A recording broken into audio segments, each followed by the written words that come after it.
What's going on, everybody? What's up? What's up? Happy Friday, y'all. So the end of last stream, we're right where we left off there. The end of last stream, I completed AP 71, which means this could be my last AP reset for the old alt here. I'll have the same logo then as my main. And I'm not sure how much further, if at all, I would really want to push it. So let's just jump on in and get it going. What's everybody up to today? We're at floor 302, so we're just barely into this one. Should be able to get it knocked out today, though. Hopefully.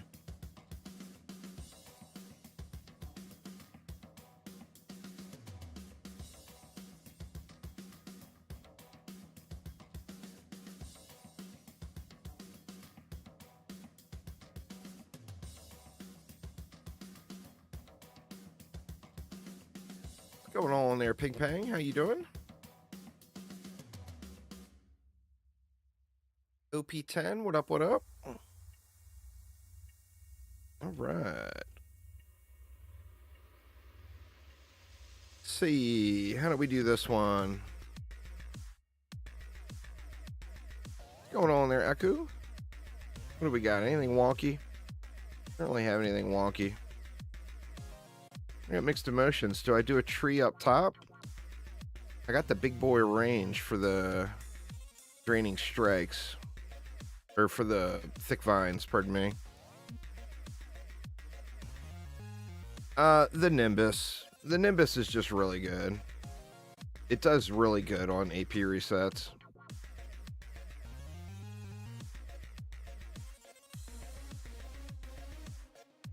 Let's see. Not sure if we're going to need everything here.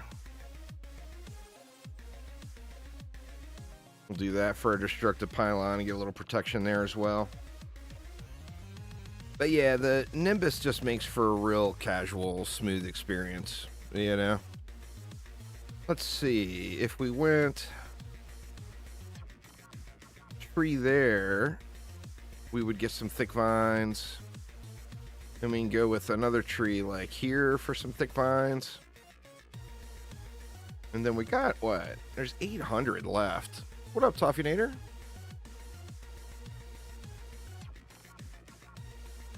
Well, you got thick vines, which is just really good.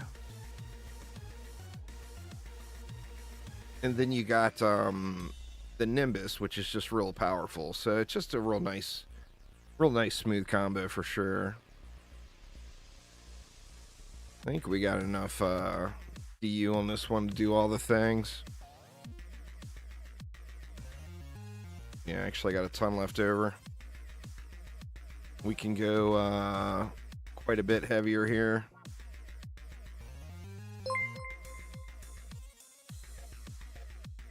I feel like we should get more in over on this side, though.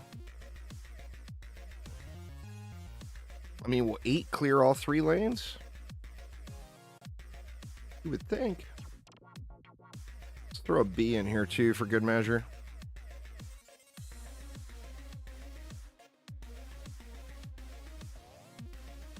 What's going on there, Rhea? How you doing? Well, volcanoes are just fun. So, I mean, anytime you can add a volcano into your build, you're just adding fun, you know? So, literally nothing at all wrong with that. You heard about the new hero dropping today? No hero today. No update today at all. Today's update was the new supporter packs on Steam. What up, Diabolical?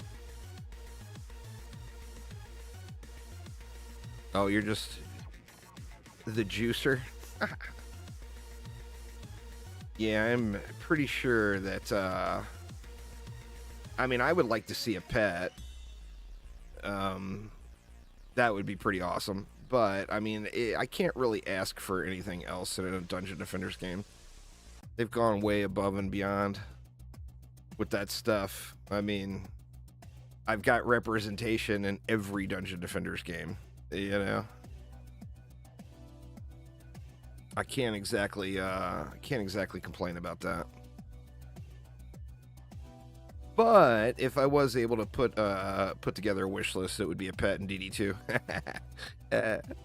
What up, Panda Bear? So this Sunday, y'all, we are gonna do a little Planet Crafters multiplayer. I'm gonna start a run with Cytech and Uzar on Sunday. And that should be fun. I think we're all gonna suffocate. I mean, well, I don't think we'll suffocate. I think we're gonna starve to death.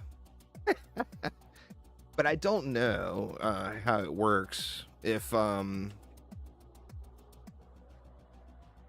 like, do the chests have more food? You know,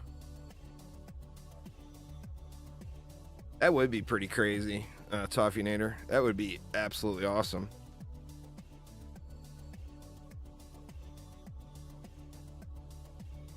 Yeah, I will end up buying all the DLCs eventually. I gotta save up for that stuff, you know? But, I mean, I've gotten so many thousands of hours out of Dungeon Defenders 2, I can't not support Chromatic, you know? I mean, they've provided me with just such a ridiculous amount of entertainment.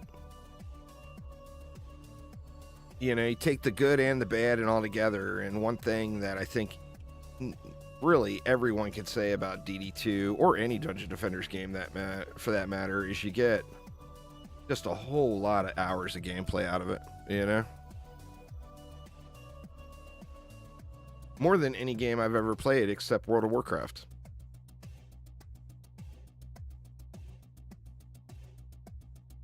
World of Warcraft is still a little over the top for me. I was a little bit obsessive with that game for a long time. Just started playing Mech Arena. It's making you miss the trendy monetization model.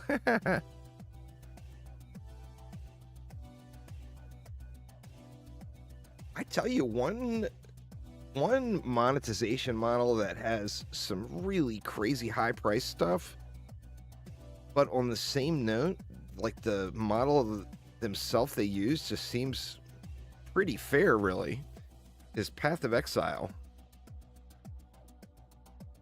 In them passing all of that monetization along to Path of Exile 2, that's just, I mean, I've never played a game that's ever done that. Like, if you buy something in PoE 1, you're going to be able to use it in PoE 2 as well. Including, like, the old purchases of all the currency tabs and everything. I mean, that's just crazy, you know? But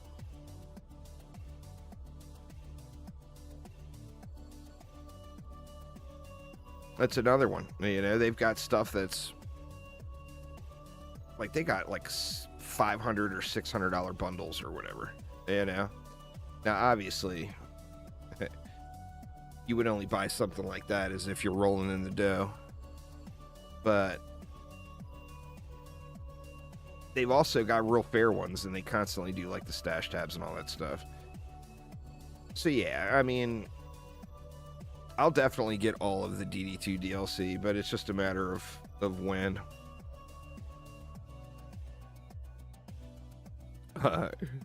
Oh, there is no way I will ever reset again on the main. It would have to be something enormous, like an enormous change to the Ancient Power System to make me want to reset on the main. That is for damn sure.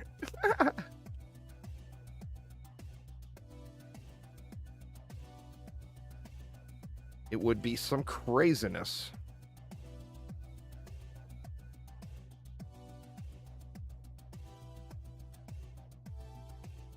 I gotta quit starting off around here. Like, this is what is this? This is 3:02. So I still don't even have my coffee in yet, and I'm gonna have to do Temple here in a minute. I gotta quit that. I need to start to stream at like 3:05. Give me time to wake up and get the caffeine processing, you know.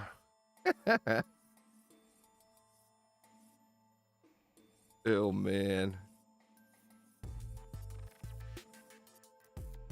So who is gonna give Diablo 4 another shot here in a couple of weeks? You still need all the heroes? I mean, that's fair.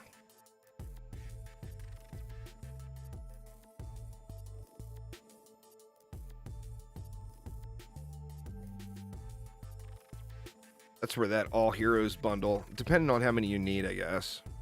Depending on how many you're missing, that all heroes bundle, and then that gives you the new heroes as well in the future. So that's pretty huge.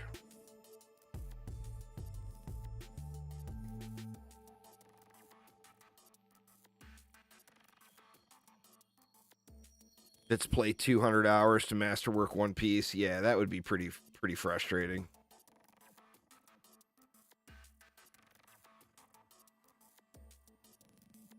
Yeah, it's the same with me. I mean, I'm excited to see what happens. Some of the builds and stuff on the beta or on the PTR looked so insanely fun. I was gonna put some time into the PTR and then, you know, the PoE season and then Last Epoch and everything. I just ended up not wanting to. Well, nice there, High Cup. Well, welcome. Yeah, I mean, 5 hours per masterwork piece. I think that's pretty fair. You know, you dump 30 hours in or whatever, you're going to have a pretty nice build going. I think that's pretty fair.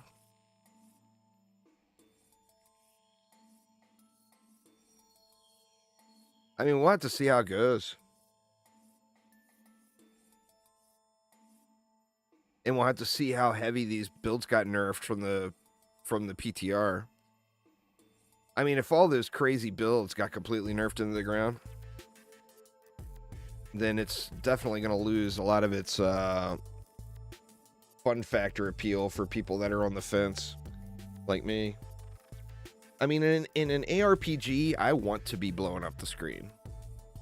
I want to be super powerful, you know? But I also want to have to earn that. I don't want it just to be handed to me, but I want to be able to get to that point, you know? To me, that's super fun. Blow up the screen, move fast. You know, there's no better combination than that. Let's see, did we start the day off with anything shiny? We did not. Ew.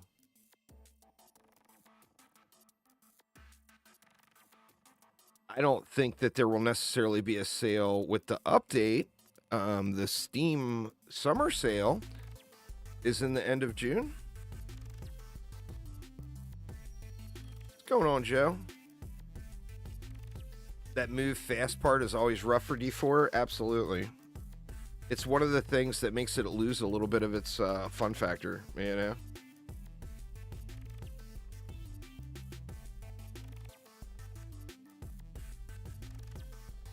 The Dryad, well, I mean, it's a similar builds as other defenses. It's really strong. I mean, the defenses are all super strong. Well, let me rephrase that. The Nimbus is super strong, and everything else is pretty usable.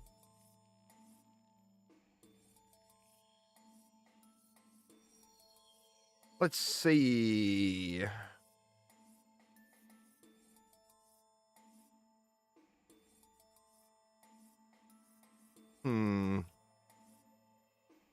Do we put it over here?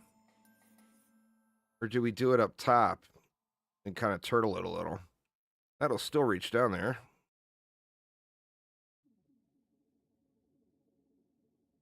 Yeah, it's pretty good range.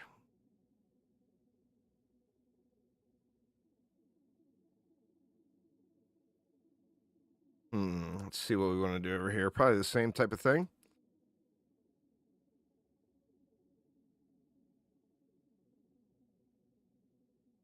I think it will reach down there. This way is a little bit longer of a way, but I do have pretty big range on this bad boy. These won't reach.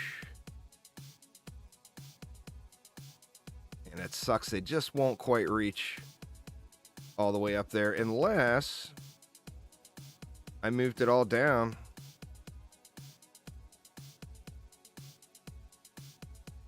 I mean, these are going to get a little bit distracted, I think, by the lane up top, but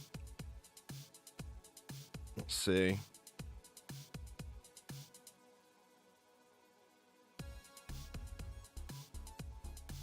How many did I put over here? I only put 3 over here, but that's probably fine.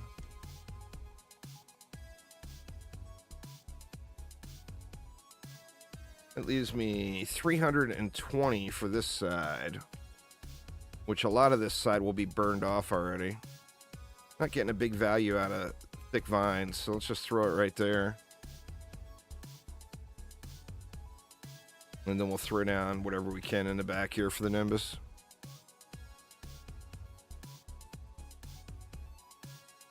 Man, it's only 3 to be able to get a boost star down.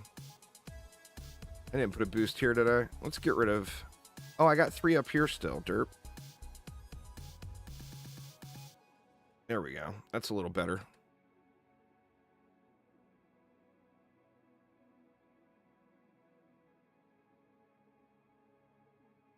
And then we can get the full enchilada of buffs here.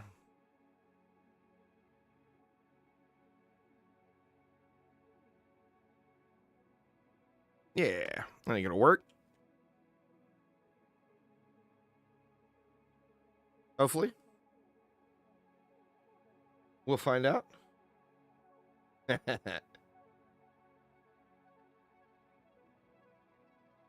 Oh, my Nimbus. It's defense rate, anti-melee, and anti-chaos.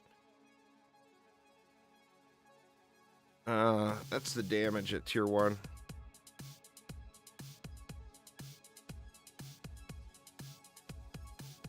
Until D4 is better than D3, you're not gonna like it. It's fair. Can't complain about that statement. Anytime a game gets a sequel, you want to like it more than the last one, you know? That is, I think, a real, very normal expectation.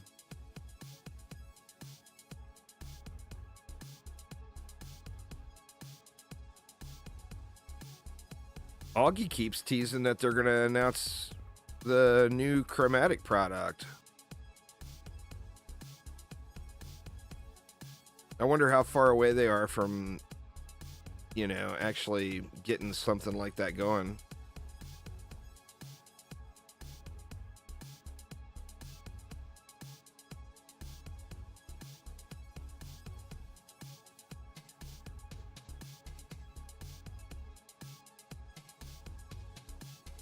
But yeah, he keeps laying it on pretty thick. Every time he streams, he's talking about how soon they're going to be revealing stuff.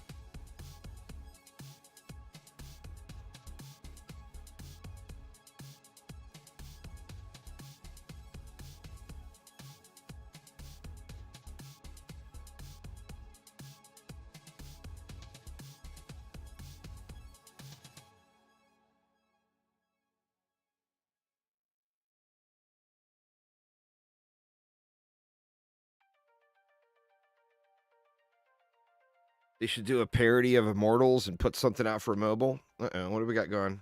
That's Flyers? Yeah. I think, you know, like a lot of people didn't take the whole conversation about mobile very well, but I think, personally, I think that would have been a really smart move for him to do something on mobile. I mean, it's got such a... Oh, here's my Nimbus. I keep forgetting, y'all. You asked me during the wave, and then I forget when the break comes. So, just the standard issue relic, rate, melee, chaos with double stack, and then fleeting nature. This map, I think fleeting nature, you get a lot of benefit, but on some of the maps now that the ranges are changed, you can pull fleeting nature out and go with, like power transfer or something. The new hero is really good. I'm super close to getting her finished. I'll be putting a video out when I get her all finished up, but I still am missing Like, I'm missing 2 mods there. I'm missing 1 mod there. I'm missing 1 mod there. I'm missing 1 mod there. That is what I'm going to go with on the weapon, though. I did get my weapon finished. And then we'll go with an auto meow, probably, instead of the Drago.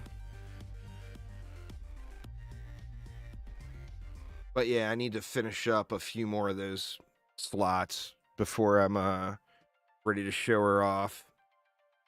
Just right now, she can, with all her cooldowns up, she can really easily hit like 30 million DPS for a few seconds.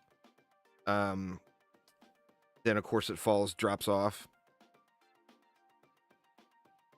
Yeah, I mean, the ability power Aquarian everyone is doing. So, I mean, we know that that's a solid build. And I think for most players, that's probably the best build to use, particularly if you like button mashing and like being constant. Like, I personally, I'm a fan of lazy mode. We all know this. You know, I like to point and shoot and not look at the screen and talk to chat. That's my thing. So with that in mind, I want to go hero damage. What's up, JC? Happy Friday to you as well.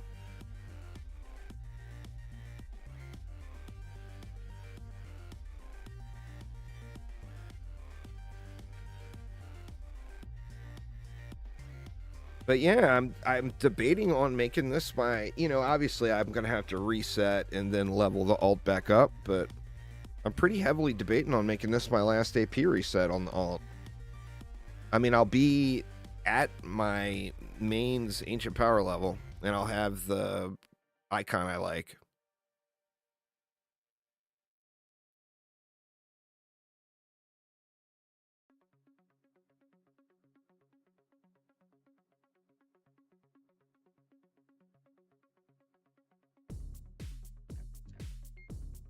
Where is that Weaver at? Oh, back over here. Dead. I'll buy all the DLCs eventually. Somebody asked me earlier. I don't have the money to throw it all, you know, to throw it at it right now. But eventually I'll end up buying all the DLCs. There's always something to do with the gems, you know?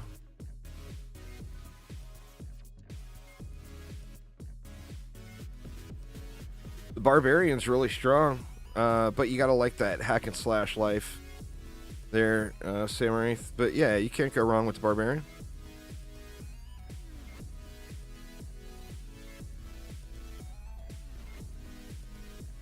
I don't think we need to upgrade. I think we're good. Guess I could slam a few upgrades into these.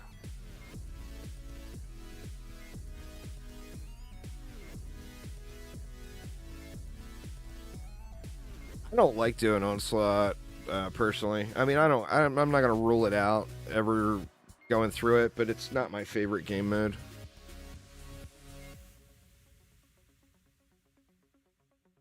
It's a lot of fake difficulty and a lot of just trivial time spent with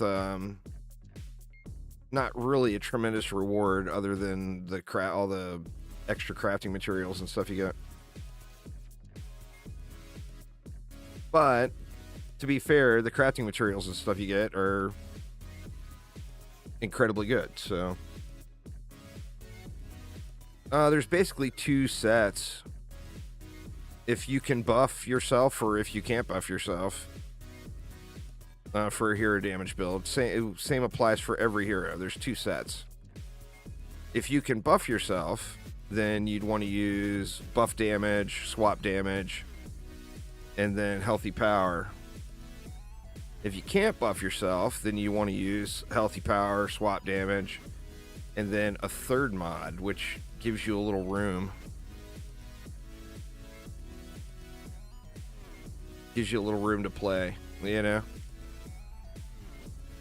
So, like, then you can go with, do you want to add more survivability? Do you want to go with, like, one of the newer ones? Like, one of the fragile chips, or a swap crit or swap crit damage chip. You know, you get some options there. I don't personally use the fragile chips, although they are incredibly good. I don't use them because I take damage every 10 seconds, which means the chip would never have any uptime.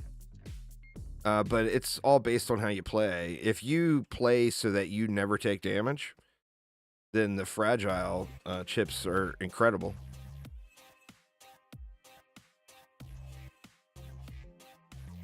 But I'm just always getting hit by something, you know?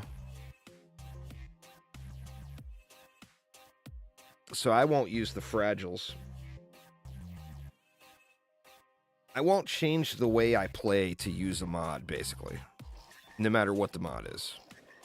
Unless it's just something that makes it so I think it would be more fun for me. Then, you know, I would be changing the way I play based off of the fun, not based off of the mod. The mod would just be what you use to achieve the fun. I like the thought of it. I do feel like, I mean, here's the problem with it. They can't turn it up too much further, or it's going to be ridiculously OP early game. That's the problem with balance in a game like DD2 is all balance has to affect all things. You know, a lot of people don't grasp that. You know, like, you know, a lot of people, you'll hear a lot of people going on and on about, you know, well, what about Survival Wave 200? And what about Onslaught 999? What about that? Well, by making changes to that, it's also going to affect, to a lower scale, of course, the brand new player that's just playing the game. And you don't want the game to be too entirely trivial an experience for them. Any new gaming news? Not much.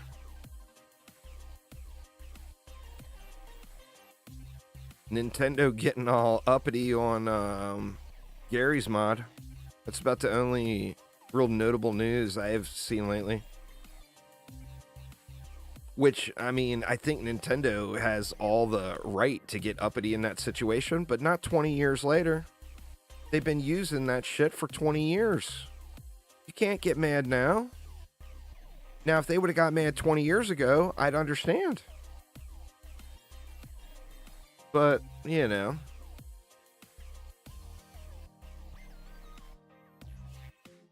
You can't be getting mad now, for God's sakes.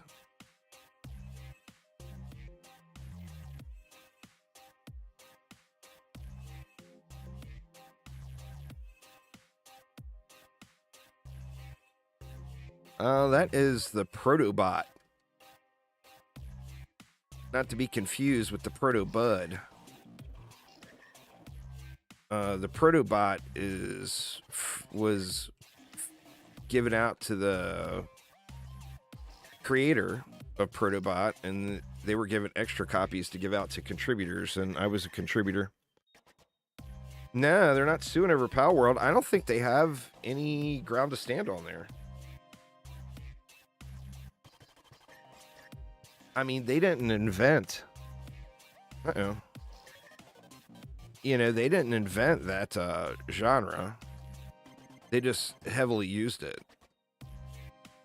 Making a game that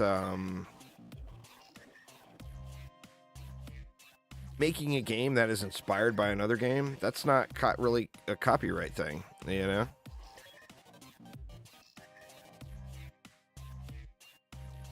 I mean, all games are inspired by something else at some point. It's just how closely do they relate. I still think what Nintendo should do is buy Power World and make it Poke Survival. And give us the real Pokemon, for fuck's sake. You know? Buy that shit. You got the money? Buy it and resell it to me for $89.99. I'll buy it. Well, there's only one way to farm godly items. That's doing survival. It's the only place they drop.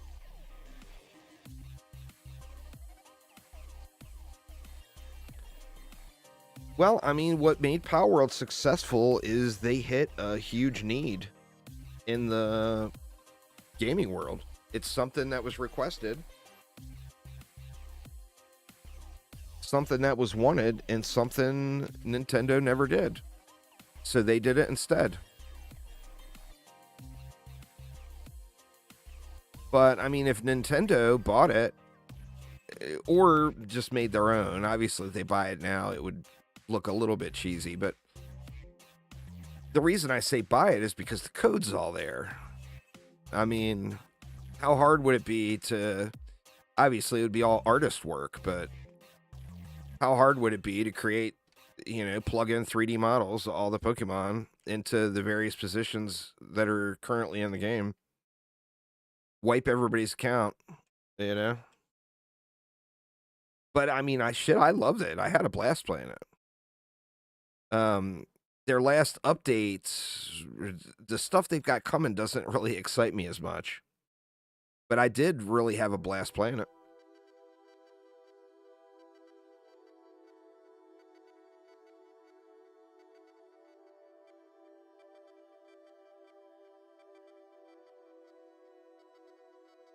Yeah, the higher the better. It's a 20% chance every 5 waves to get a chest.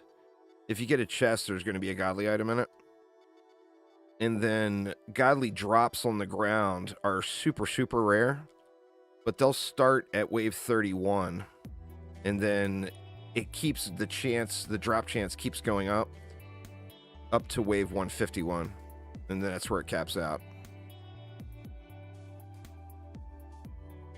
But you also want to look at your time, because, I mean, my luck is not very good. But what I'm saying is my personal experience. I've gotten way more godly pieces from the chests than I've gotten off the ground. Way more. So it's about getting those 5-wave conversions and getting the 5-wave reward. So you don't, if it's taking you, 8 minutes a wave to do wave 151, and it's only taking you 2 minutes a wave to do wave 71, then why not just do wave 71? Like go wave 71 until the build starts to slow down, no matter what map you're doing. I'm going to be putting out a bunch of survival builds again here pretty soon. But I'm going to do stuff that's not the same old maps. Like, everybody does Gates of Dragonfall. That's, known. It's the easiest one. So many people migrate to Gates of Dragonfall. And as far as, getting your achievement and stuff like that, by all means, that's the place to do it. And then, the Bazaar is a hot spot, popular spot. Siphon Site D. Siphon Site D is definitely harder than Gates or Bazaar, but still a definite hotspot.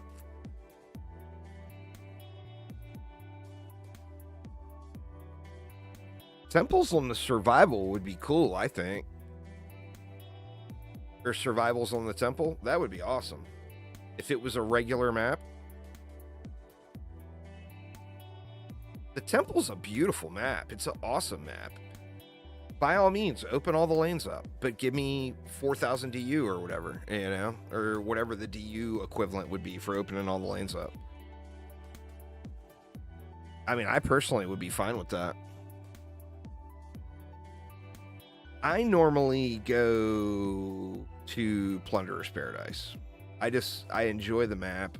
I enjoy the scenery. I've got a build that goes real smooth from 71 to 121. That's 50 waves. That makes a good, nice farm. I can watch a few episodes of whatever and run 50 waves with my alt. So that's the one I do probably the most. Additionally, although the multipliers for godly drop chance from the ground, although those are very, very small impact. Yeah, that one's Endless Spires. Even though that's a very, very small impact overall, it's still something. And Plunderer's Paradise also has the highest multiplier for that. All right, I think we'll just throw... Actually, we got a few down there too, huh? Well, let's just do this here. We're not going to need more than one Nimbus up there, I don't think. And then down here, we have to assume that something else is going to open here. But I can put a tree right there and have thick vines on it up in the spawn. Oops. God dang it. I'm starting this whole tabbing out thing. When I tab over in between screens. And then where do we need to go with this to get into the spawn? I mean, we can still go back here with these.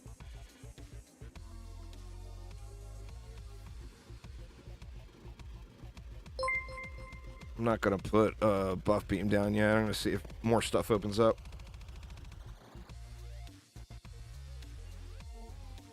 Thank you so much for subscribing there, Matt. I do appreciate it. My graphics settings, they're really low. I got them turned way low right now.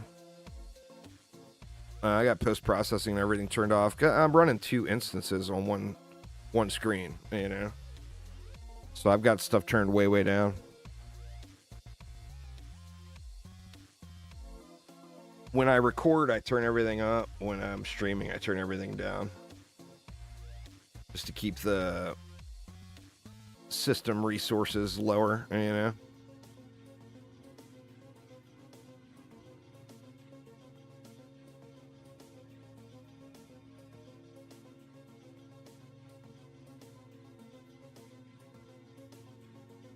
Thing here. I'm not going to throw down a buff beam yet. Now here, however, we got a big old fat lane. All kinds of stuff.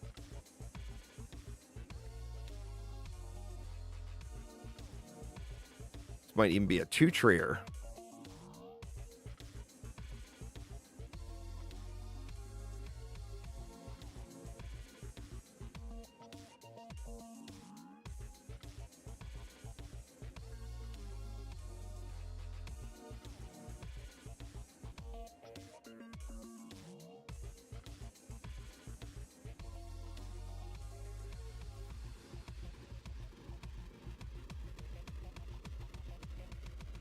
And I can just throw a few more over here to deal with this stuff. Or do I need to? Yeah, I probably should.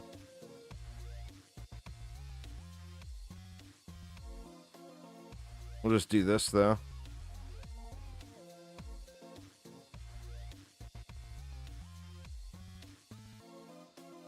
Yeah, I think this will work out. What do we got here? Omega Squad Alpha.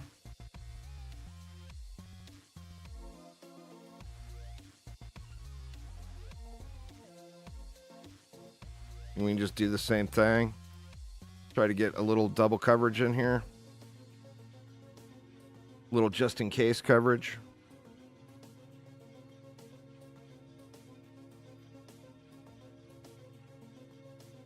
Then we got Sigard Womps here.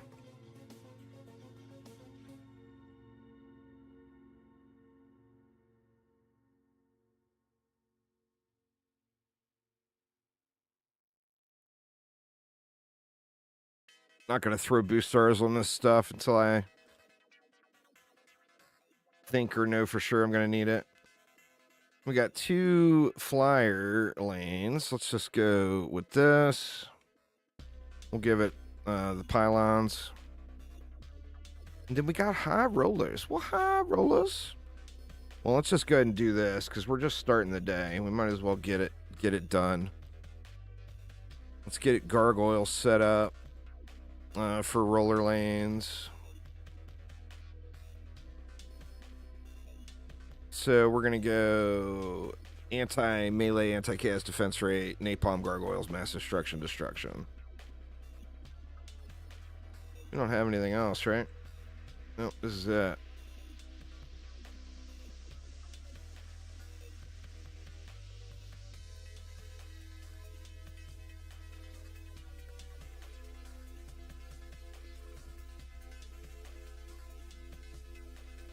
I mean, we should just be able to just completely ignore this.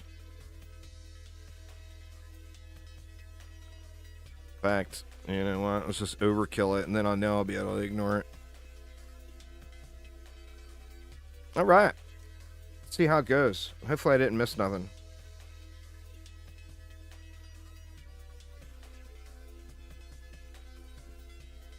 Do I think Nimbus and Jellyfish is a good combo? I mean, Nimbus and Jellyfish is a great combo. But just Nimbus is really good, and just Jellyfish is really good. So basically, you're just combining two things that are already really good and creating a combo that you won't necessarily need in all situations.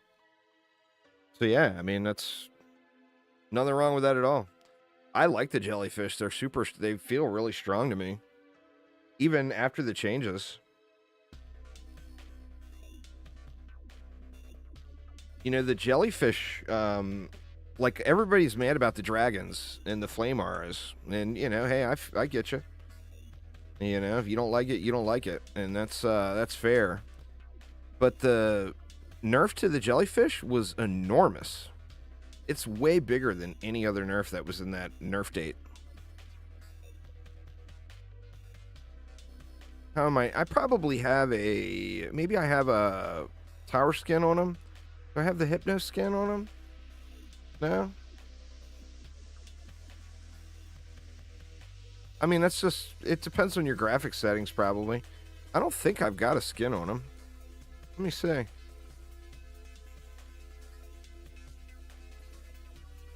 Oh, looks like I do. Or no, I don't. That's just default. That's the default skin, but I'm not using post-processing.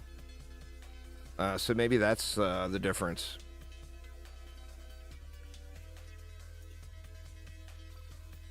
You know, if you got your settings turned down, then... Oops, that's not a dryad at all. You got your settings turned down, you're not going to get the graphics. I just prefer to have the smooth gameplay in higher frame rate when I'm streaming. Especially since I'm running two instances, you know?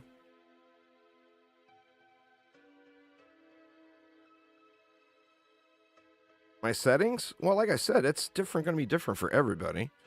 Base your settings off of your machine. I've got everything cranked way low. For some reason, it keeps going to this. It's because I'm in windowed mode. So it's a weird resolution. But it's easier to tab back and forth for me. But yeah, I got dynamic shadows turned off, VSync turned... Well, VSync just means it is not syncing with my refresh rate. And then post-processing turned off. You just have to do another one, Matt. So you got to work your way through the chain and do one more reset, and that will get you all back on track. It's frustrating, I know. But that is, that's definitely the thing to do.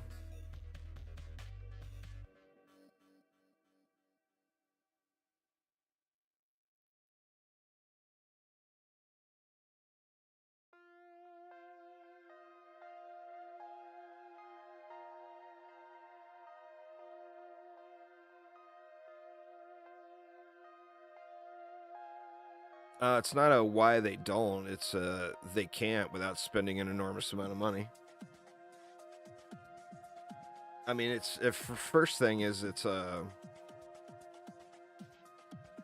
variance between the hardware on a PlayStation versus the optimization of the game, you know? And with the hardware available on PlayStation and Xbox, you're just not going to get the same frames. When you go to the PS5 and the Series X, then of course the frame rate goes way up, but the graphics do not get improved. And that's just a straight budget thing. Do you have the budget to create a separate version for PlayStation and Series X, you know? Yeah, you use trees and bring a friend, Richard. Trees don't despawn. Nothing has changed with that. There is no updated video required. It's the same ever since the Dryad came to the game. Hasn't changed. The how-to hasn't changed in, what, 7 years? You just spam trees and you blow everything up yourself.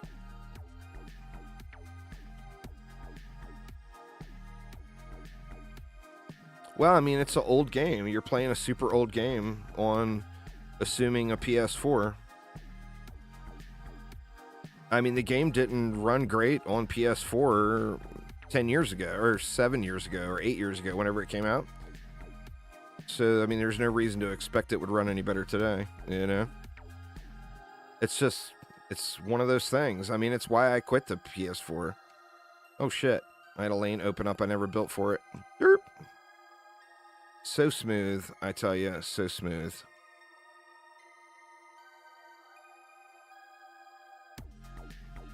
Thank God they were going this way. Well, I guess that's the only way they can go. There's no core over there. Maybe I should go ahead and build those lanes. Just maybe.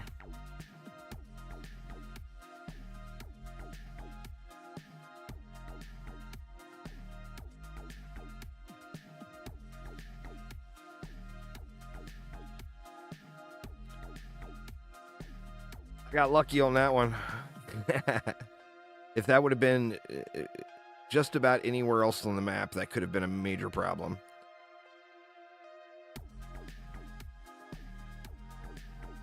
Looks like we got a siege roller that made it past the gargoyles too.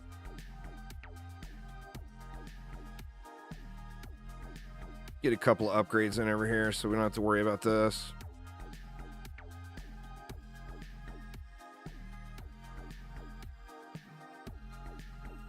All right, we got a new lane there, so we'll revisit that here in a second, but I need to get something going over here.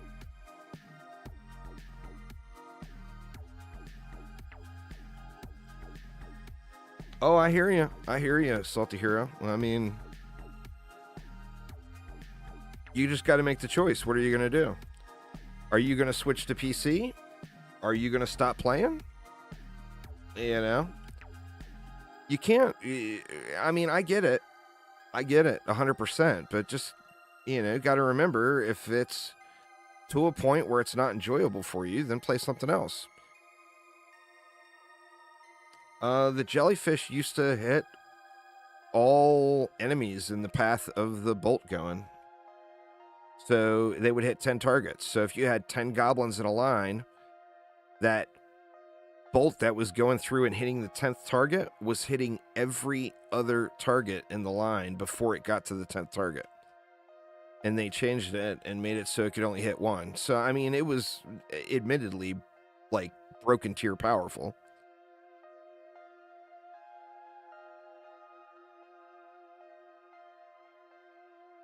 But nobody's really mad about that. You know, which is, I mean, you know, everybody's got to be got the right to be mad about whatever they choose to be mad about, you know. But I just thought that was the thing people were going to rage about, and it wasn't. You know, now I'm still not a fan of the dragon nerf, don't get me wrong. I wish the dragons had bigger range. But yeah, I mean, that's the thing. You know, you'll go to some places and people will shame you for it and say, oh, well, they're still really good. Watch me use them here, here, and here. You're not going to get that from me. You're going to get, if you're mad about something, do it. Because everybody's got their own opinion and everybody is entitled to one, you know? So if there's something you don't like, you won't get any of that, me saying, you know, they're still really good. I don't get it. You know, why are you an asshole? You just are not going to get that from me. So when you're mad, rage. When you're happy, be happy. You know, gotta take the good and the bad.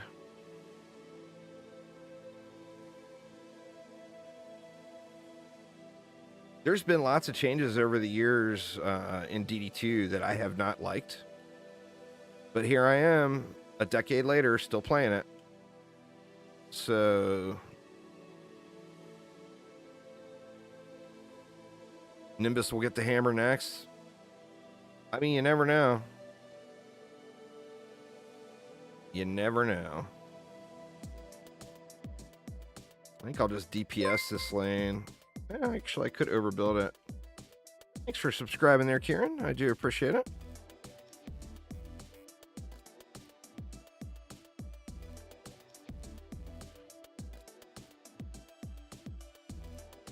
I don't know. I just hope that there's some buffs in there, too.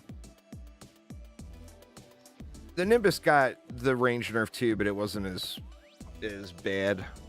Or it wasn't as harsh as the Dragon's range change.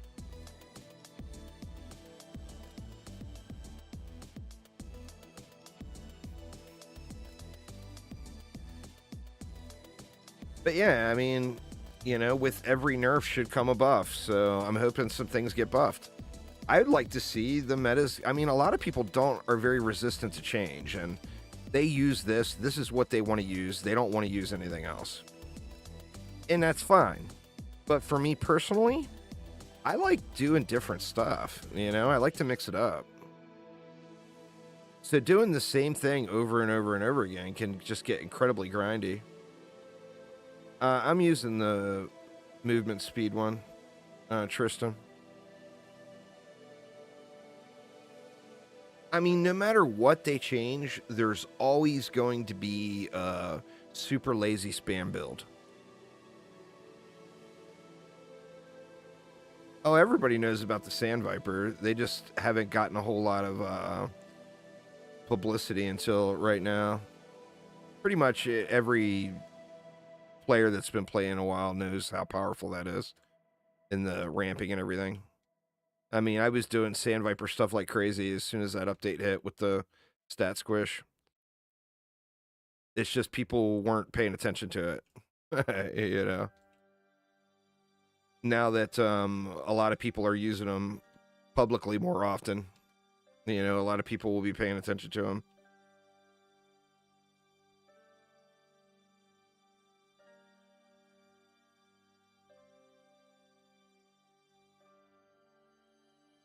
Not as much as you'd think. Uh-oh.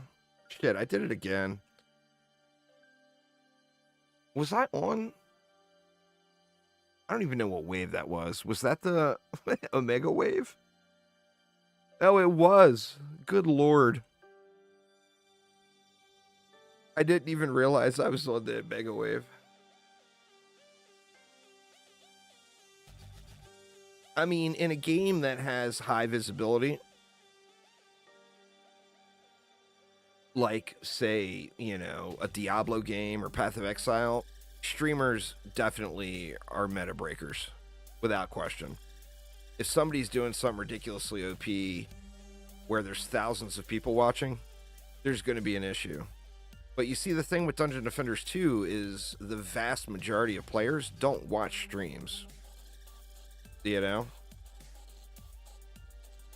I mean, just on PC alone, there will be several thousand people that log into Dungeon Defenders 2 just in the next 24 hours.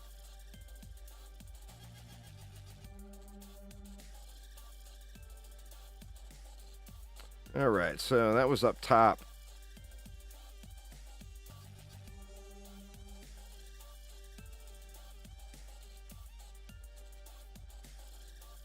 I don't really do any Thorns builds because I just find them incredibly dull. But a lot of people really like them. I think those, it's kind of like the booms in a way. The lower you are, oh shit, man. The lower you are in the game's progression, the more powerful they're going to be. But I know people there are people using them.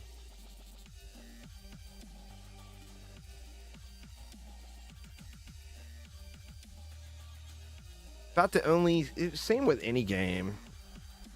The only like Thorns builds I ever do in a game is when something comes up where they're completely busted and you can't not do it because it's so crazy broken. Like DDA had that for a second. Diablo has had it. Diablo 4 had it big time. Vita Ray, thank you so much. I'm just refusing to pay attention. I went on about this earlier, why I'm just constantly starting my streams in a bad spot. I don't even know which lane it was. That's the problem. Hey, I don't... the answer is just slap down a few trees, but I don't even know what lane it was. Maybe I'll actually watch this time. I know the first wave... I lost right here because something came down. So, let's throw that there. And then, where did I lose that last time?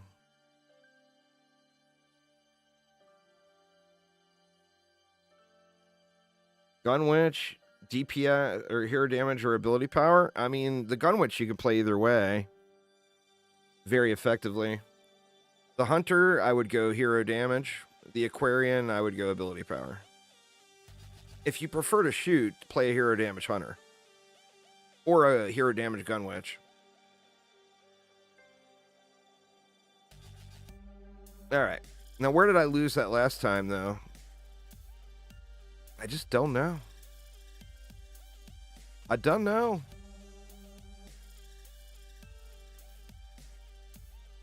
We got hex throwers over here.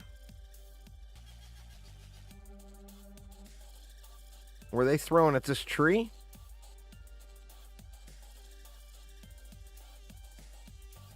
Dunno.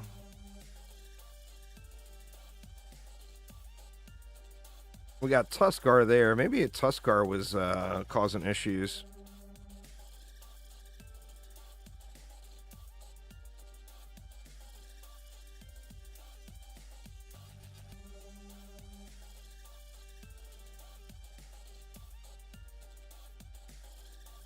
What else we got? Oh, we picked up a lane here. I did build for it, though. I mean, I didn't build much, though.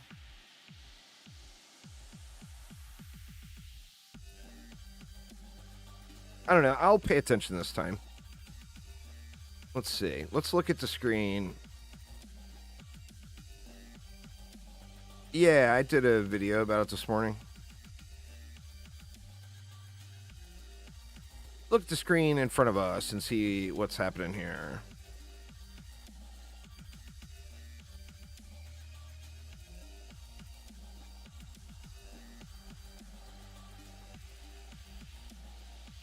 We got something going on over here.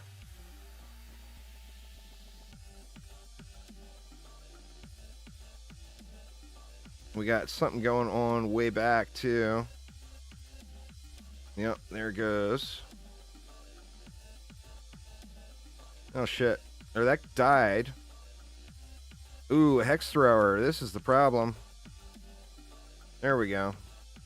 A Hex Thrower was backdooring me.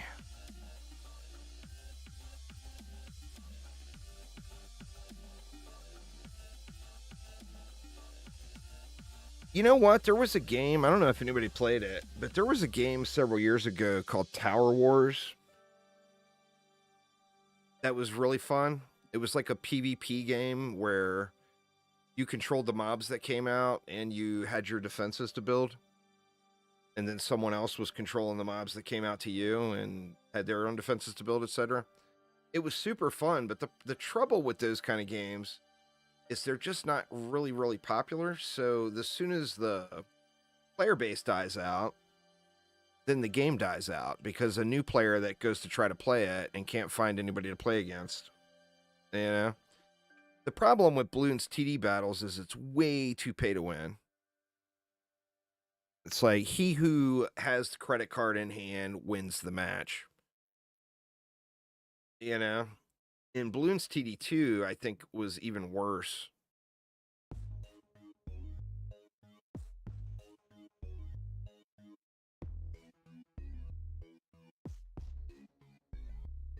But, I mean, they're probably the most popular current ones, I would guess. TD battles and TD2 battles. Or TD battles 2, or whatever they called it. I played them both, but not for long. Like, I played them for a little bit, and it just didn't grab me enough to want to like invest and spend a bunch of money on the game or whatever. So I just moved back over to regular balloons.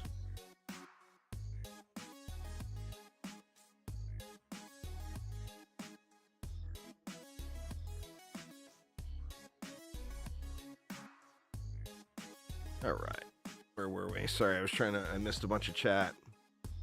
But yeah, Sand Vipers are good. Where they're not good is in areas where you have an enormous amount of enemies. Because it's basically 3 single target defenses in one, that multiple beams will not target the same enemy. So if you got 3 of them down, you need 9 enemies to get the full value out of it.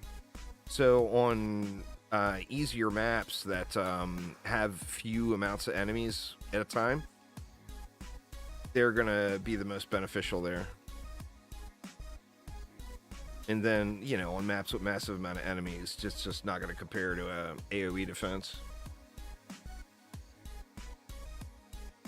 But yeah, they're really, really good. And the 30 DU thing means as you upgrade them, you get enormous value for them.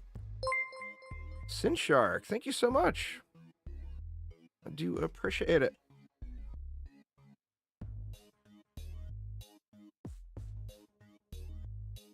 We'll need a whole lot here, will we? So we can go with a third.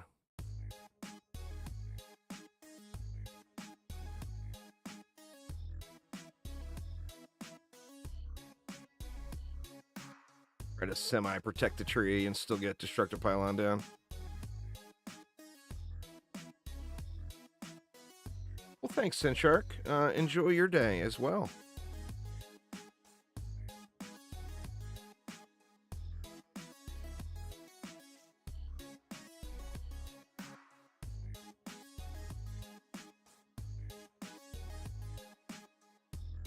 We got Whomper Lane and then Sparks and Shields. We do have the mages, though.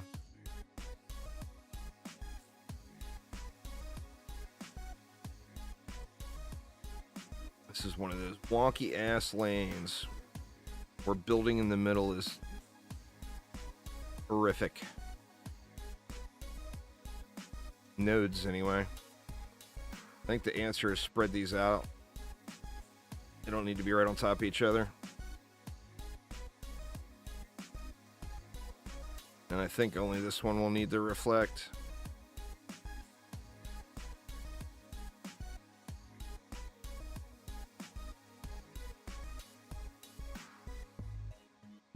All right. So what do we got? If we went 3 there, we could go 3 there. That's not going to leave me. I think I got too much on the other side, maybe. It's not going to leave me a whole lot.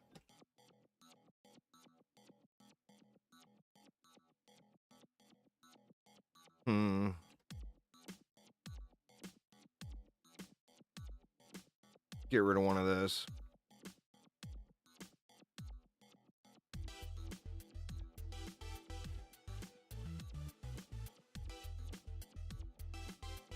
And 40 left over, so we'll throw a B down for good measure because I believe in the B.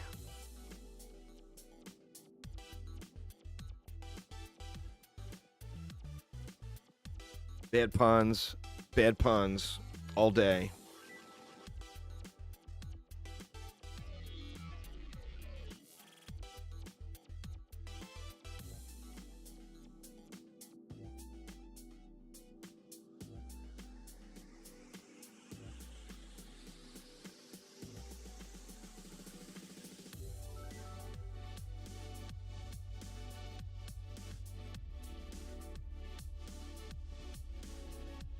I think I can just sit here and spam into these right on top of this rock. Probably not move too much.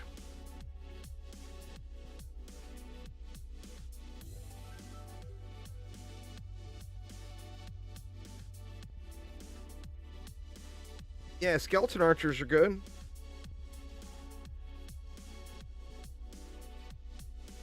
The thing with skeleton archers is to really make them shine, you need to make sure you're using both sides. And then, I mean, they've got that explosive shard, but on that same note, they're single target, you know?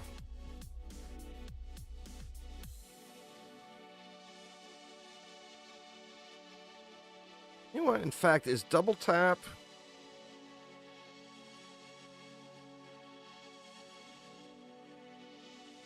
to fire twice in succession. Yeah, okay, so double tap, it helps with that. So, you know, every 2 shots, you're going to fire 3.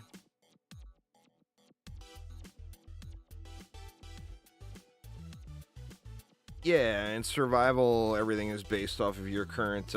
it's weird how it works. It's not based off of, like, your champion score. It's based off of your individual gear score per slot. And then in survival, there's a RNG factor that isn't in expeditions or in onslaught. In survival, you can get between a 0 out of 10 and a 10 out of 10. With the big variance like that, that also means, like, you could get, you know, say you were on floor 70 or floor 61. That's the start of Chaos 10 gear. You could get a Chaos 10 0 of 10 piece, or you could also get a Chaos 9 like 7 of 10 piece or 8 of 10 piece or whatever.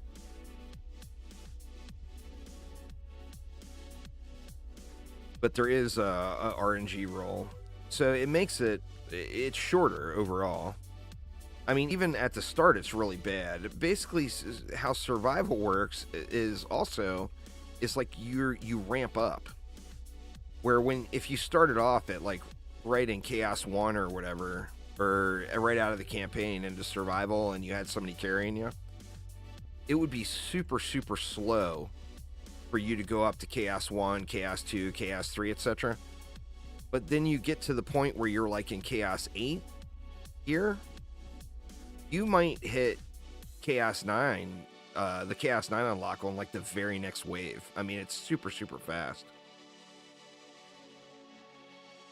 Yeah, going from C8 to C9, if you have a carry, you got to remember, you got to be doing that level of difficulty. So, like, a brand new player that was just starting and was trying to go from C8 to C9, if they had someone that could carry them in C9, wave 51 and up, then yeah, it would be way quicker. But if they didn't have someone that could carry them, then there's a good chance that they're not going to be able to complete wave 51, you know?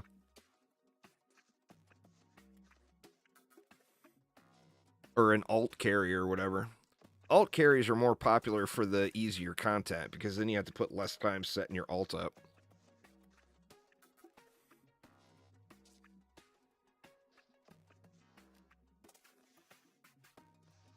I'm actually going to do how to set up an alt series. I've not done it for so many years because there's just so much gray area involved with the whole thing.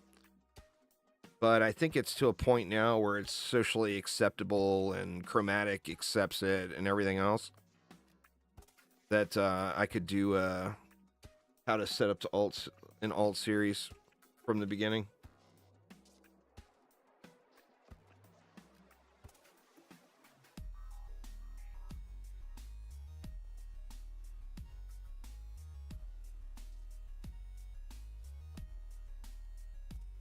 Yeah, once you're getting C8 gear, you could end up getting a 10 out of 10 as a drop right away. That's what makes it faster, is that RNG element. The RNG element is faster than basic progression.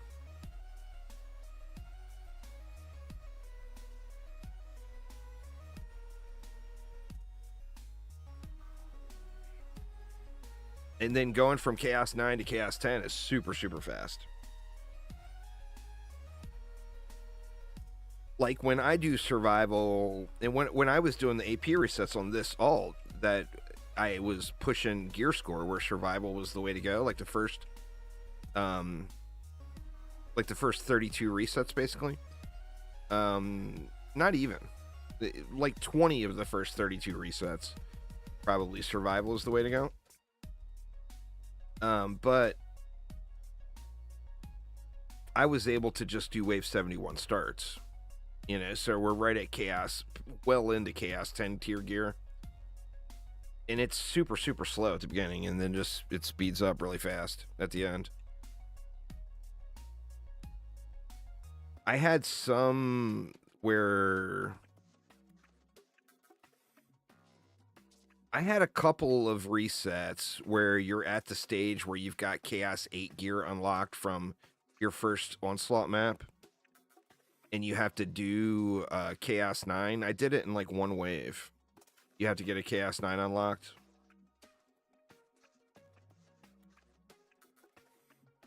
So, I mean, it's super quick, but it's also RNG dependent. So if you have bad luck, it's going to take a little longer. I mean, the thing is, it's just not overall. It's just going to be quicker. They refresh the DLCs, but you can't buy them since you spent $69. Yeah, like I said, I'll definitely, eventually I'll buy all of them for sure.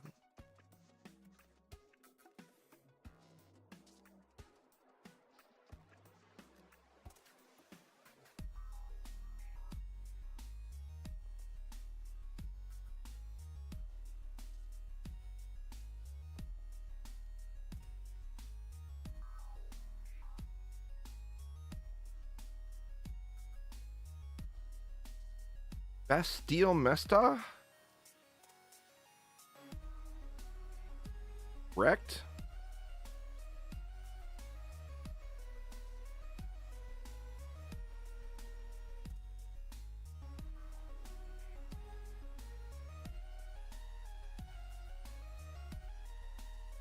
The thing is with your chaos tiers, Josh, is you'll get to a point, because in expeditions, it's based off of that progression, that slot progression. So, I mean, you'll get to a point where all you get in Chaos 8 expeditions is 10 out of 10 drops. You know?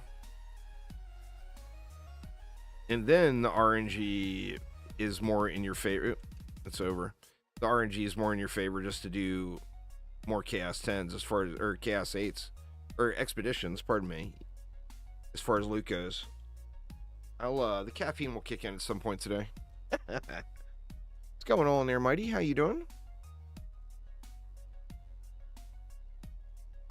Speaking of caffeine, give me one sec, y'all. I know it's early into the stream, but I just need more caffeine. I gotta have it. So while this map is loading in, let me go grab another cup real quick.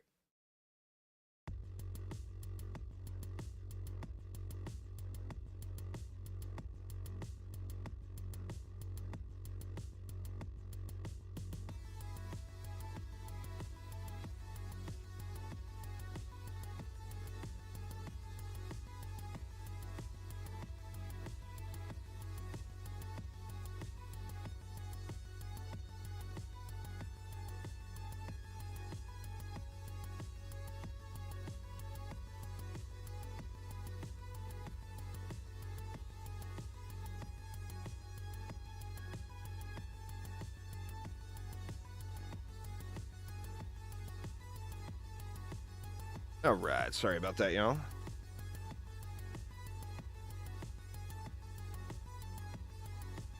You feel like it takes 100 plus runs? It definitely doesn't take anywhere near 100 plus runs. It's also it's the reverse in expeditions than it is in survival. In survival, the further you progress into the game, the faster the progression goes up and the drops go up.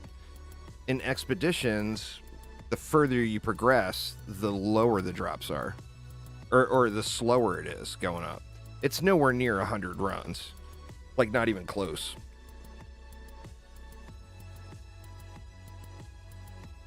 But like in Chaos 1, you might only have to run one map, and you're going to have Chaos 2 unlocked, or 2 maps or whatever.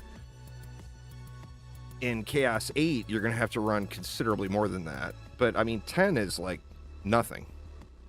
I mean, remember, it is a grind game, you know? I mean, you could do 10 maps in an hour if you are spamming them. Let's see what we got on the alt.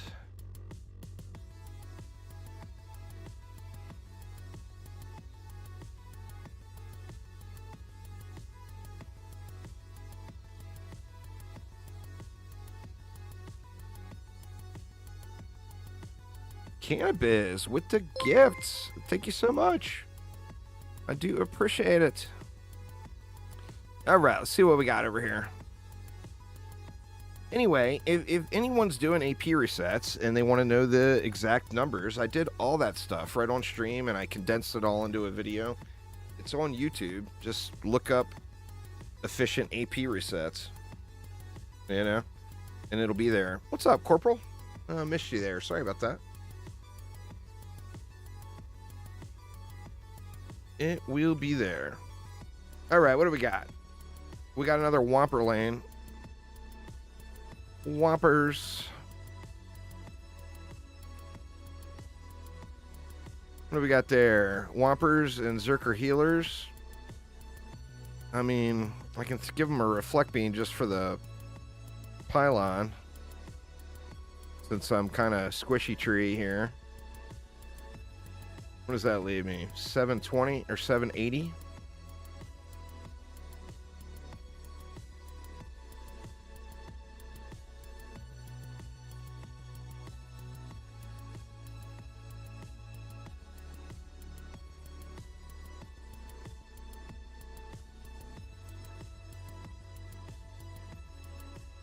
We can do 5 per side, maybe? Gonna be a little light on the boost stars, but that's all right.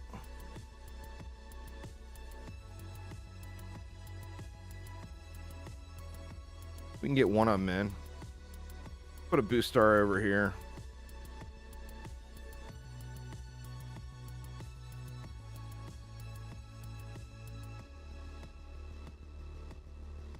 I mean, only 20. Can't really do much with 20.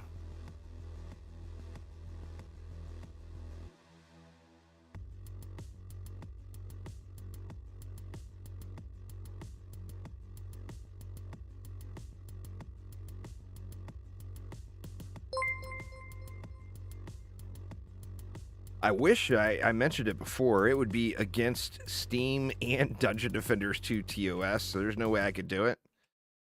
But as far as doing that, how to set up an alt thing, I would love to be able to give that alt away afterwards, but that's just not a reality.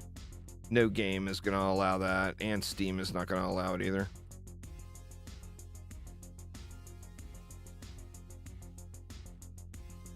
So sadly, that will be a nope.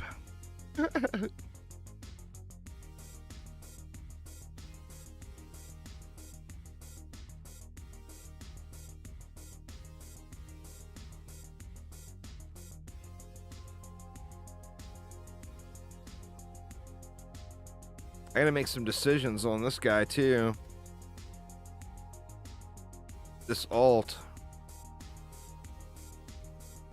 Like, do I want to do a little mini onslaught push after I get through to 320 here on this alt? Just so that way when I do the last reset, I'll get more minimum ascension. I mean, I don't think I really need it, but I might do it anyway just to do it.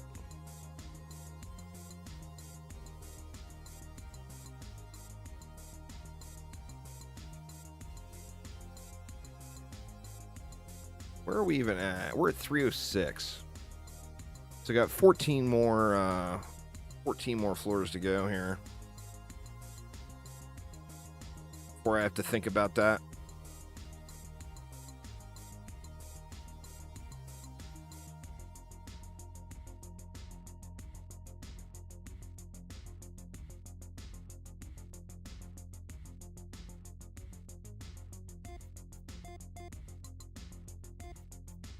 I'm not a fan of it either, but as far as getting, if you're doing, you know, on your last AP reset, you just have to make that decision.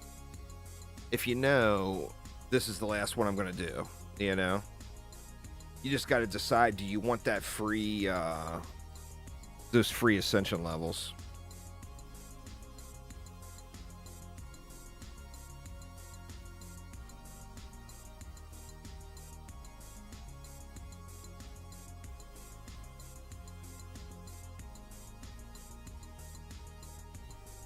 A very easy decision. Nope. I mean, that's fair.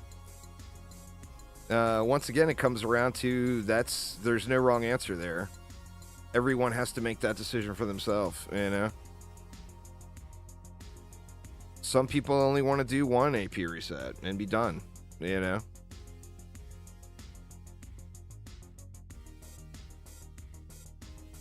When you do an AP reset, it does, yeah. Every floor that you push up past your previous maximum floor gives you like 12 minimum ascension levels or something like that. So like my previous high on that alt is probably like around 400. So for it to be worth doing it all, I would probably have to go up to at least like 500. And then that would give me an increase of like 1,200 ascension levels over my current minimum.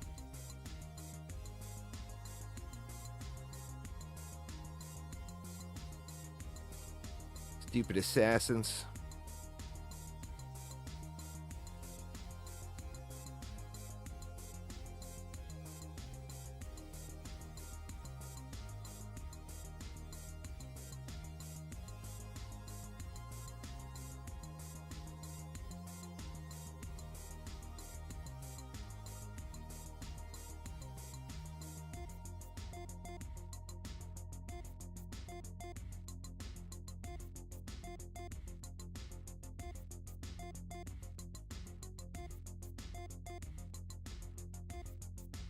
Let's see.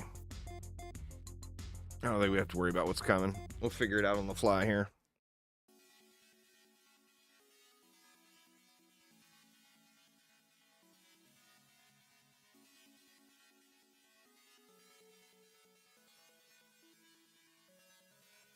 Got some ogre action down below.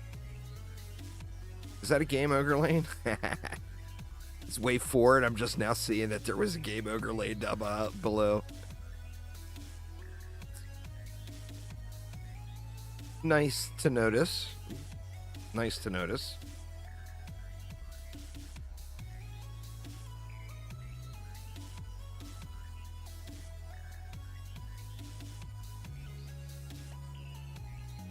So what are y'all playing this weekend? Anybody got any special gaming plans for the weekend? Like I mentioned, I'm doing that thing Sunday. We're planning on doing a co-op run with SciTech and Uzar. Thanks for subscribing, Michael. I do appreciate you.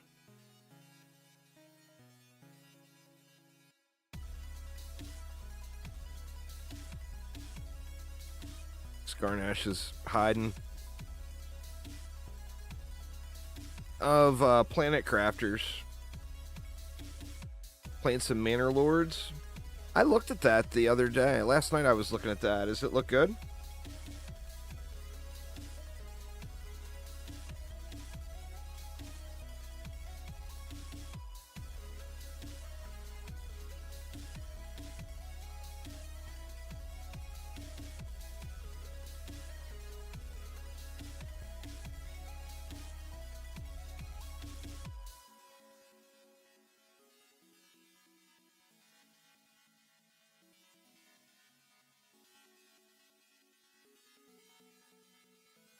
Oh, is it on the Game Pass? Yeah, maybe I'll check that out too then.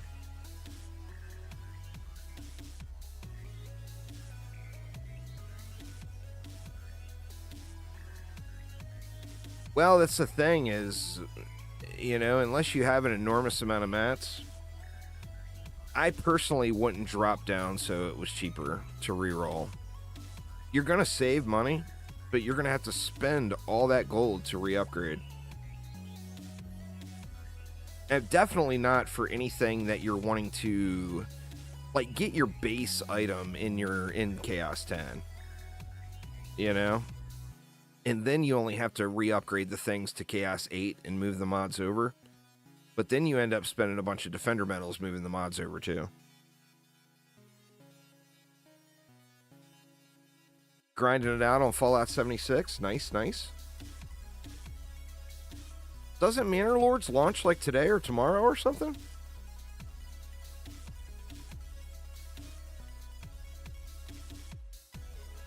I didn't realize that that OMD3 Game Pass bit that just hit, what, last week or the week before? That actually includes a couple of the DLC. Oh, Manor Lords launched today. Nice. Yeah, I'll check it out tonight.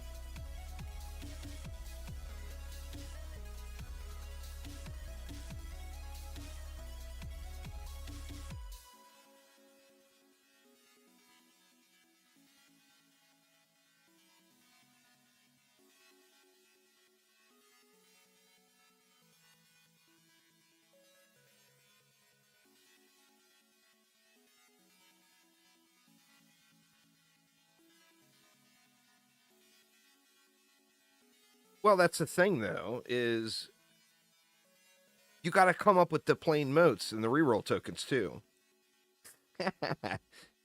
Which means you have to buy those. Because it's not worth grinding the low tier to buy them, you know? That's the other deal. So, I mean, if it's convenient to you, that is 100% the way to do it. But I wouldn't jump through any hoops to do it that way, personally. Just because there's a lot of expense that you're adding onto it that won't be there. Yeah, and C9, that's where I roll most of my stuff. Now, first off, the reason is I have an enormous amount of pristine materials. So I end up rolling most of my things in Chaos 9. Ideally, you'd even do Chaos 7, you know? But if you're talking about lowering a piece, that's why people say, the people that say to do that, say do it after an AP reset. Like, if you're manually lowering the piece, well, there's a cost associated with that. Then you got to upgrade the piece back to Chaos 8 to be able to use the mod. There's a cost associated with that as well. You know? So, I mean, if you have the plain materials and don't have to go out and buy them, and if you just did an AP reset, then yeah, that is like 1,000% just the smartest thing to do.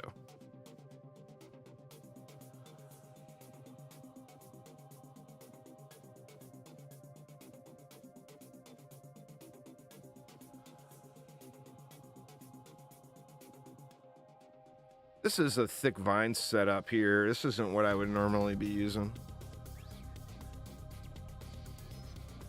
Normally I would use auto repair, juggernaut, and depending on the situation, either World Tree McBufferson or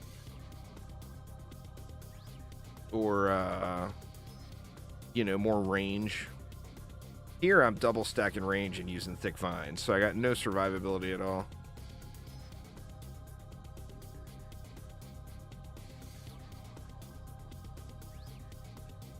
Let's see, how do we want to do this?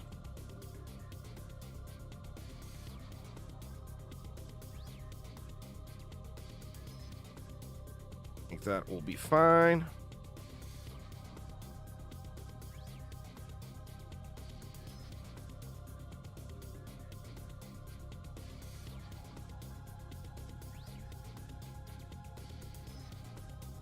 Actually got a boatload of DU to use here, huh? And just go 5.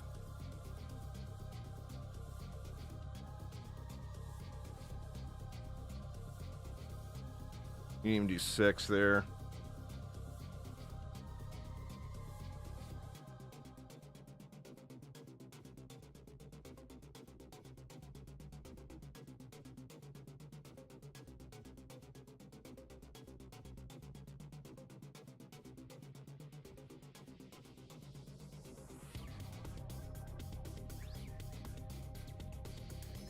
Little sketch on that one, but I still think it'll be alright.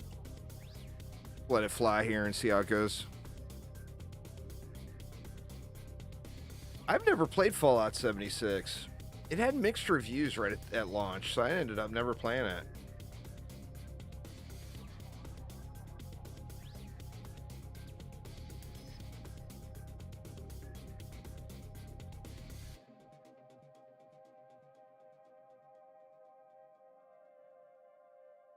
That's how we all did it. Back in the day, you used to have 5 of every hero. You'd have 1 for each defense, or 6. You'd have 1 for each defense and then 1 for DPS.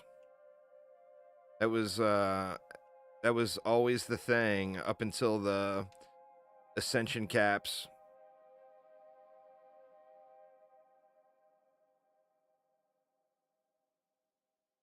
It's nice not having them all for sure. It's a big quality of life. I actually went through and deleted most of mine. I got my characters down to I got 1 character over being just 1 screen of characters. When you look at your hero deck. South Africa, wow. Well, greetings, South Africa. But yeah, there's definitely a big quality of life to be associated with that. But, I mean, that was just such a normal thing for so long in the game.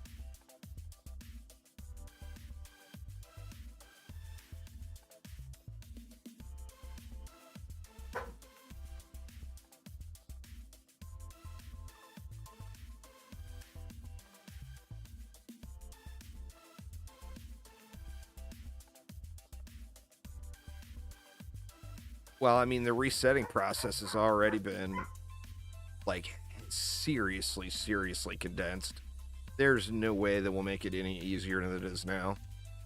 You guys know when Ancient Power first rolled out, you had to do 180 maps per reset? Nowadays, like, 30 of your first 50 resets are only going to be 2 maps. I mean, it's literally nothing. And then even, like, you know, for the people that are grinding it out and doing hundreds and hundreds and hundreds of resets, I mean, they're knocking them out in like 4 hours. You know? I mean, I don't think that there will ever be a change to make it even lower. I mean, you never know, but I don't think it will be.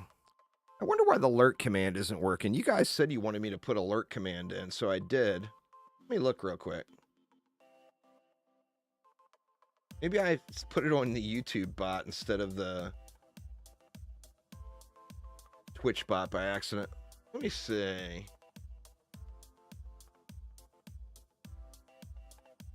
Oh, I did. What a dummy. Here, let me get it. Let me do it right now on the fly.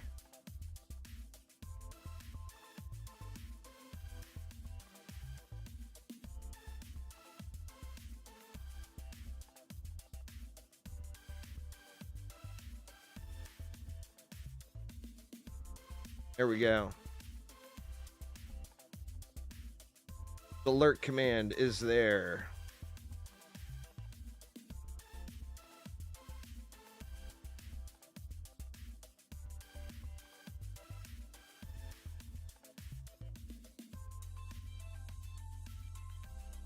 Well, that's the thing, is a new player doesn't have to have 200, 300 resets. They put that first 50 for free program in for new players. It's completely a catch-up mechanic. You know? For people that are doing hundreds of resets, they know what they're doing. I mean, they've played the game enough. They're doing it because, first off, they don't have anything else to play. And second off, they like the thought of a super, super small benefit that's a permanent or a long-term reward for their account, you know? The only thing that's really fucked right now, pardon my language, but it is deserving of that, is player markets. And that's, you know, players ruined the economy. The game didn't. A lot of people like to blame it on the ancient power resets, but it all boils down to, if you're going to pay that price for something, that is now the normal price. So if you want prices on things to go down, then everyone needs to quit buying overpriced shit, and prices will go down. You know, we got ourselves into that mess.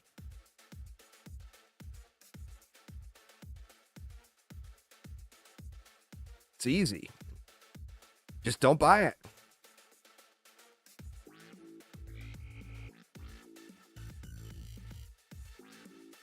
But yeah, the market is in a terrible way for new players.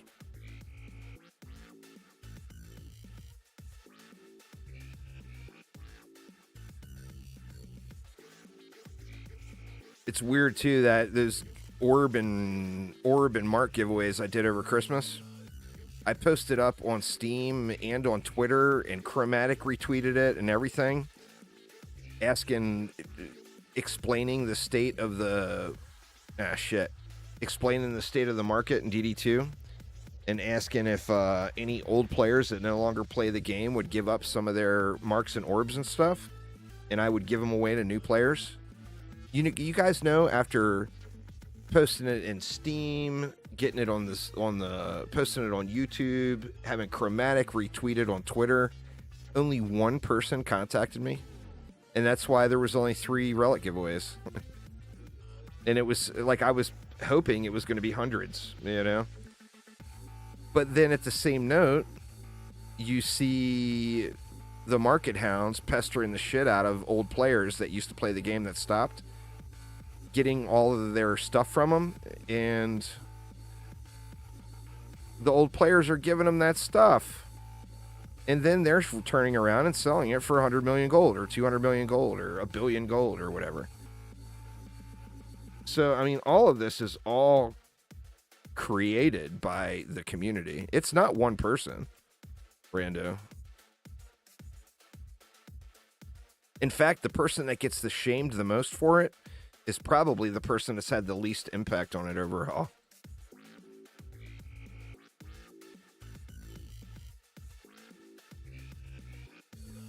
Well, I mean, no one has that, Mig, is the thing.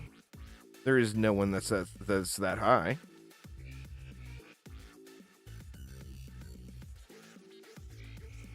And the people that are that high aren't the people that are buying all this stuff. You know?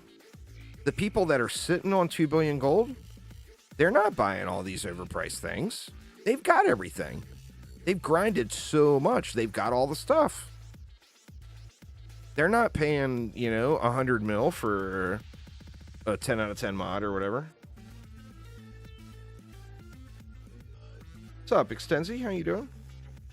Melody, what up, what up? The thing those players have, the players that have done 1 million resets and have all the gold, with few exceptions, there's some people that just won't part with the gold, but there's the other people, they buy all those crazy overpriced flares. Well, I mean, I think the trouble with Xbox is it's down to a very, very small player base. Is the trouble. Obviously, I don't know the exact numbers, and we don't have a way to track active Xbox players. But I get the impression that there's fewer people playing on Xbox than anywhere else.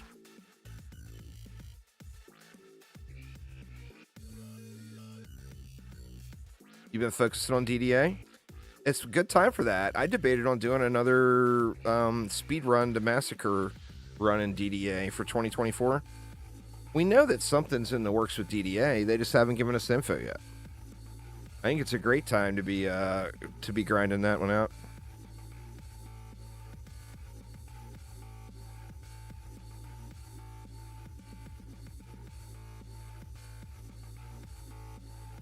You don't base your resets off of your level, Extensi. You base your resets off of your onslaught floor. So you get floor 300 unlocked for free just by doing a Chaos 9 expedition. And that gives you 3,000 plus minimum ascension. So that's what most people do. Do one Chaos 9 expedition, then reset. Doesn't matter what your ascension level is. I mean, you got to be over 250 or it won't let you reset. But besides that, it doesn't matter what it is.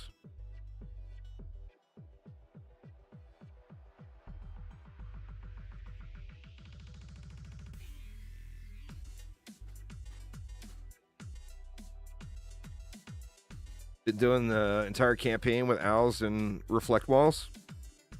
Yeah, owls are super strong. There's no doubt there. In fact, I think it's probably one of the strongest things in the game as far as the regular progression through the game goes.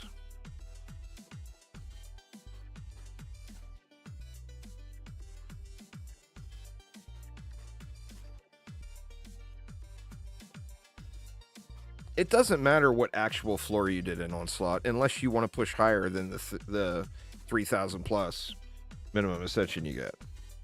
You get a free Onslaught floor 300 unlock just by doing one Chaos 9 expedition. So you do one Chaos 9 expedition, then you start AP resets. You don't have to do an Onslaught push. I mean, you can if you want. Well, back then, that was the floor skip, though, Gears, is the thing. Now we got Chaos 9, which is another floor skip. Originally, the floor skip was Chaos 8, and it skipped you to 100, you know?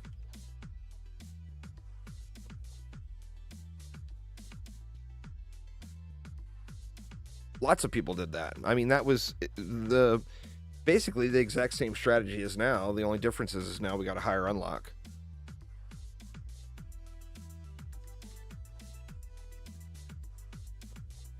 I wouldn't worry too much about nerfs in DDA, Melody. I wouldn't anticipate there be any nerfs in DDA anytime in the near future.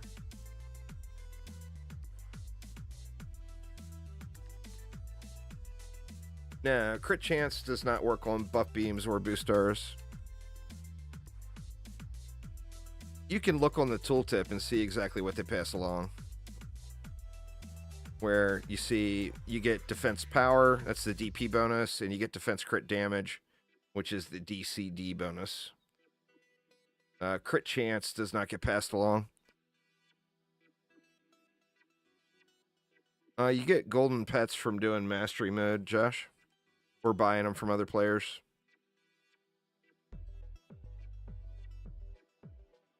Any mods here that could ban that bot on Twitch?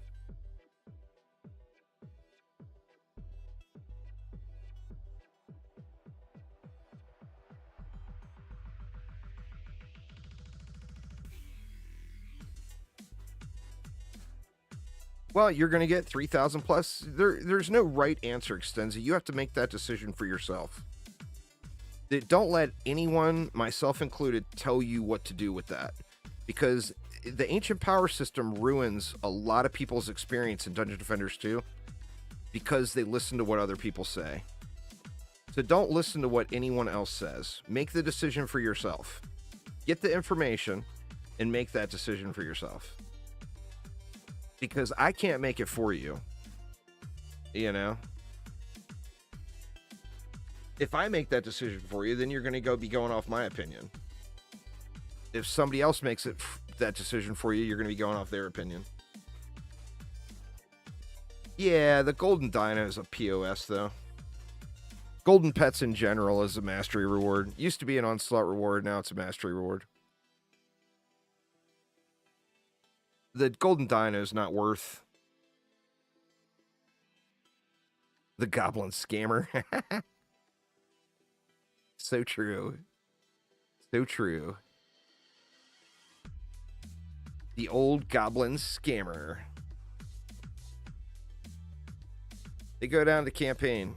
That's the thing. You got to understand what you're getting yourself into is the very first thing I would say for AP resets. The second thing I would say is don't let anyone make the decision for you. Because you may hate it. You might love it. But I can't make that decision for you of whether or not you're going to love it or hate it, you know?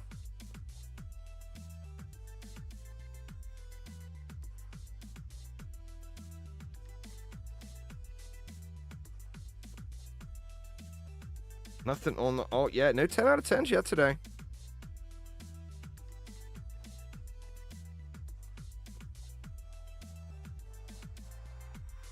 It's a janky reset system. It is. It's rewarding, even just doing what I'm doing here today. Well, I mean, you can look. So far today on stream, just casually playing and chatting, I've gotten 24 reroll tokens. I've gotten 12 stat reroll tokens. I've gotten 108 pristine motes. I've gotten 36 amps. I've gotten 6 scales, 6 clusters, 6 ingots, and 6 pristine leather. Because remember, I got this on my alt as well. So I've gotten over a stack of motes today, just sitting here hanging out, talking, chatting with you guys. So just the materials alone, particularly if you're playing with an alt, it's very rewarding, you know? But you could also get that stuff through any other game mode.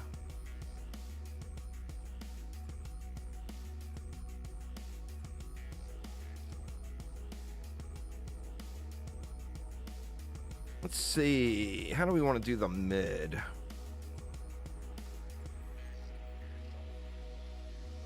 This one, I just do the standard. I think the mid will tree it up and then we'll place everything up top.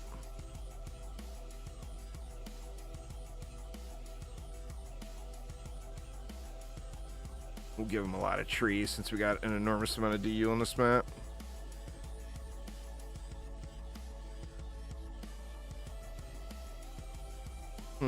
My tree range is so big I probably could have went right in the middle, huh? Oh, shit. Yeah, man, that's huge.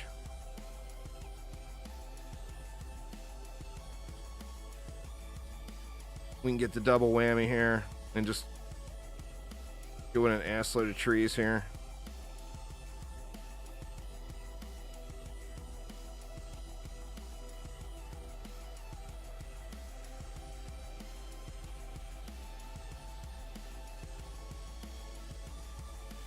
That's a whole lot of thick vines action. And then we'll give it a little support too. Pets are all about their abilities. Pet damage builds, as far as the auto attack damage on a pet, is just a joke. It's nowhere near what a hero will put out. So I mean, pets, it's all about their abilities. Did I overspend? I feel like I may have overspent. Maybe not.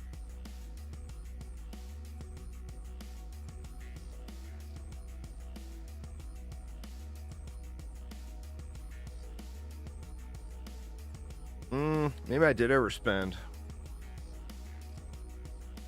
Well, I don't think we need 5 of these here for 1. So let's take that down to 4. Actually, I still feel like it's too much.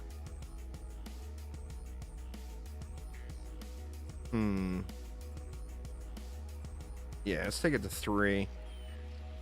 And then we'll take this middle one down to 5. Or maybe even 4. Yeah, let's take this one down to 4. And then we can just go stupid tier over here for the boss lane.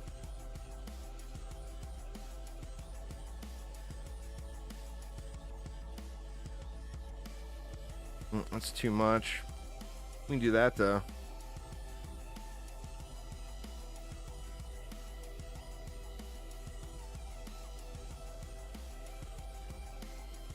Yeah, I think that'll work.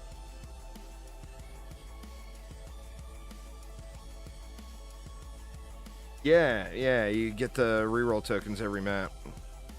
Which is, that's why that's the reason Onslaught is good for crafting materials. Doesn't mean you have to do it that way, because you're not picking what else you're getting. but you are getting that every time.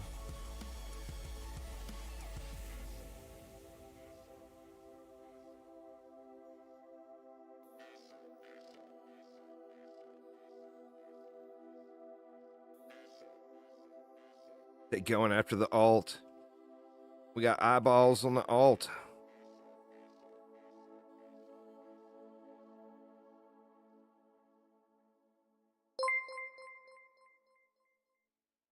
Thanks for subscribing there, Leor. Appreciate it. You're going through the terrain to get to the alt.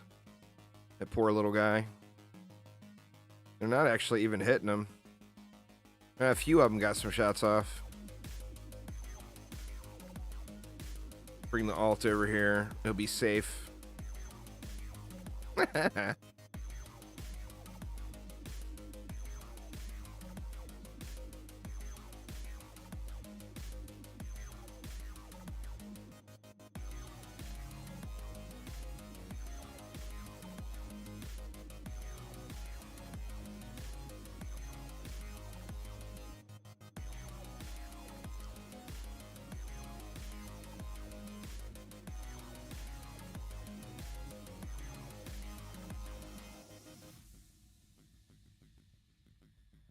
Dang it, man. I was down to the end of my little tube of Carmex. And when I opened the lid, the thing popped off and went on the floor. Pepper likes to lay under my chair here when I'm playing at night, so it's gonna be completely dog-haired. Oof. Oof, oof, oof.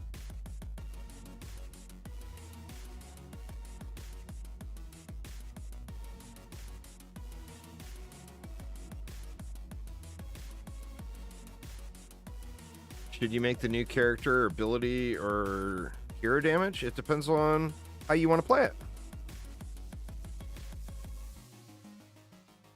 it. Every character is the same thing. Do you want to spam abilities? Then go ability power. Do you want to focus on the main attack? Then go hero damage.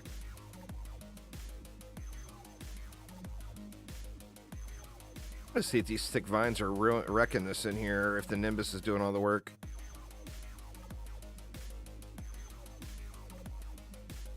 That's a lot of thick vines going, man. The range is good. It looks like they're dying really close. Let's see.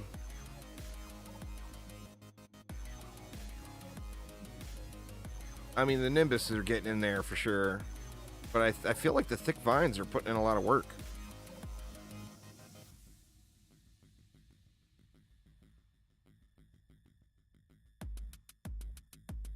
I think the Nimbus are stealing all the KBs.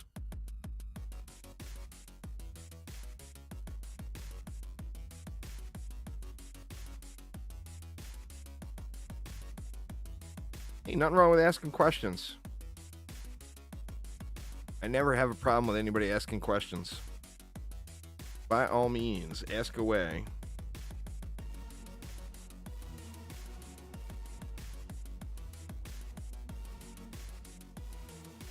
Dryad's a good choice. The Engineer's a good choice. I mean, just look through them and look and see what looks fun to you, you know? Dryad's all about spamming stuff on the ground. You're dropping the stars on the ground. So does that seem like a gameplay that you would enjoy?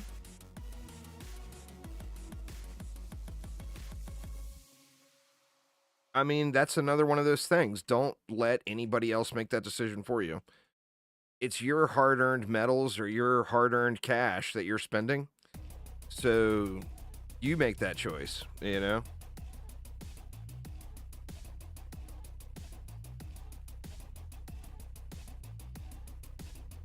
I personally would suggest getting heroes that have defenses. Because it just adds a lot more to your gameplay.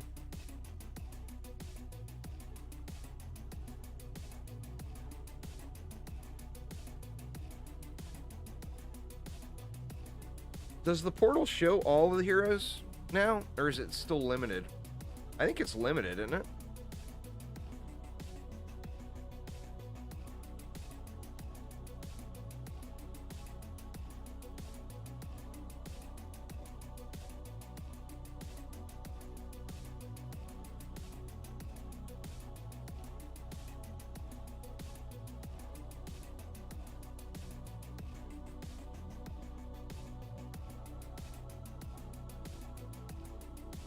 Man, I gotta make that hard call. The choices are, do I make this my last reset? Or do I keep pushing to get the crafting materials and the, you know, the long-term gold gain on the alt, all that stuff? And then if I do just make this the last one and do one AP reset out to get to 72 with the orange dot in the icon, do I go up and onslaught a little bit to get my minimum ascension higher? Well, that's the thing. I mean, at this point, you know, besides the gold gain, which is not enormous at this stage, you know, I mean, I'm making plenty of gold. It's more about the icon than it is to me, and I like the one with the orange dot in the middle. You know? I mean, I stopped there on my main account for a reason. That was the icon I liked the most.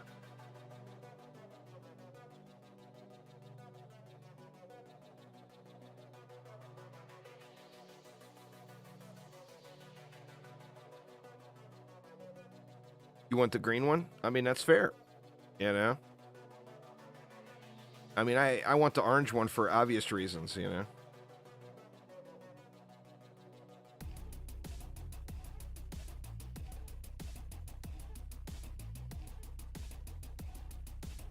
You like the blue sapphire one? I mean, the 100 ones do look good. But then you got to ask yourself, if you do the 100 one, you got the big fancy one, are you going to take it? Or are you going to grow a pair and get the 200 one instead? So that's where the issue comes in once you get to triple digits.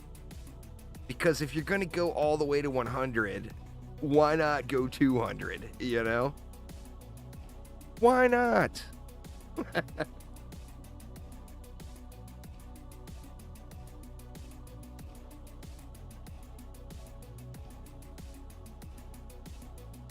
Yeah, I mean, that's the thing. I mean, the other trouble is there's other good games. There's fun games to play, you know? Do you want to invest a bazillion hours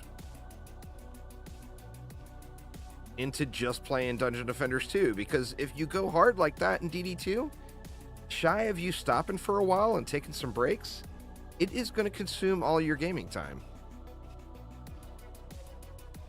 Is that what you want? If that's what you want, then it's there for you. But if you want to diversify and mix it up and do other things, then, you know, obviously there's nothing wrong with that either. See, I don't do any of this stuff off stream. I do some grind off stream. Like, I'll watch, like last night, I started watching where I left off with Star Trek Voyager again. I'm at the end of season 4 now. Show sucks. I don't know why I'm doing it again. But, you know, and like last night, I did a bunch of grind, you know. Oh man, I still have not gotten a 10 today. I gotta be due. Let's see.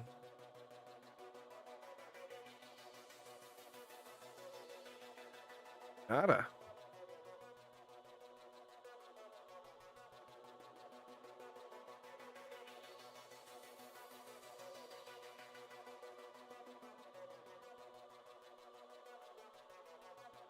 Yeah, I mean, if you ever had an issue like that, that's definitely stinky. For certain. We got a controlled burn over there. What do we got here? Omega Squad Theta. Got Cyfrost Wompity Womps down there.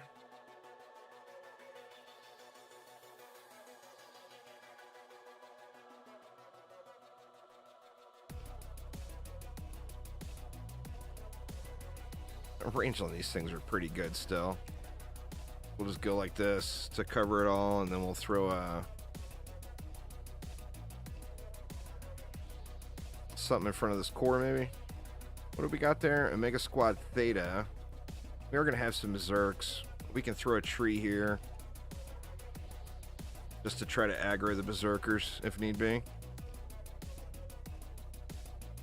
And then what about over here? That controlled burn. We already kind of know what we want to do with it. The Nimbus. Let's see.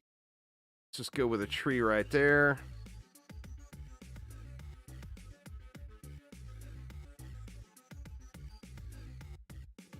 We went 3 there, and we went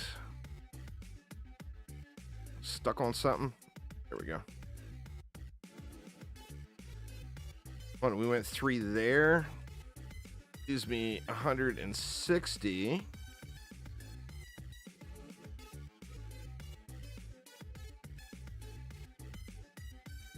Did I put stuff down here? Yeah, I did.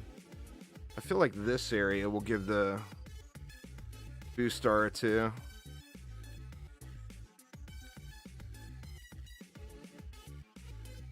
And then over here, we'll just go with a buff beam and a destructive pylon.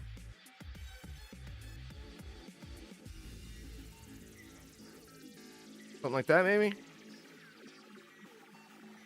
Should be fine, right? Hopefully.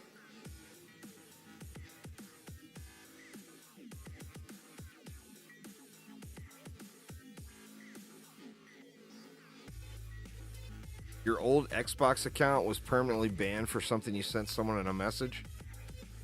Jesus. Well, you sent that message to the wrong person. That's just crazy.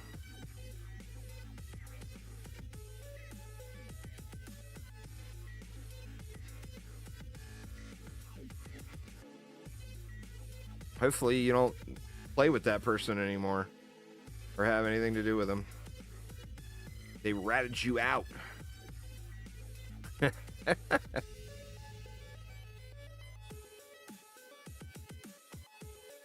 Not funny at all, but you know what I mean.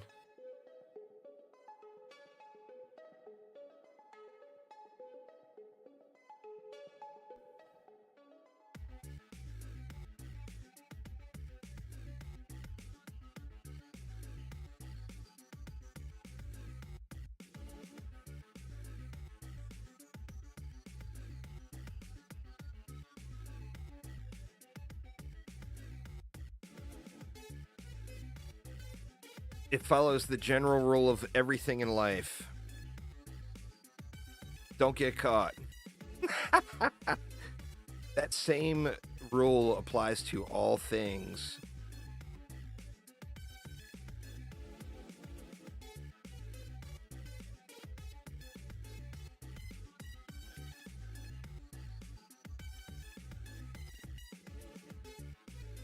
You just catfish someone.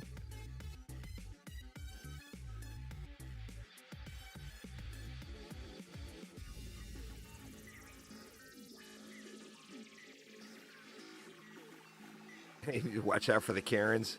You know what's hilarious? That that guitar YouTube channel that does those Karen metal videos. Some of those are so good, man.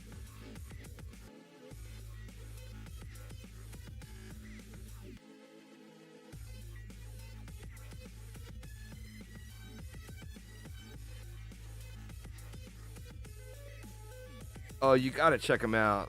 I can't remember the guy's channel. There's several people that do it, but there's a guitarist, particularly, that does it. And it's just hilarious.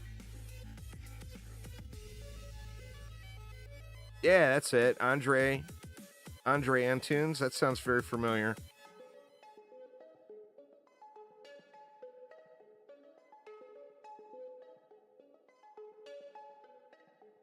Yeah, it's probably the same dude. The one with the girl screaming in the car. I saw that one too. I just worked 10 hours. She starts belittling all of her friends that are in the car. Like, Jesus, man. We get it. You're fucking hungry. Settle down.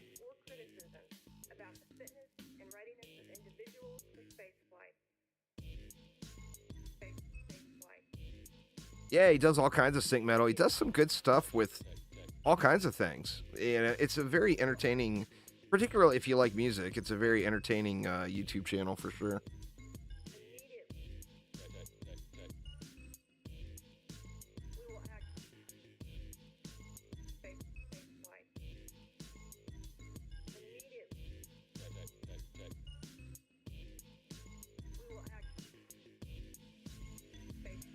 Definitely just super funny stuff.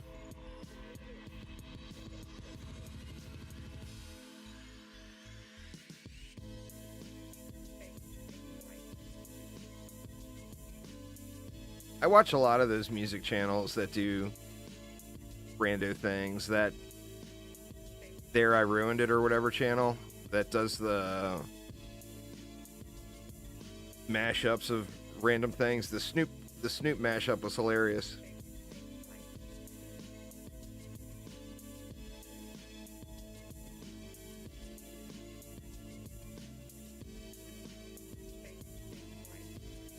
I wish I was more familiar with the modern music software because I've got a big music background, but I don't do anything with it anymore. And I still have a love for it, but I end up watching other people's content instead of trying to make my own.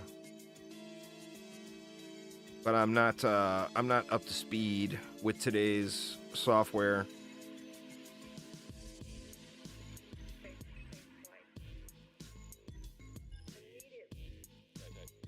I have not.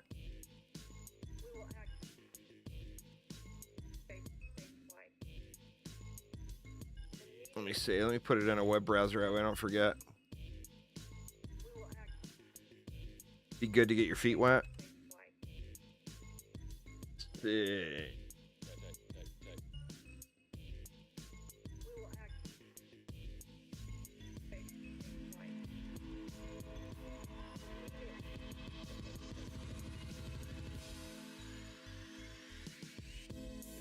What's it called again? Can't find it. Suno AI.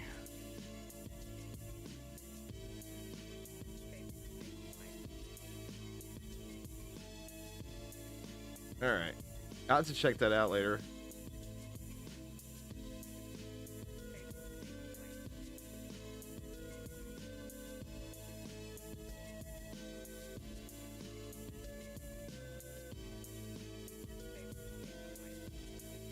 Like the problem I have now, I still have one guitar. But the problem I have now is I spent way too many years dealing cards and dice in casinos, and my hands are wrecked. Like I've had multiple carpal tunnel surgeries and stuff, so I can't play the guitar for long periods of time without my hands starting to hurt. And I started off on the piano, but I certainly can't play the piano anymore, or it just hurts. Yeah, I've got a Discord channel.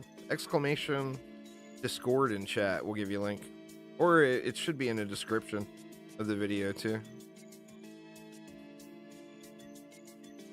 I think all the pertinent links are always in the description.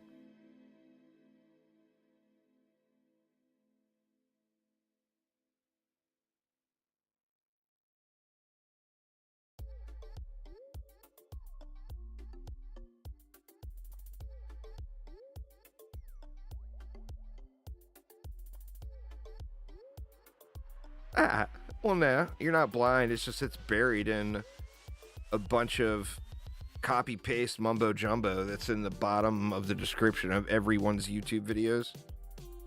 So it's no one bothers watching or looking through that. It's not definitely not a blindness issue. It's buried in junk issue.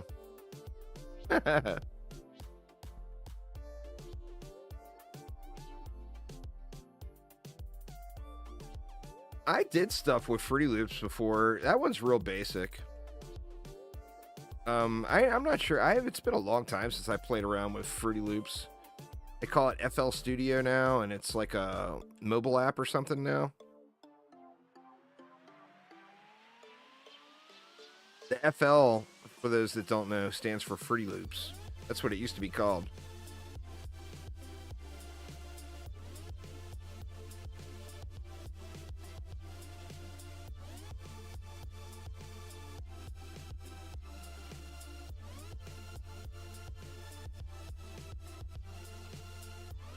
I gave my guitars and my bass away to my son.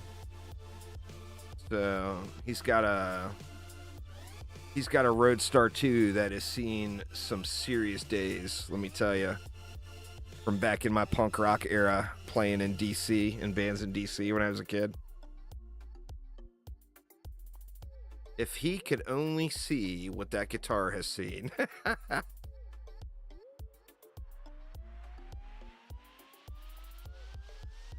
It was a bit of a lengthy conversation when I had to explain to him that the chips and dings on it and everything was from me smacking people with it when I was a teenager.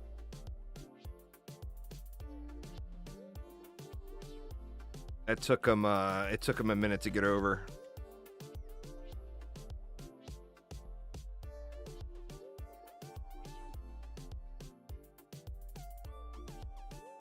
Take it easy there, Beans. Enjoy.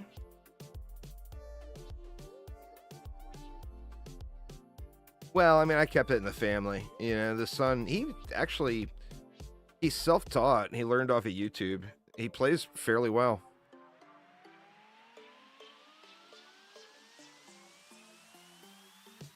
Let's see. Here we can just do where am I even at? I'm at 310. Here we'll just do the Thick Vines spawn camp. You know what? Will Thick Vines do it by itself? Let's do it for science, y'all. This may end up going poorly. Let's see how this goes.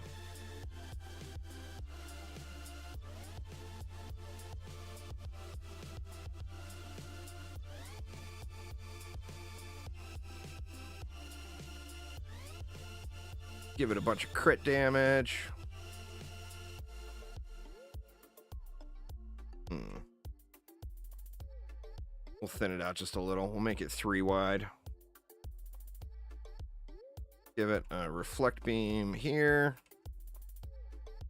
for the pylons.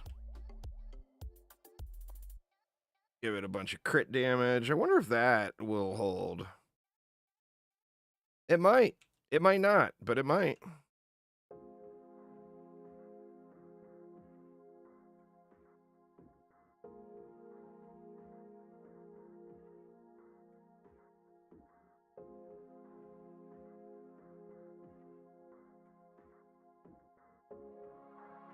Check out the thickness of the Thick Vines. Is it still worthy of its THICC spelling?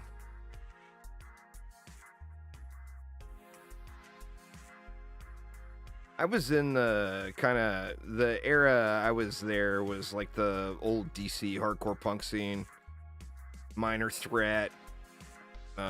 You know, I was there when the Bad Brains got banned from DC. They ended up making a song about it. Banned in DC.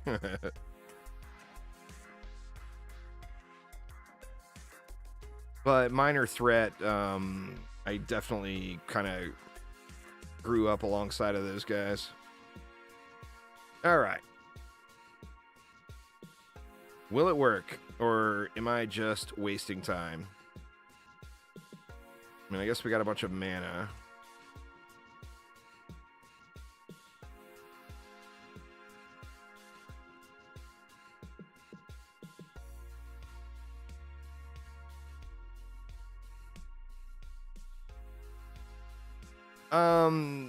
The bees I think are cooler, and the clouds are more effective, in my opinion.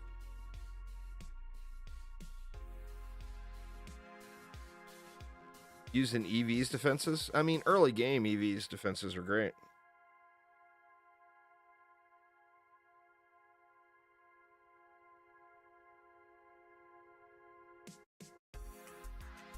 Just like the thick vines, it's got the thickness. It's still a THICC and not a THICK. Assuming I'll have to kill that. Actually, I don't think I'll even have to kill that Lava Guardian. Let's see. Or the Weaver, maybe? No. Lava Guardian died. Looks like the Weaver's going to die, too. Yeah, they're still thick.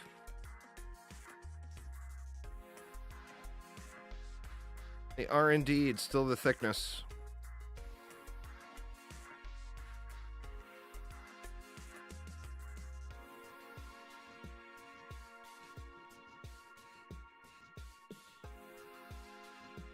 Yeah, I'm old, Brando.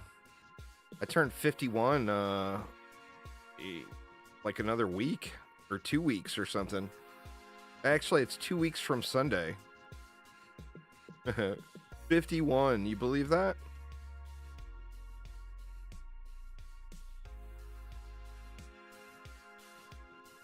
I'm using anti-melee and anti-chaos. Most people build it like an actual wall to give it some survivability. But these are full damage. So anti-melee, anti-chaos, defense range, and then deadly and vicious with thick vines. It takes them to the range cap without upgrading them if you throw the other juice in. And then we're not getting any benefit from the power here, but we are getting benefit from the crit damage. Same thing on the buff beam. We get the crit damage. You could use that boosted blockade in the boost star and get even more damage, but I'm pretty sure I probably don't have it on me. Not one I usually carry around.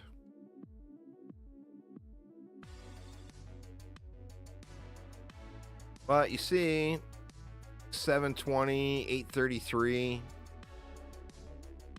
Looks like the one that's upgraded the most is critting for 853 per tick. There's 6 of those. So just figure if it was 800,000, 6 of them would be what, 4.8 million? If they all crit at once.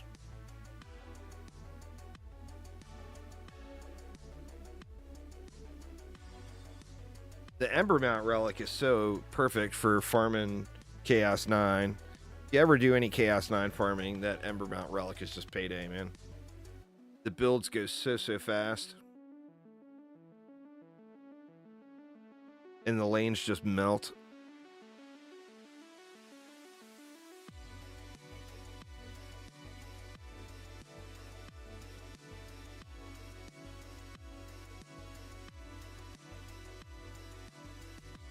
The other benefit you get with thick vines is it's going to go off no matter what. So it has no defense rate, you know? So it doesn't matter if there's frost orcs there freezing it up. It's still going to tick away.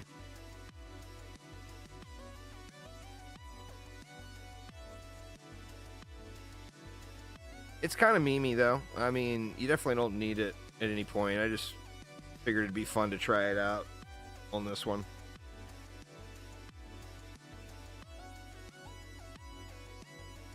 Yeah, I mean, that's the best way to farm the shards, you know? Get them win streak bonuses stacked up and grind it out. Plus, Chaos 9, you get, what, 9 motes per map? As far as pristine motes go? It's pretty damn good, you know?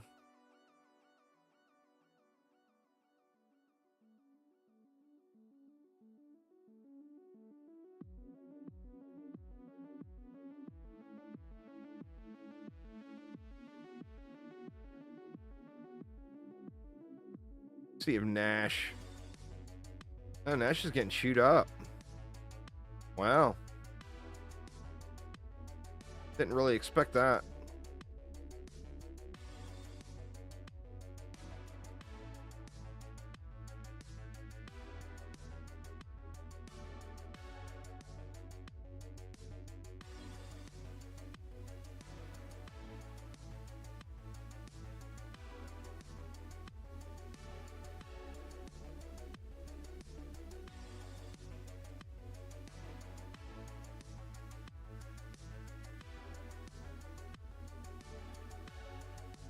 This lane got all the upgrades, so it's just slapping these guys.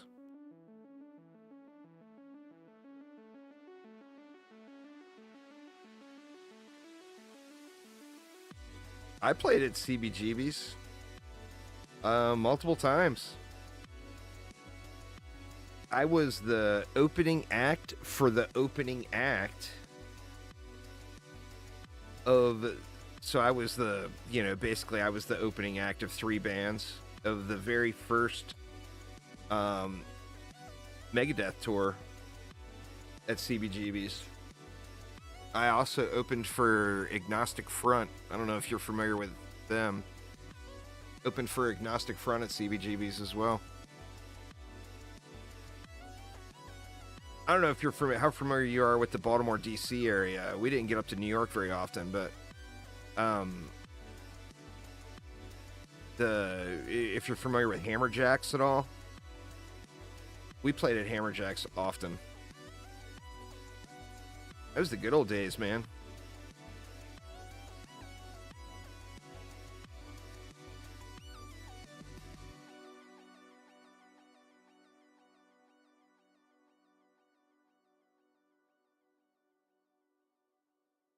Thanks, Hair Royal. You know it's going to backfire on you. I'm going to get a super crazy 10 out of 10 now. You watch. You just watch.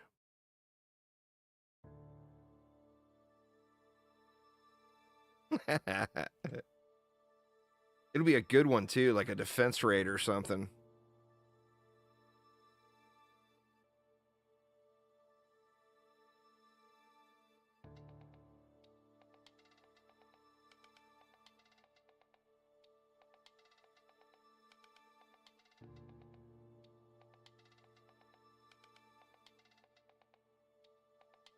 Yeah, this is doing much, much, much better than I anticipated. I figured at least the Zerkers or whatever would make it up, you know?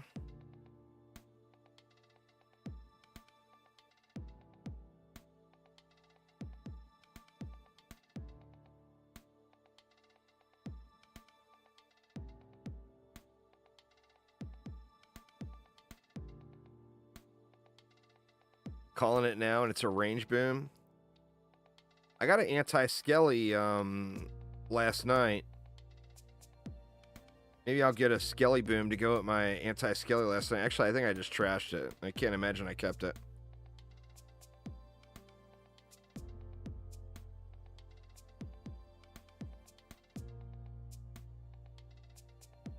Never the mod you want. I'd like to get that Aquarian finished up, but the prices in player markets are just stupid. So I haven't been interested in buying any mods from anybody.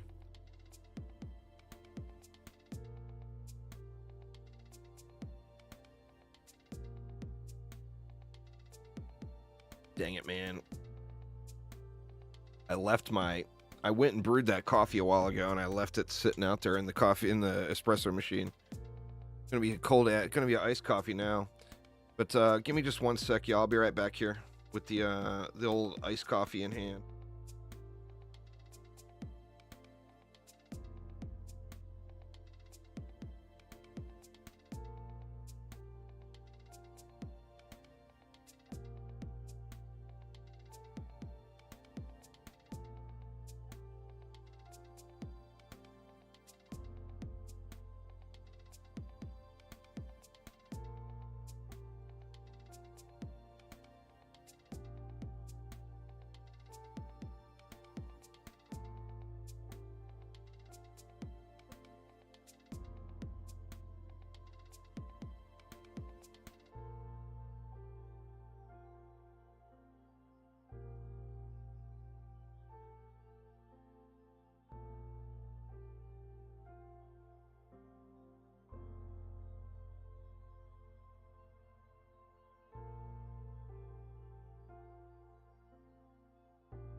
All right. Sorry about that, y'all.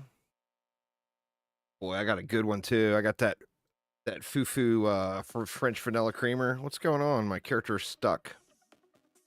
What? This one's not. Oh, derp. That'd be why.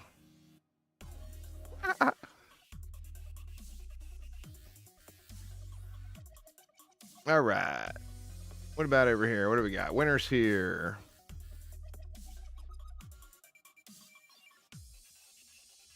Good lord, man. Now I'm just feeling real lazy.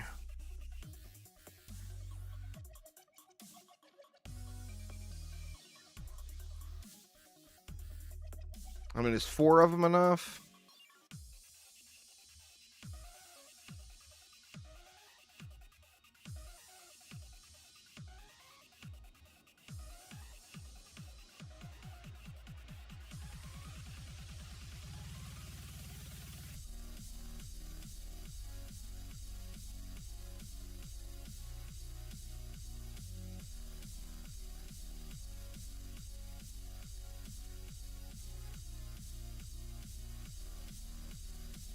Do we just go crazy on the EMPs here? I should probably throw this down first to make it a little easier to place everything else, huh?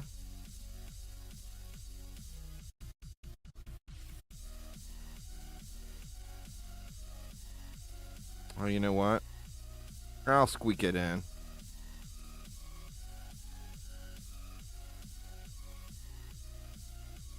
I wonder if these are going to get dive bombed to hell. They might.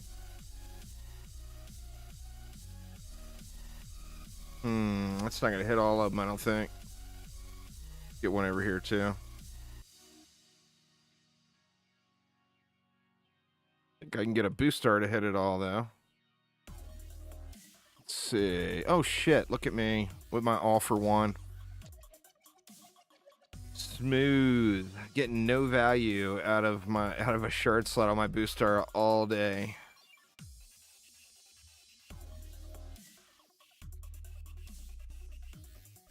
Yeah, right. What about here?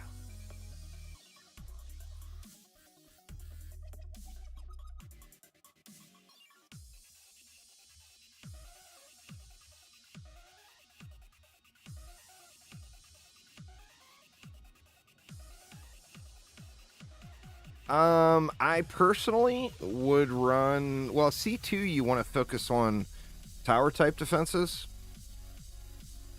I would probably... If you had access to everyone, I personally would probably use Nether Archers. And I would run with a Mercenary, a Monk, an EV, and whatever you want in the Force slot for what you prefer to DPS on. Is what I personally would do.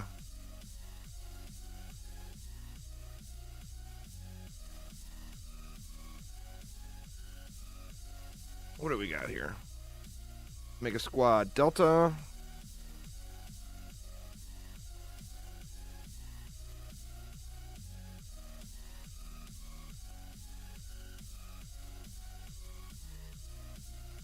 These were placed really well, weren't they?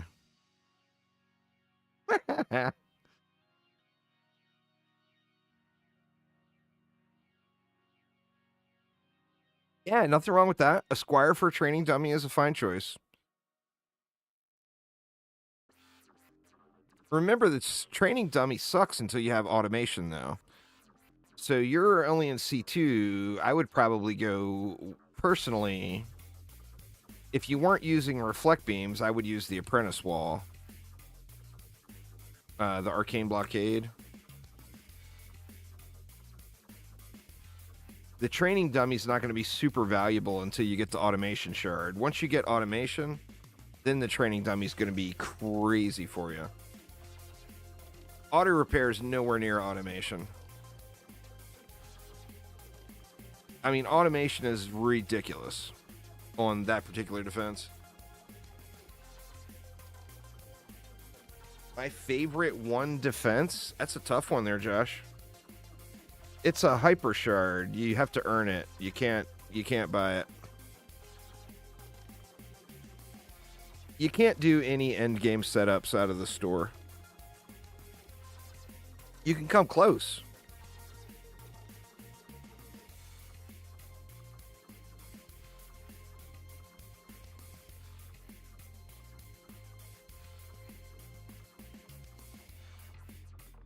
But any setup that requires hyper shards, you know, obviously you gotta earn the hyper shards. And I could just add. Where was that lava guardian at? It was here, huh? I could just remedy that lava guardian issue by just doing that. I don't want to dirty it up too much. We will remain the purity of the tree for the most part.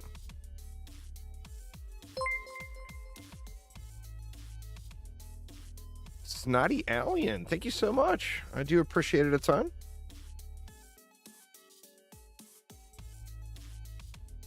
Well, hey, thanks for watching them, man.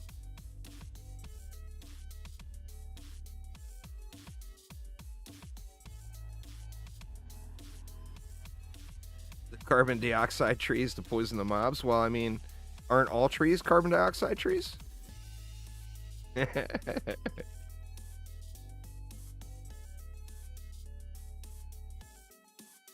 I didn't think of it that way. Or no, hold on, it's the opposite. Trees eat carbon dioxide and create oxygen, right? They don't eat oxygen and create carbon dioxide. We'd all be dead.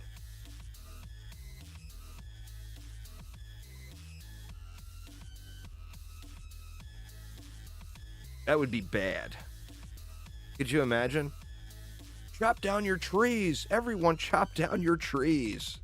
They're eating all the oxygen. That would be terrible.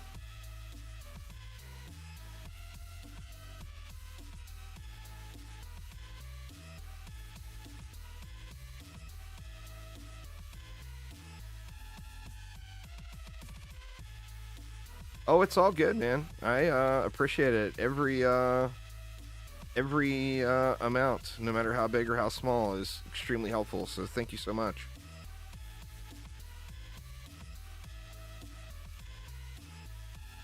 I did play Steam World Build. It was definitely a fun game. Part of the problem with it is I had a little bit of a negative experience with the publisher with Steam World. Which Steam World was it? Was it Dig? Steam World Dig is a different developer altogether that did Steam World Build. But that kind of limited my play a little bit just because of that negative impression.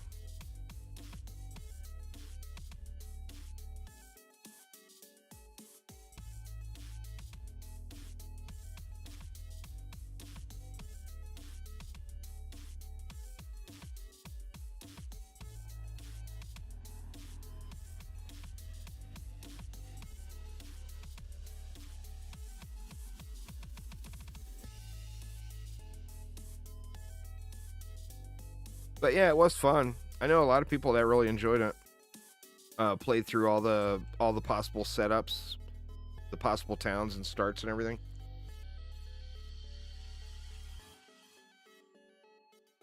Get wrecked, Geode. I did it on live stream. I didn't do a video, so it might still be around, or it might have been archived. Like on YouTube, live stream VODs stay forever, but on Twitch, they get archived after 2 weeks for non-partners. And I don't remember if I streamed it on Twitch or on YouTube, or on, I mean, I may have streamed it on both. Like now, I stream everything on both. Nah, just up to C9. They didn't give another floor skip for C10.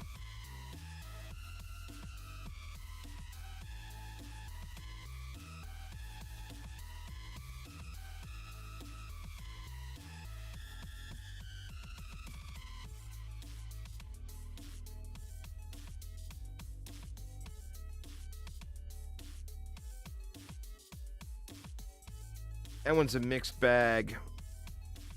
People who don't like Onslaught would have loved getting the floor skip. People that do like Onslaught didn't want the floor skip. So they ended up going with the no floor skip. I mean, not based off of what anyone wanted. Based off of what they wanted, you know?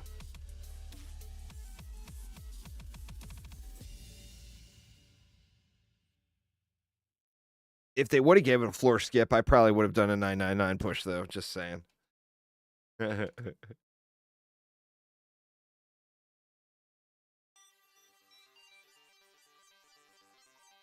But they didn't. New update. There's a new update right now? Oh. Make me go to 999? Well, I mean, that's the thing. I wouldn't do it on stream, probably. I would do it. I mean, I would do the 945 and up on stream, but up to 945, I would do it with Netflix at night, AFK with the alt. I mean, I guess I would do some of it on stream, but it'd be this. It'd be another 600 floors of stupid shit like this.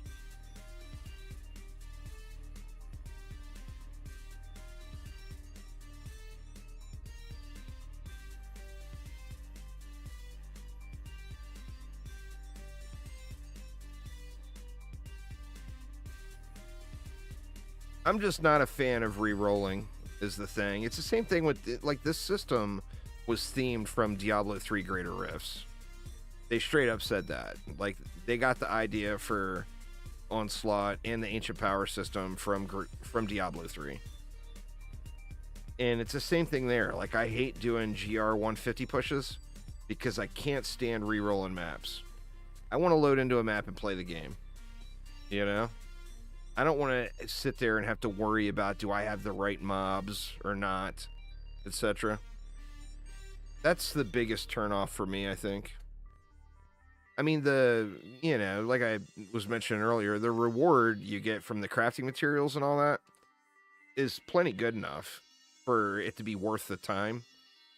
Especially if you do it with an alt up to 945, you're going to get a massive amount of crafting mats, you know?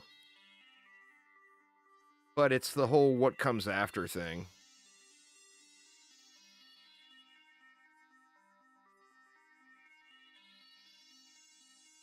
For me, anyway.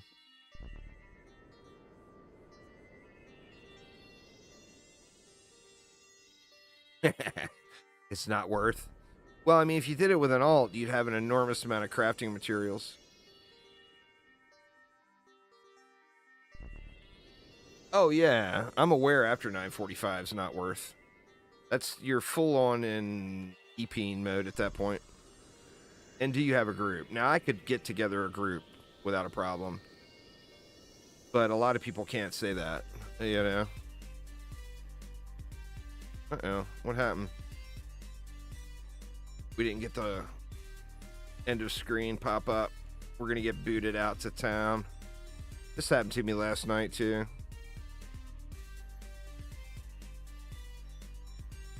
Well, I mean, like Aramir. If I went up to 945 and I needed help getting up the rest of the way, I think Aramir would without a doubt help me. I know there's quite a few other people that probably would.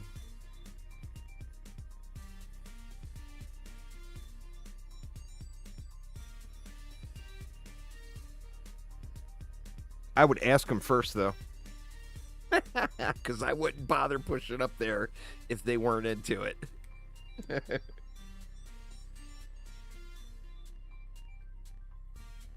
I don't like it that much. Don't get me wrong. There we go. Or no, it's going to boot me to town. Well, I mean, most of the endgame players don't play public matches at all. It's all private. All private all the time. I mean, I rarely play public matches outside of stream. See what's for sale.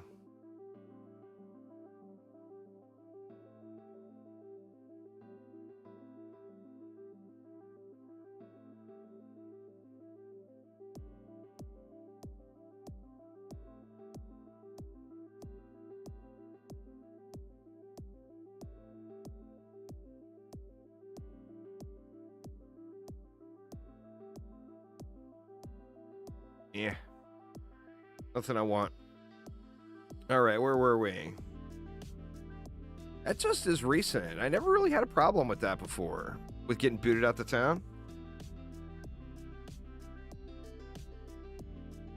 Like I said, it just happened to me last night.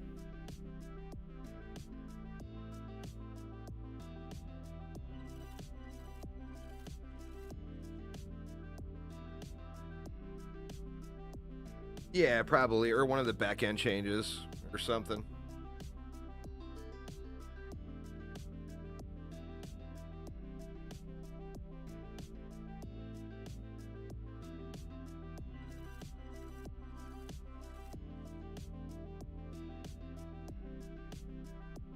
I get the same maps over and over, too, is the other thing that drives me nuts. I know that there's a pool, but I get the same ones all the time. Like, I don't get the other maps in the pool. Still no 10s on the alt. Let's see if that, if I got a 10 on the main from that, that RNG. The killing of the RNG. Nothing there.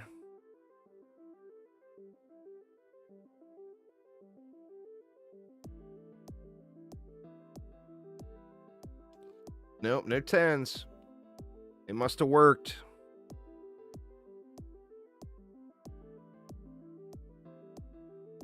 It must have worked. All right, what do we want to do here? I think we just turtle this one out and chill.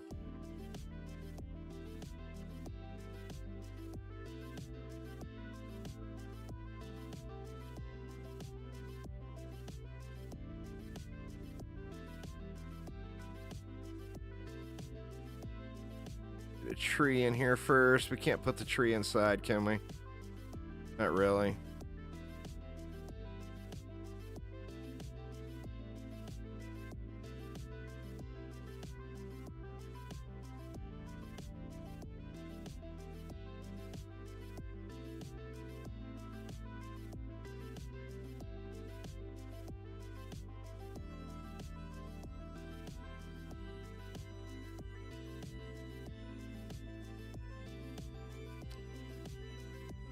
Map is pretty generous if you turtle it out. Like I overspent a little. We'll go 8.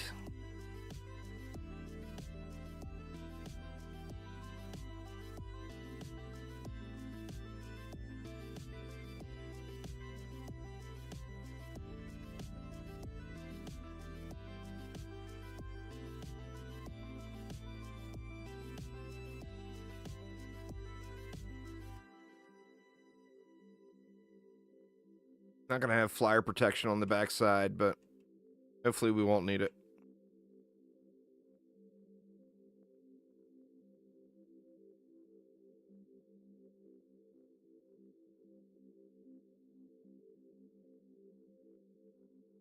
Seven, 8.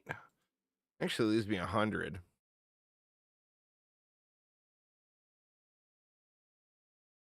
We could give them the destructive pylon. I don't think all these guys are getting it either, so let's just do that just to be safe. Cannabis with another gift membership. Thank you so much.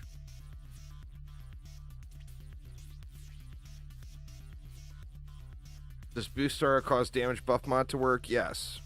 But on that same note, it's not a very great mod.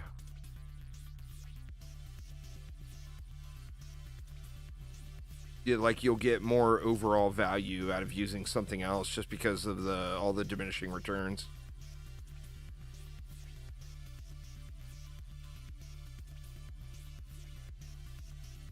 Or not necessarily even diminishing returns, but just the scaling with, like, you know, using crit chance or crit damage or an anti-mod. Yeah, anti-mods are just incredibly powerful. And then crit damage or crit chance is incredibly powerful.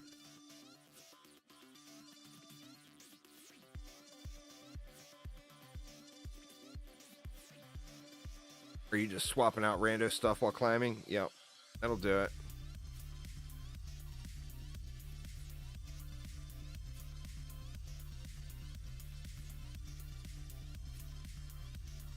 Oh, shoot. I forgot about the stuck mob issues on this map. What do we want to do for that? Well, we got enough to throw a tree in. Is that going to be enough to kill him, I wonder, though? Looks like we got all Whompers up there, so we don't really have to worry about the enemies throwing at it too much. Maybe?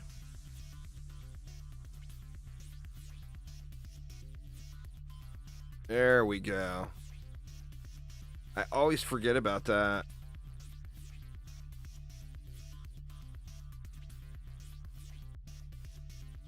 Get off me.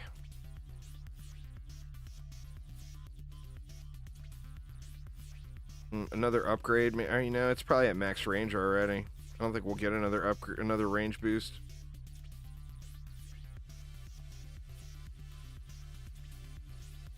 Well, hopefully they don't get stuck that far up.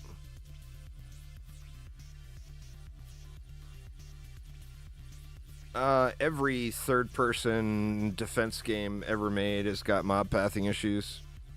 Ned, it's not a matter of fixing, it's a matter of it's just the nature of the beast. Orcs Must Die has mob pathing issues. Sanctum has mob pathing issues. You know, Fortnite, when it was action defense game, the Save the World variant had mob pathing issues. It's more a matter of how they get dealt with. Like in Orcs Must Die, they time out really quick, which is pretty convenient.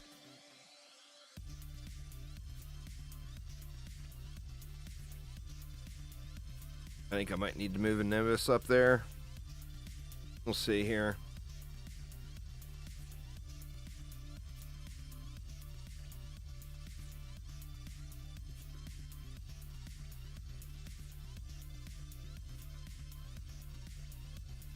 Lava Guardian seems like he's gonna have charges pressed. He's doing something dirty to some little Gobu over there.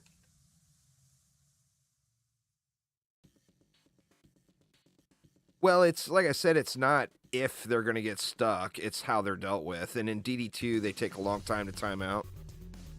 What's going on, Killbo? And that's the struggle. Where in Orcs Must Die, they time out super, super fast, you know?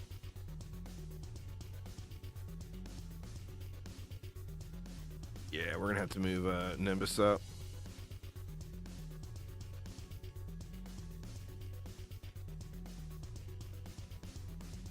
I mean, you could. The thing is what it's gonna save you is just very, very little, you know? So, do you want to do it to shave off, you know, the 4 seconds or whatever? I mean, obviously, it's 4 seconds per map for 10 million maps. Right, is that Nimbus going to reach? Oh, man, the Nimbus is not going to reach. Let's see.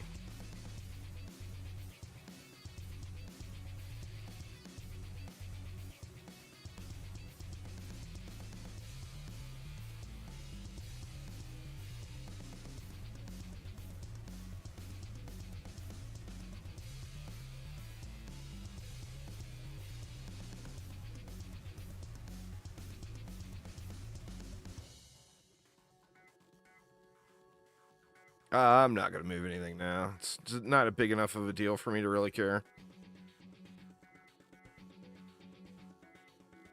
That's just where I used to put it before. And before the Nimbus would reach.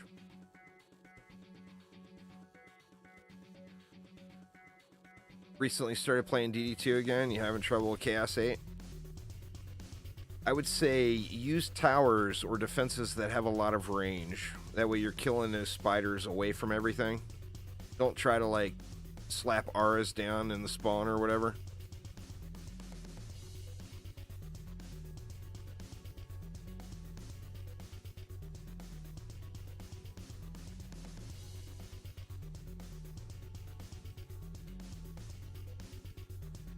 Looks like there's one guy. Yep, there's just one guy that the Nimbus won't reach.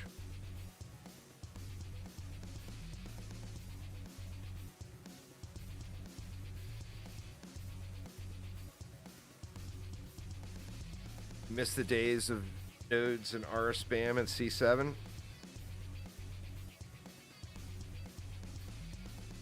Besides, like, super early in pre-alpha, I think in the more modern era of the game, meaning like in the last, say, 6 or 7 years, not the last update, but like the last 6 or 7 years, that was probably the most popular time in the game, Royal, where the game had the most players.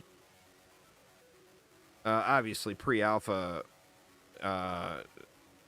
Nightmare, actually even prior to Nightmare days, when it was 25 plus plus was the hardest difficulty. That's when it had the most players.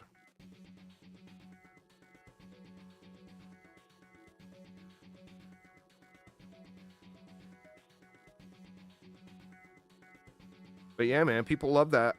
You are not alone.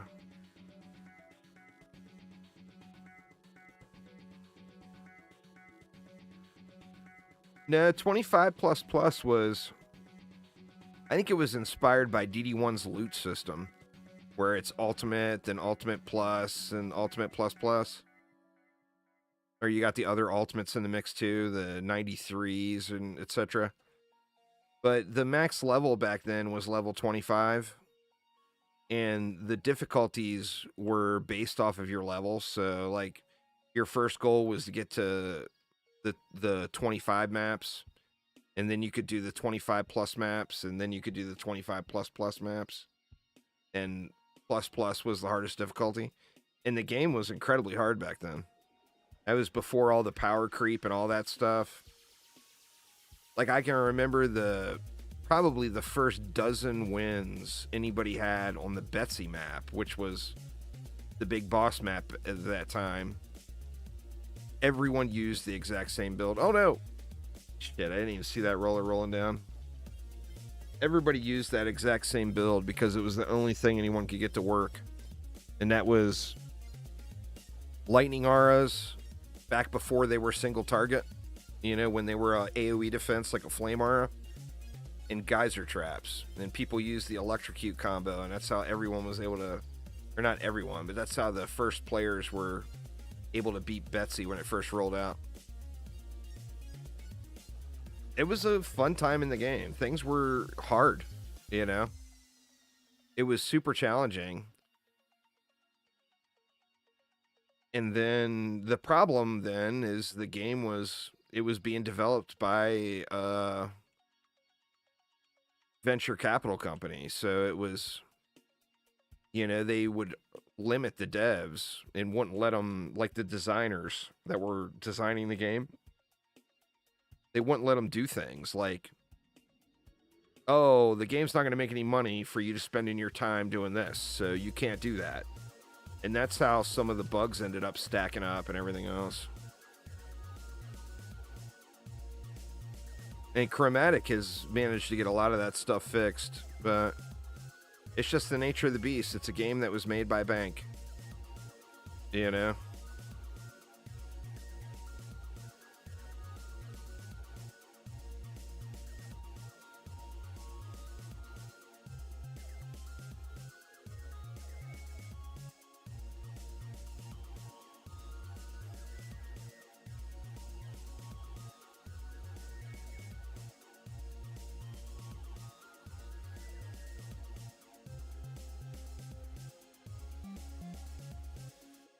Well, just focus on what's destroying you. Earth Shatters and PDTs are a good choice. But what, you know, look at what is destroying you and make sure you're focused on that. You know, is it flyers? Is it bosses? Is it, you know, any particular mob that you're losing to regularly? Then you know when those mobs come out, make sure you're targeting those mobs with your hero and getting them burned down as quick as possible. You'll definitely get it. No doubts at all. I just did that C8 video with the original 4 heroes, and it was like I want to say I was like Ascension 130 or something like that. So I mean, obviously, the earlier you do it, the least pretty it is, but it's doable, you know. I did it this time. I mean, last time I did it with Earthshatter and PDT. This time around, I did it with Ballistas.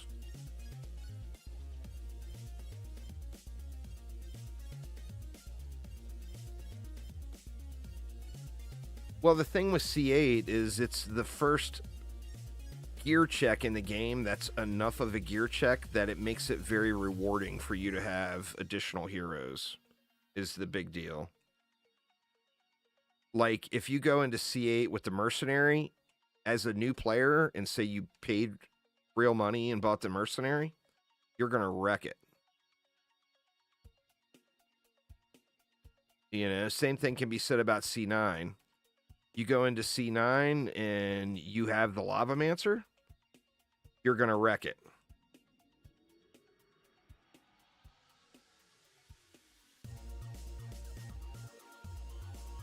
And then additionally, you got the playing in a group factor.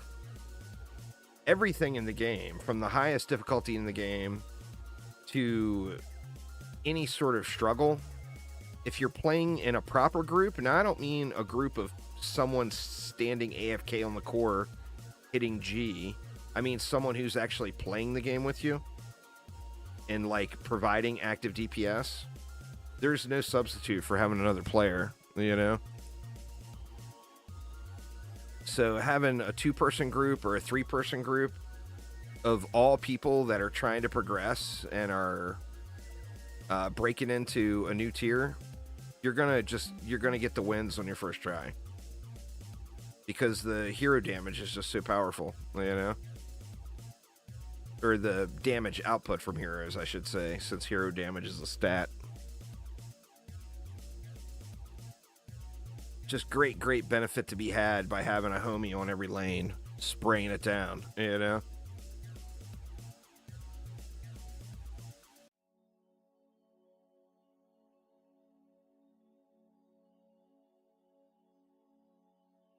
Needs more homies.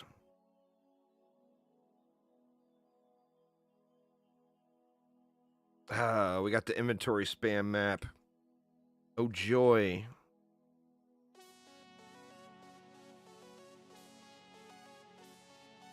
Still no 10s on the alt.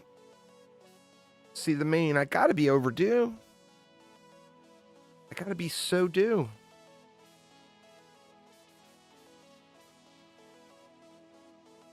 Nothing.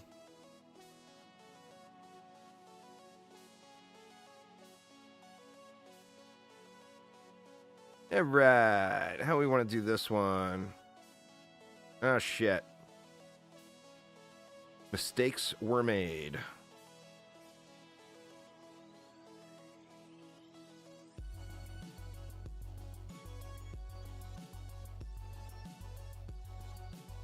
Let me just spam it out a little to get through this.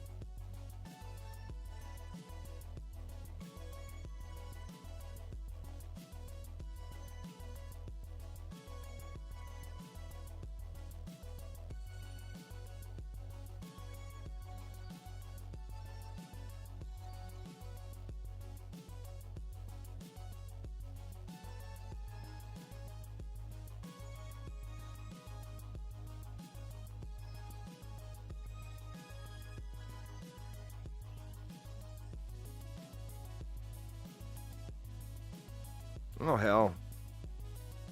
Still got 20 seconds, for God's sakes. What the hell was I panicking over? Oops.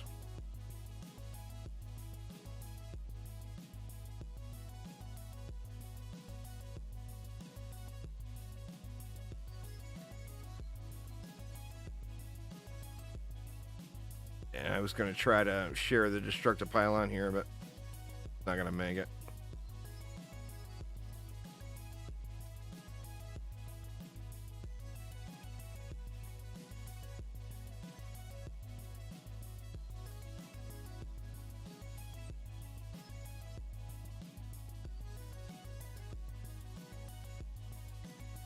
Yeah, I mean, it does go by quick, but it is a lot of time if you just get to it, you know? Get to it and get it done. It's tons of time for sure.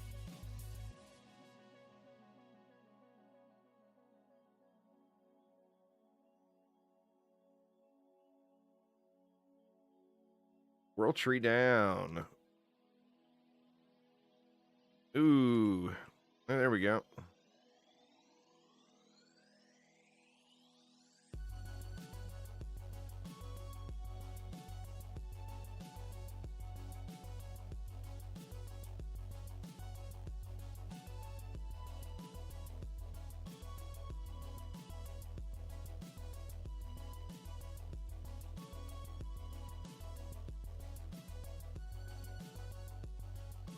This is not a build you'd want to follow. This is kind of a meme build. I'm using anti-mods and that thick vines.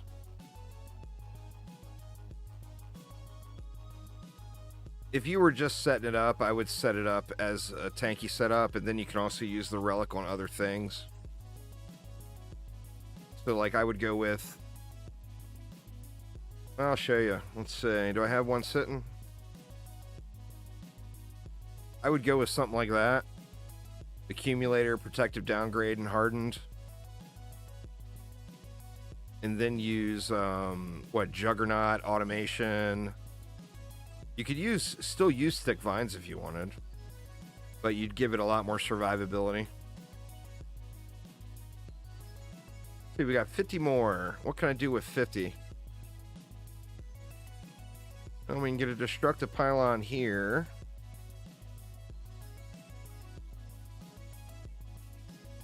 We can get one there as well. And then it looks like this is the weak lane now.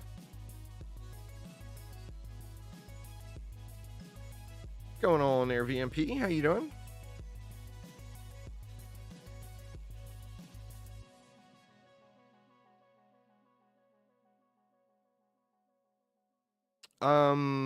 The arcane barriers are good if you don't have the EV. The training dummy is incredibly good with the automation shard. The mystic walls are incredibly good in Chaos 10 because they do super dirty things to the chieftains. You can pretty much use any wall in the game, you know? Yeah, that's fair. That's fair. World tree down again.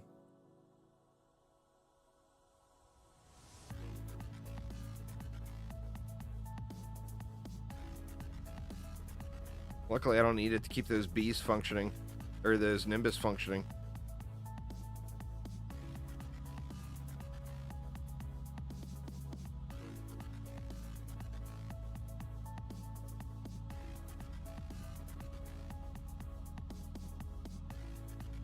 They said before that it was going to be a repeat of older drops. They said they don't have new drops ready to go. And that if there was drops with the update, they would be a repeat of drops from the past. So it'd be an opportunity for someone who didn't get the other drops to get them. But, I mean, that was before, that was an early conversation. That was like a end of March conversation. So they may have changed. I mean, I'm good with it either way. I think the drops are awesome. It's the one bad thing about giveaways is, you got lots of people watching. You'd love for everyone to be able to get something, And drops make it so that everyone who watches can get the stuff. So, I mean, I'm a big fan of drop systems in general.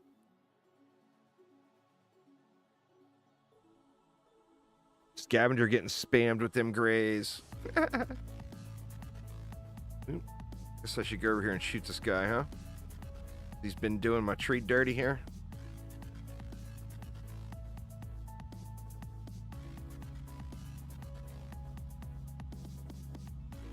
Good lord, man. My scavenger is going to be pissed. Dude, why you got all this shit?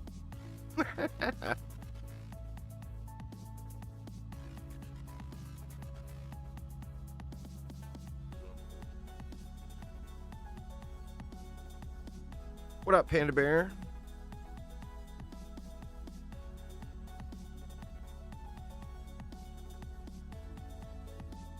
I don't think my inventory was full. Or it's definitely not. I don't have the warning on screen. So I think that's just from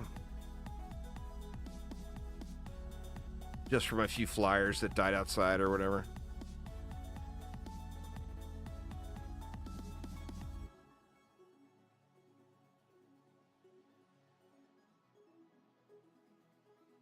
I use boost stars. It's the boost star is the last thing that I usually add in because I'm a big fan of diffusion. Where a lot of people will use the boost star just for ease of use and quality of life. I love having that diffusion shard on buff beams. And in most cases, it frees up me having to use any sort of a range shard or mod. So if I have to choose between a buff beam and a boost star, I will usually take a buff beam, but it's just because of that. You know, they're both great defenses.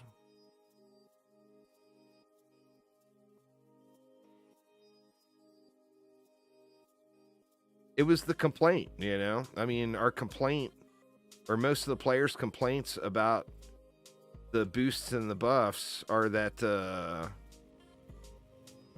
buff beam didn't have any utility and the boost star had all the utility. Well, now the buff beam's got some nice utility, you know? Yeah, I mean, if you like more damage is great.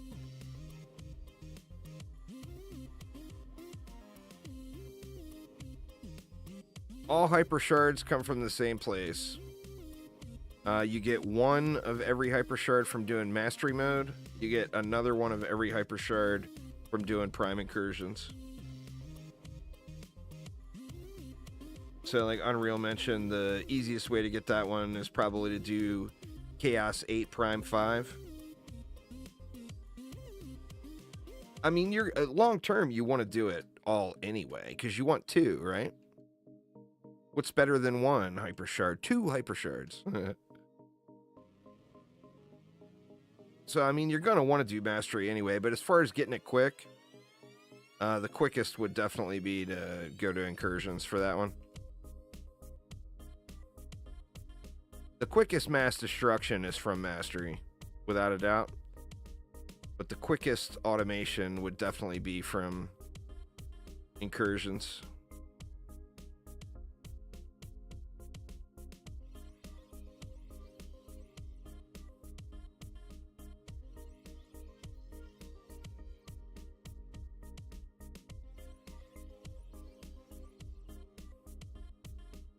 Why am I bothering upgrading? It's almost over.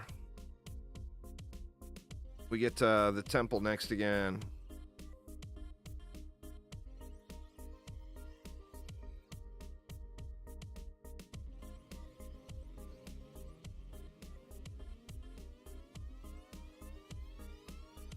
Damn it, Core, I'm trying to jump on you.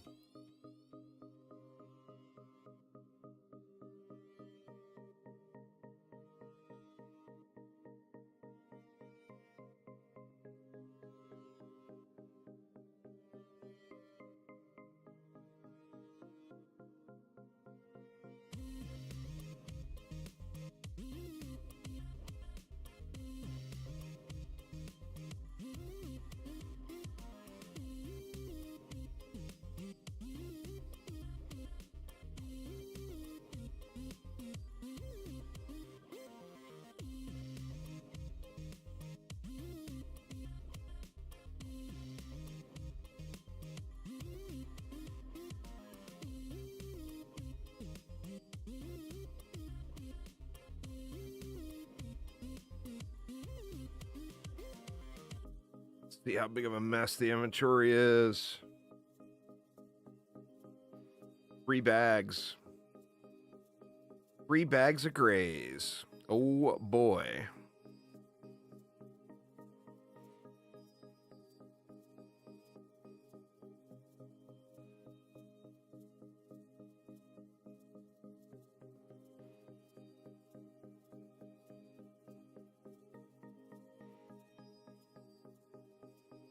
All right, let's see what the main's got. 2.5 bags of grays. See how much money is this? 2.5 bags of grays. I'm at 198, 276.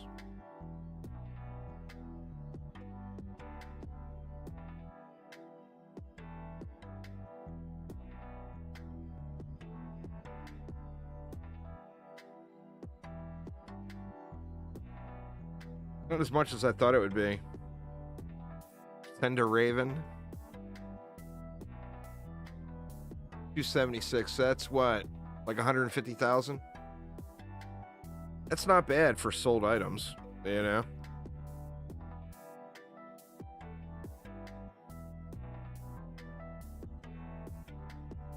I gotta tell you, they're Jack and Hakar. I have never seen anyone in my entire time on YouTube more dedicated to the RP. I've debated on responding to your Valor Margulis many times.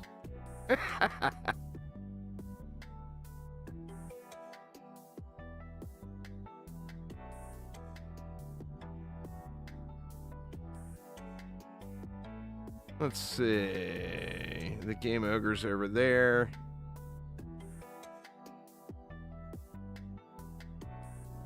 This.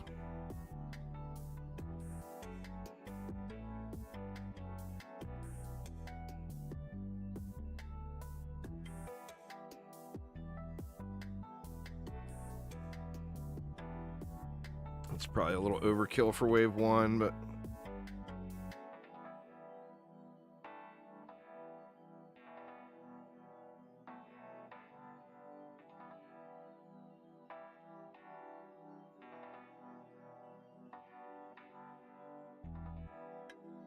right, Game Oga, we'll go. We'll mix it up here. A couple of Nimbus and a couple of bees. Let me double check again. Oh, I got no gear. All these bees I placed today. I got nothing on bees. What do we want to use? Guess we'll use this one. I'm not going to get any value out of that controller, but that's all right. We'll go destruction. It's good power transfer. We'll mix it up a little.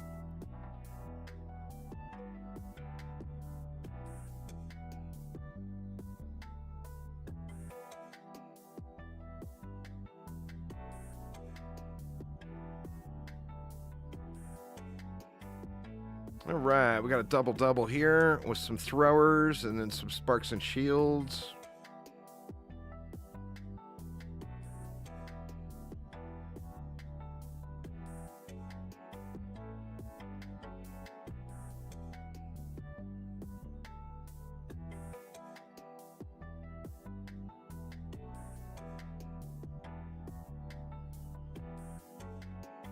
Put these guys over here.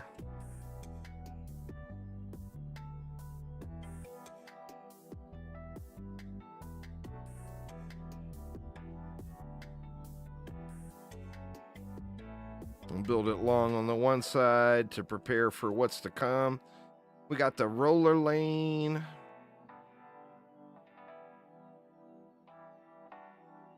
The roller lane, I think we'll just go with these guys.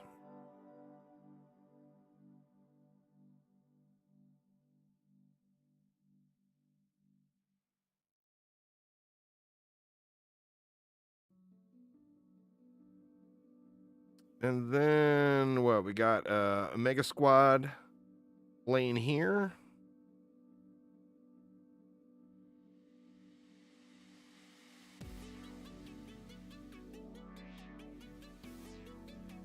Well, I mean, they'd be tremendously good, but they would only affect rollers. Like if you went with anti-goblin and anti-mini-boss. So it would be setting a defense up to use against one enemy, which in most cases seems like a little bit of a waste of time, you know? I mean, if you had enough going in your setups where you felt like you needed it or you would benefit from it, then You know, something to do with extra mods or whatever. Used to be flamethrowers. A lot of people did flamethrowers back in the day. What do we got? We got a controlled burn there. We got a hunting party down below. Got a Dreadbones Horde. Go like right there. We'll go like right here. That'll hit the hunting party as well.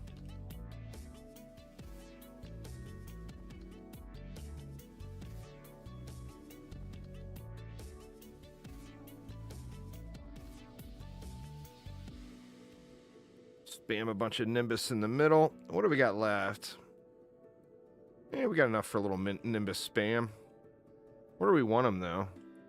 Do I want them back, or do I want them up? I feel like I want them up farther than that. I put the trees way up there.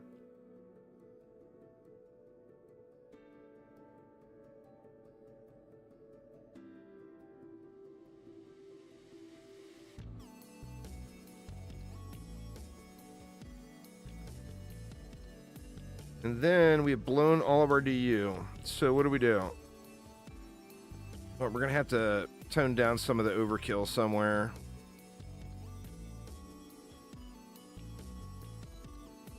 Probably don't need 3 Nimbus on a lane with only 30 enemies.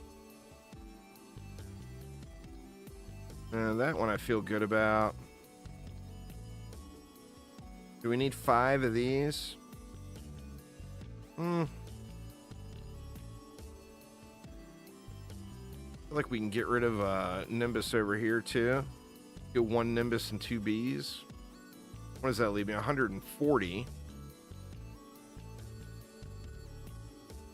It's not a ton.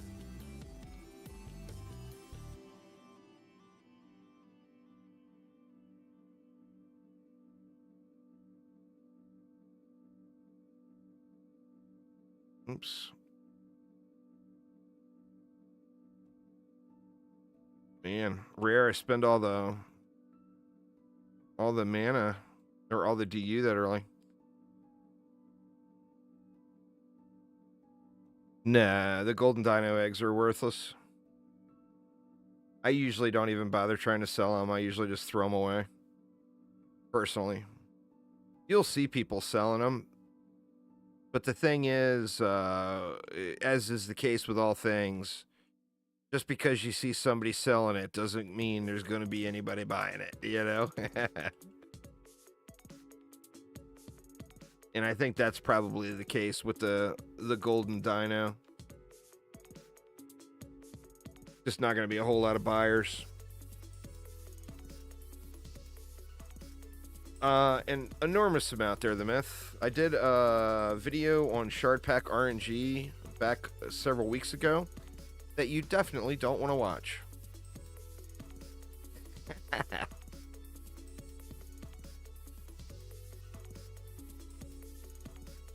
But if you watch that video, it will make you say, oh, okay, 30 runs is nothing.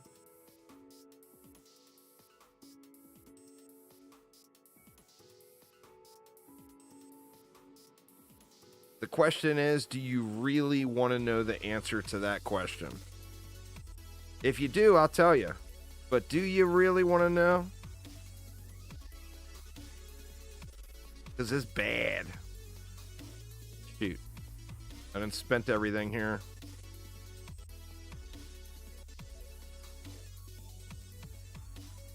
I got 100 left.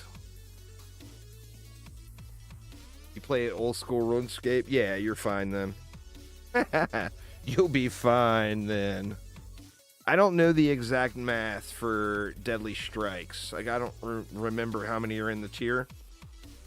If someone can look up how many shards are in Chaos 3 total, I can do the math for you real quick.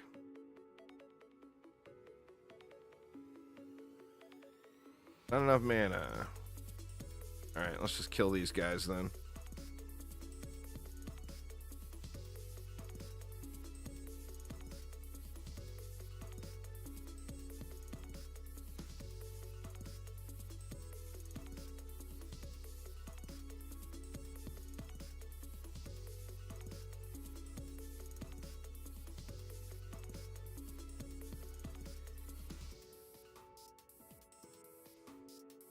Anybody know how many shards?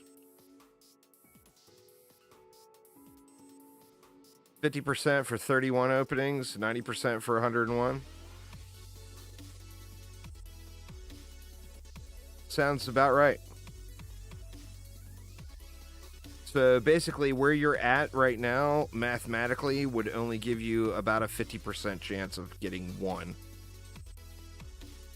So you're at the wrong end of that 50%.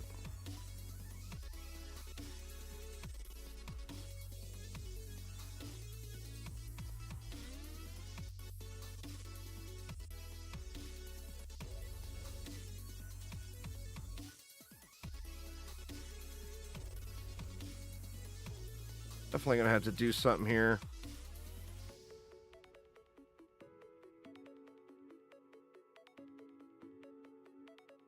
See what opens. Hopefully we get a nice double lane or something opening up.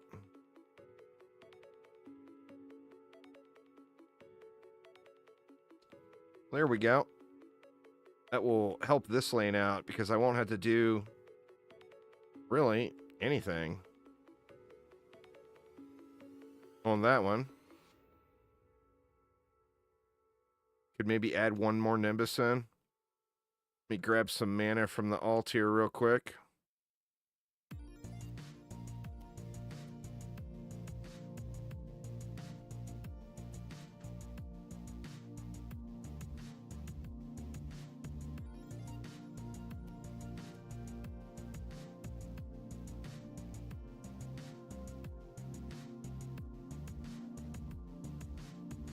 And what do we got? We got 240 left.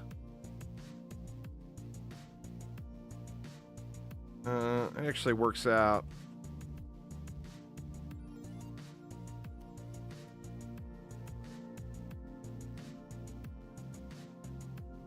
Let's do that, and then we'll mash a few upgrades into here and ignore what's going on here now.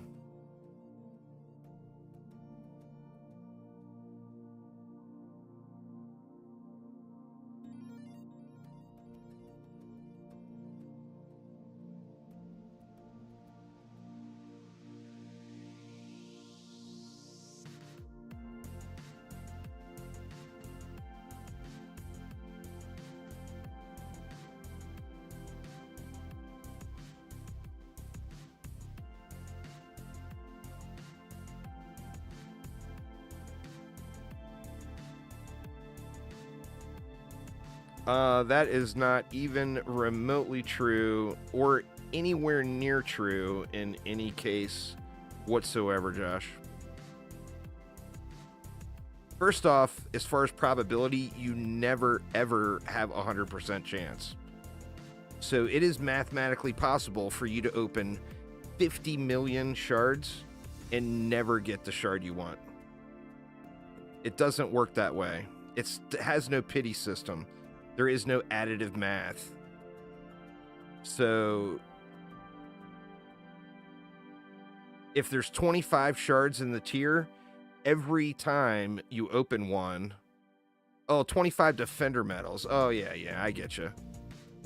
Yeah. That is the pity system, the defender medal system. So if you buy it, yeah, you're always going to get what you want.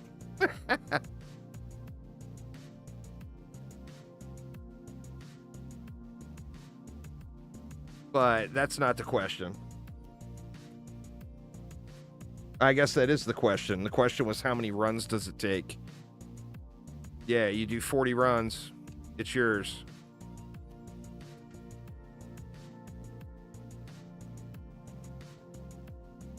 Add in dailies and reduce the time.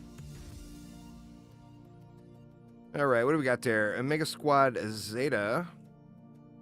So we got some Hex Thrower action. I don't think we need to worry about the core, but I'm going to worry about it anyway. Because why not?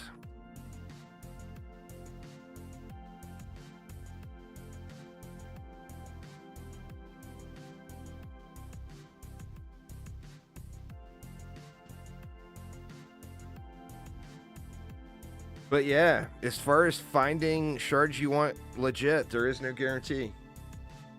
It's mathematically possible, although extremely unlikely, obviously.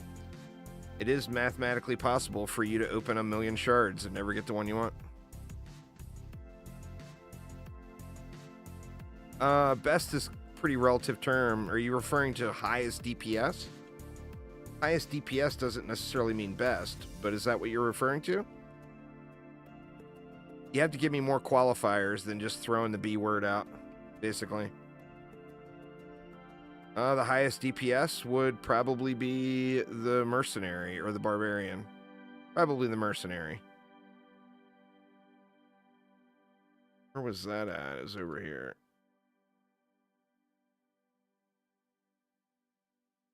That's it. Yeah, that's what they were saying. Aramir. 40 runs, you're guaranteed whatever shard you want. Just spend them DMs.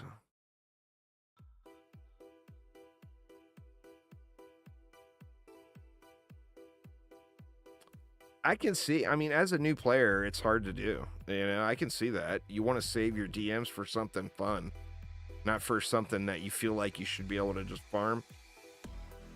But on that same note, you are just farming them. You're just farming the DMs, you know? It's a aspect of the game a lot of people have a hard time grasping. 286 rerolls, you're guaranteed to get a 10 out of 10 of any mod that you want. So what is the game? Is it a loot farming game or is it a crafting material farming game? Oh, it's 100% a crafting material farming game. There is no doubt. Omega Squad Delta. We got a little dragon or Draken getting all breathy over here, so we better go with that. Well, no, actually, we got 200 DU, huh? Add in a little more spice. Get a B too, just because you know, you gotta have a B. Bad B placement. There we go. We got B's, y'all. The world is good once more.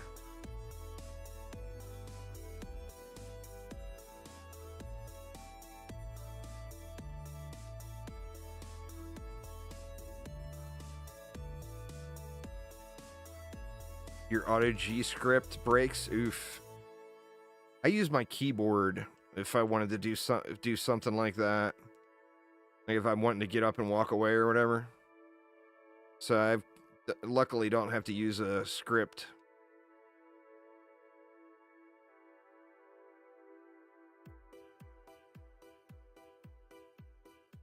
I got a Logitech keyboard. I just run a macro on it. Yeah, that's fair. Fair.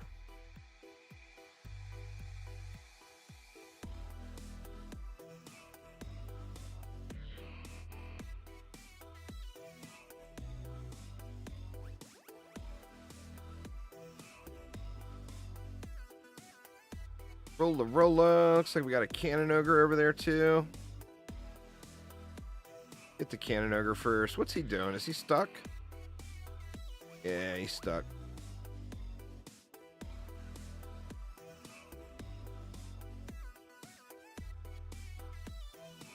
Use your Razer mouse. That's fair too.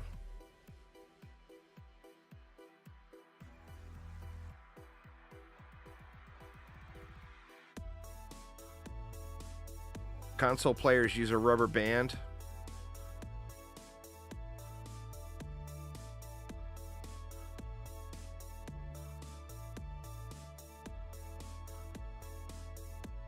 Rubber band around the old controller. Works like a charm.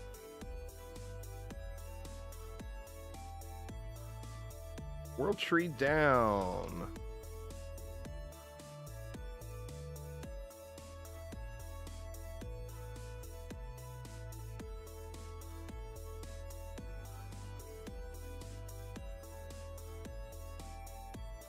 Throw y'all snowballs at me, dude.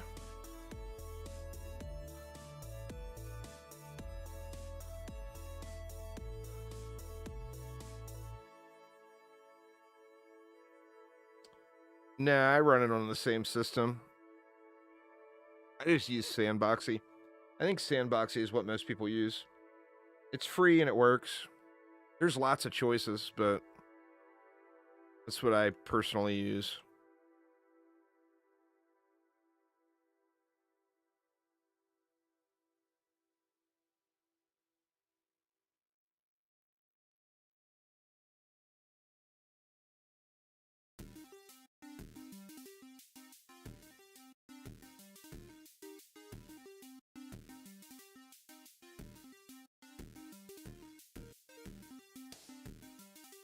You have it bound to a script that presses G on both instances. Yeah. I mean, that's how you do it. I usually don't sweat the time. If I'm not there, I could give a shit how fast it's running. So I personally usually just have the 1G. And I just let the countdown timer count down and I don't care. But nothing wrong with optimizing a little. And still no 10s.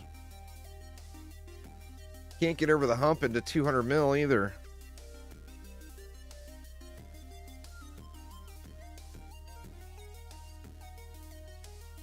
All right, come on. Alt, have it a 10 out of 10.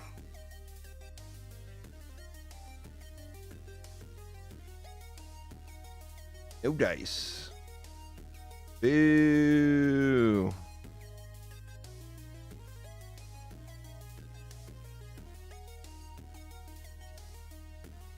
All right. I already checked you, right? Yep. All right, what do we got?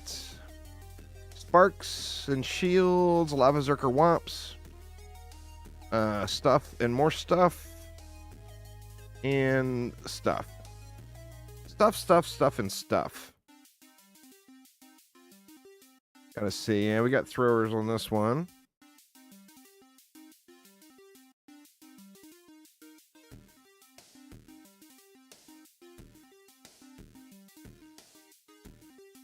Sparks and shields there. We got Wompers there.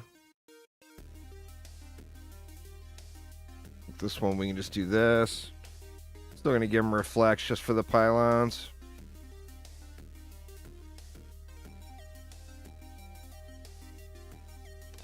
And then we'll just put one stack in the middle.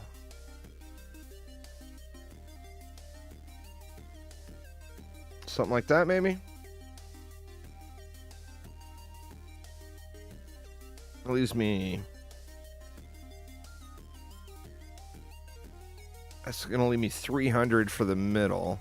I'll probably end up getting rid of one of these. That's 340 in the middle. That's probably enough, right?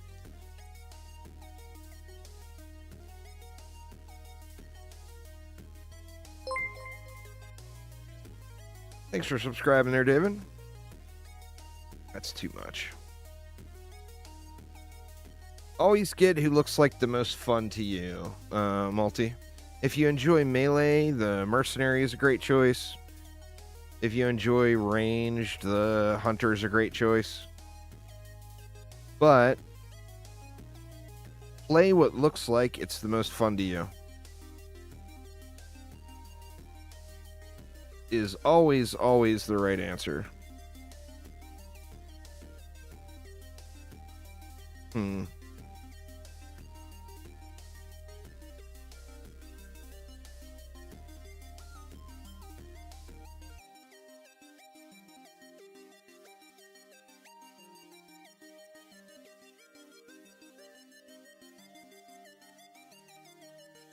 I forgot the things to the stuff. I could have forgot the things to the stuff. It has happened before. You mean those things on that stuff? I did indeed forget those things. And stuff. I sure as hell don't need 5 Nimbus over here. There we go. That will give me some stuff. Here is stuff.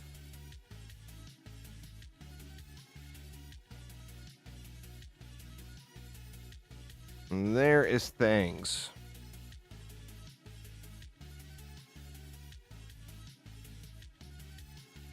Perfect.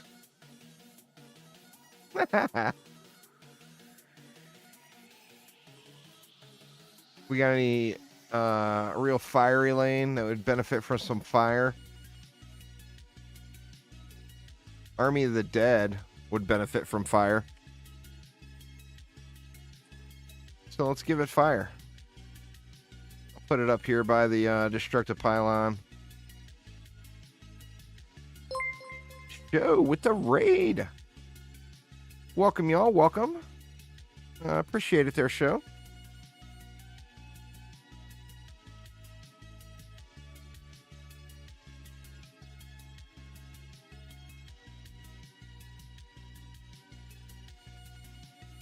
Just going through, I think that I'm going to make this the last alt AP reset. I mean, I'm going to reset one more time and burn through it again. But since I'm only going to do one reset, I got to make some decisions. You know, do I care about the minimum ascension? If I do, then I'll probably want to push up. Do I really want to stop just for the orange dot? Probably. Got to make all those tough choices now, though.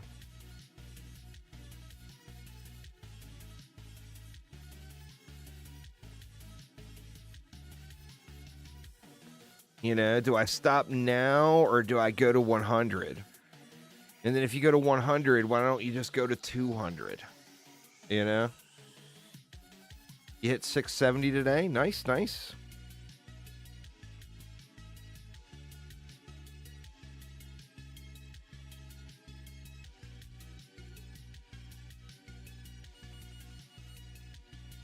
You're just about ready to start getting those Chaos 10 mats then. That's good stuff.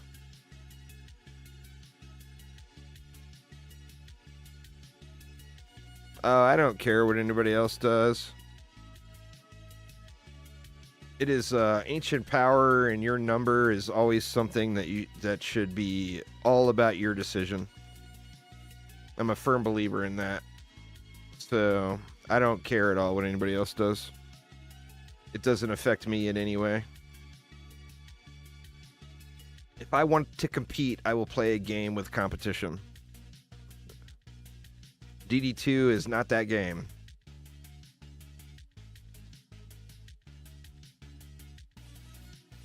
Oh, you're getting them now? You've gotten them for like 5 maps? Nice. I thought it was 670 where they started. It's like 665.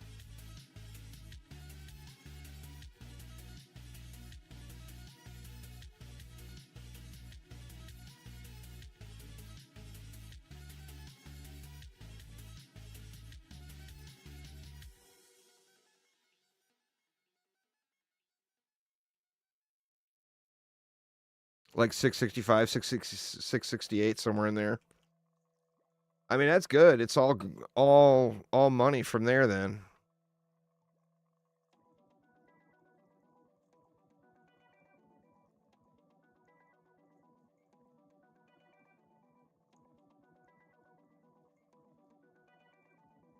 Well, I mean, yeah, everything should be in every game you play. Without a doubt there, Robin. If you're not having fun, you're doing it wrong. That is rule number 1.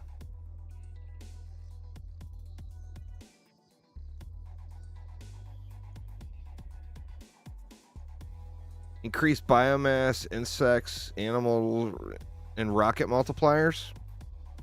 What is there, a hotfix today? Is there? Is that what that is?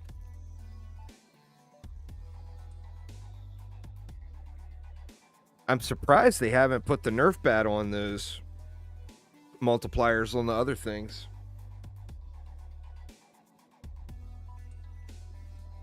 I mean, it's so OP, you know, in Planet Crafters.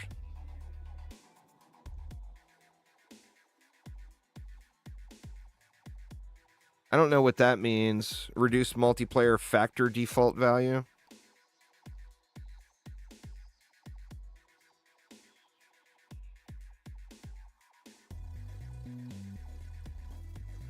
I don't know what the deal is with that.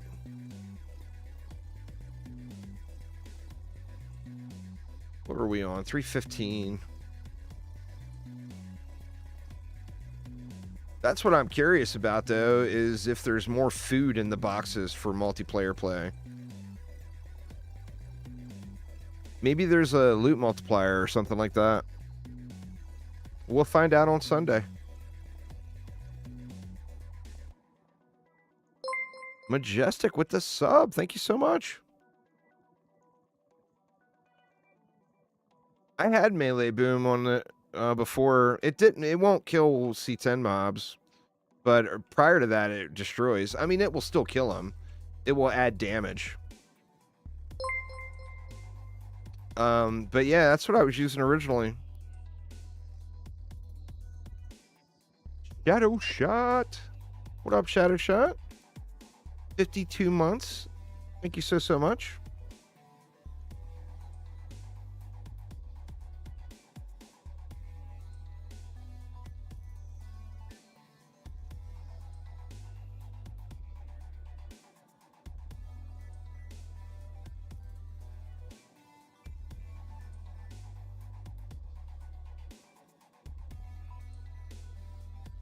Yeah, I replaced the melee boom out for range.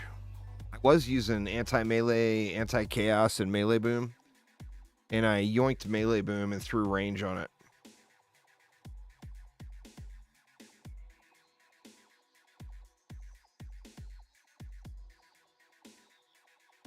Back to the ground and outpost tonight. Not feeling the PoE league. That's fair. I had the same issue. Part of it with me was the league start. My league start choices were bad.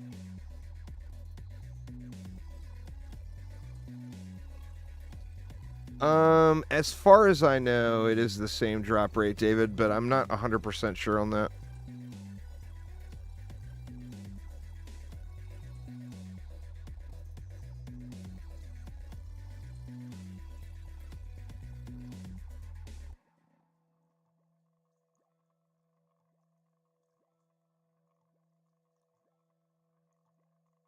Anybody else know if the drop rate on Crystal Betsy is the same on 8, 9, or 10? Like I said, I believe it's the same, but I'm not 100% positive. I've never had that confirmed by dev.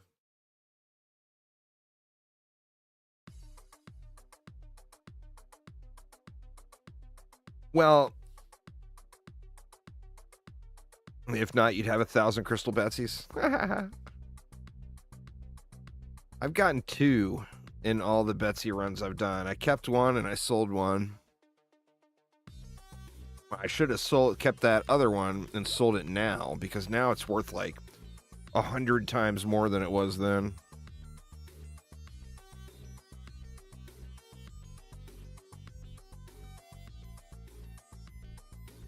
But back when it was new and shiny, everybody was farming it, so they were a lot more common, you know.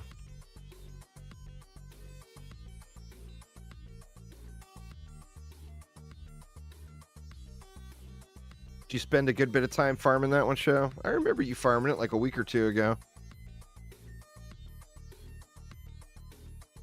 Or 3 or 4, or whenever the hell it was.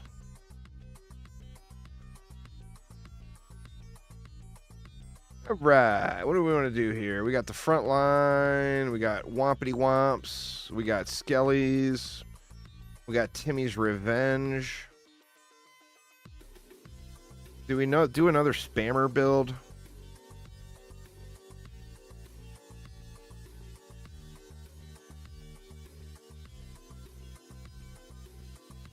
Am I even going to be able to get 2 more trees in? Let's see. Am I going to be able to fit that? Yep.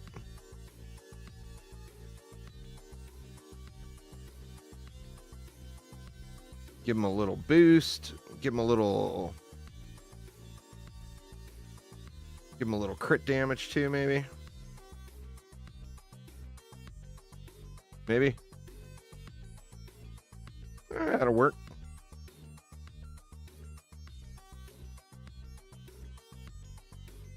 Well, I'm always using the damaging tree. I don't really use the trees in tanky form at all.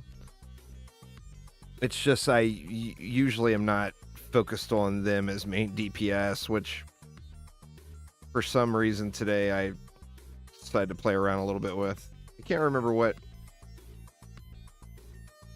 Was it chat? Did you guys get me to do this, or did I do this on my own? I don't remember.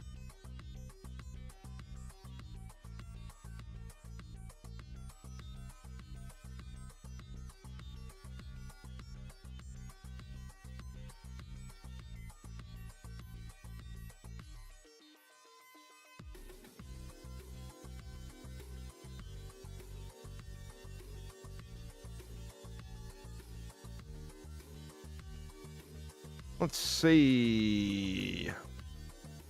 More trees, please.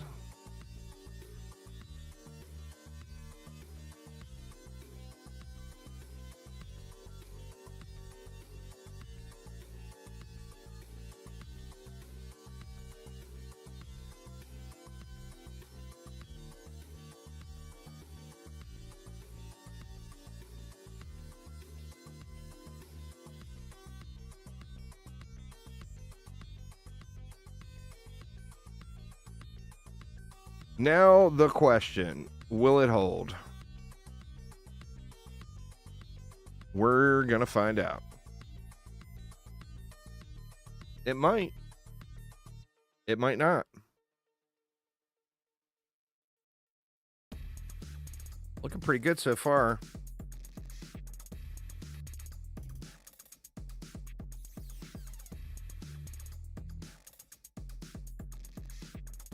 Ooh, treat might cause a problem.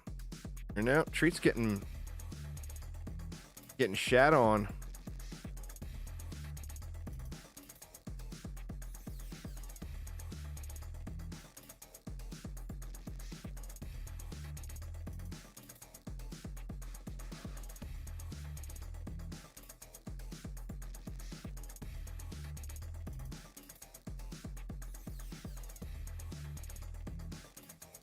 You know what? Did I get any dailies complete? What do I got? High seas and chrome enemies.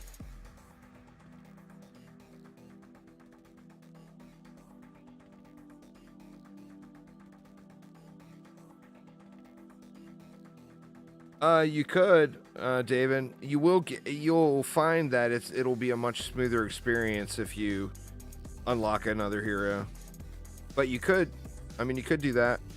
The thing is you're doing, if you're all set up properly, you're basically doing Chaos 9 content in Chaos 10 gear.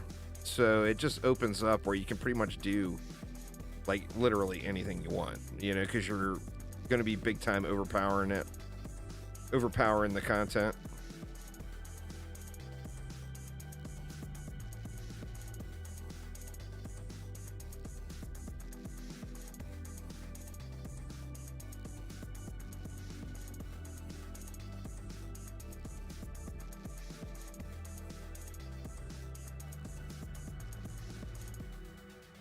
I'm on the wrong screen. I'm running around my alt.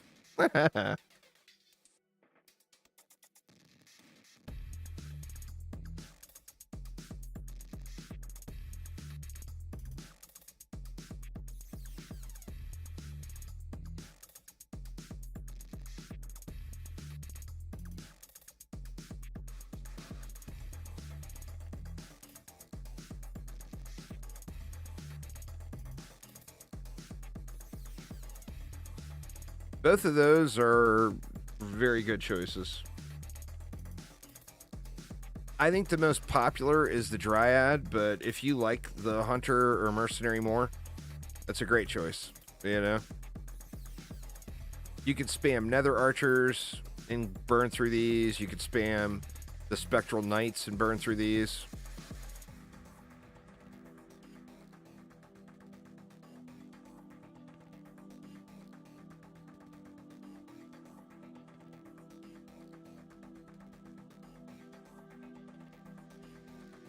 It's just the problem. Well, the problem for me anyway is on the alt. I don't want to drop a bunch of money on the alt, and it's so easy to spend the alt's defender medals on goblin item insurance or whatever, you know, some other item.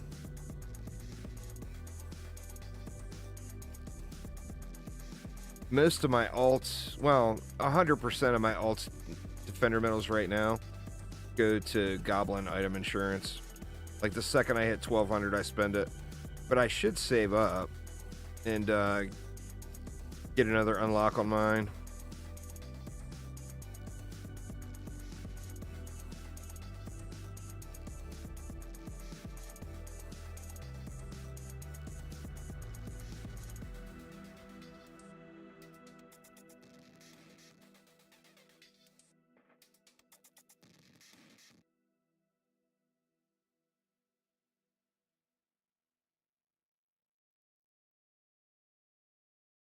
What do we got here? Captain making the push? No. No, sir. Not having it. Better throw our upgrades in here, huh? I guess it depends on wherever the boss lane's going to be.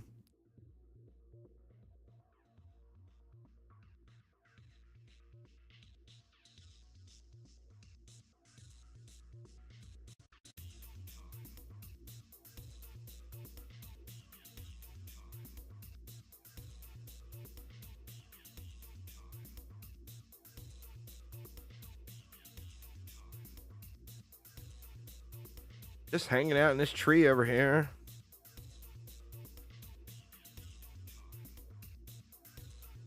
Yeah, it's the same, pretty much the same as every hero damage build. The hunter can self-boost, so you'd want to go boosted. So it's, I'll show you here in a minute, but it's swap damage, healthy power, and buff, the buff chip.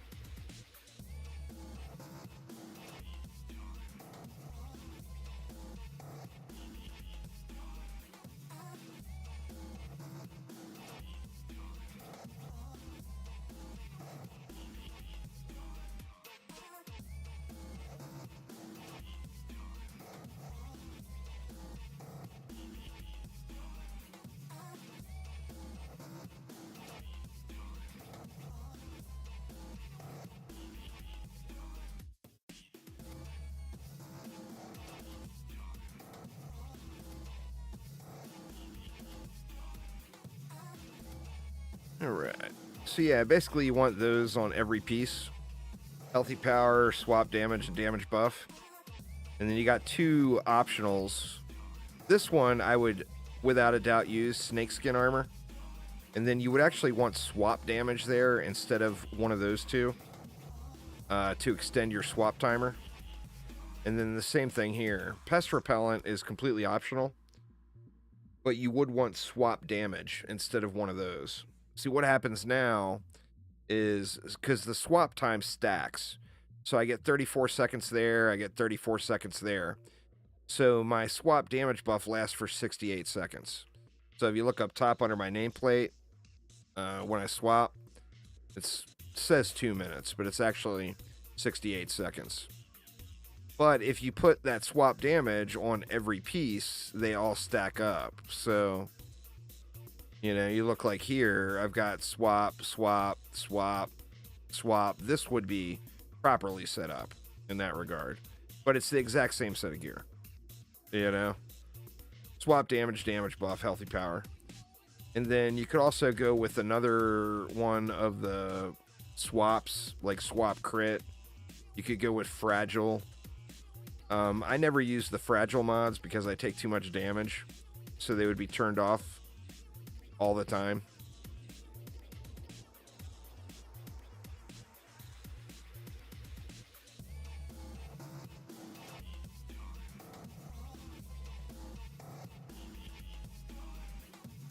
And then the same thing if it was a character that couldn't buff, except you wouldn't use the buff chips. And instead you would use like the fragile or a different swap, like swap crit. Or, you know, something for survivability, tenacity, or fortitude, or whatever. He done froze me. Now he dead.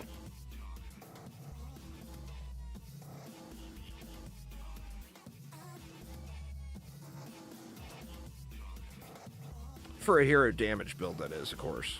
I do a lot of hero damage builds just because that's how I usually like to play.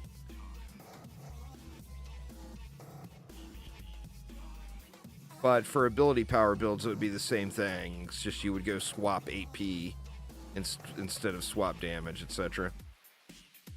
What was that? It's 316. We're getting there, y'all. We're getting there.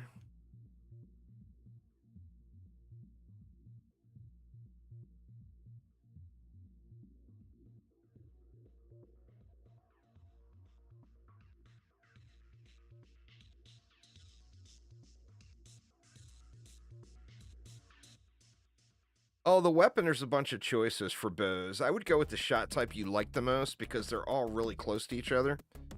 I'm using the Earth Guardian's bow. And then focus power is the 100% required.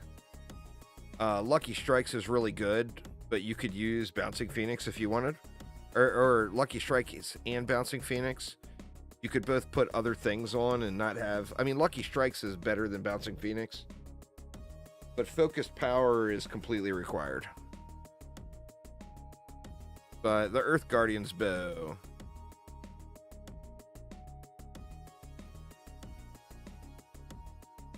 But there are lots of bow choices. I got a video running down all the bows on my channel. Like, if you don't want to farm a boss, a single forward bow is going to be, like, right there. Really close to the same damage as the Earth Guardians. The Earth Guardians is slightly better, but it's just very, very slightly better. What it has more than anything is it's got a lot more fun factor. You know, machine gun fire is just more fun. You know.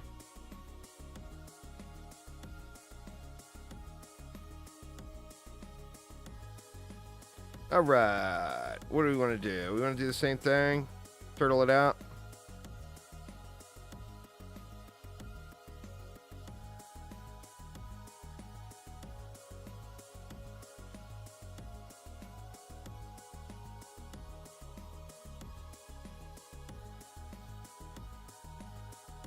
Of course it didn't place.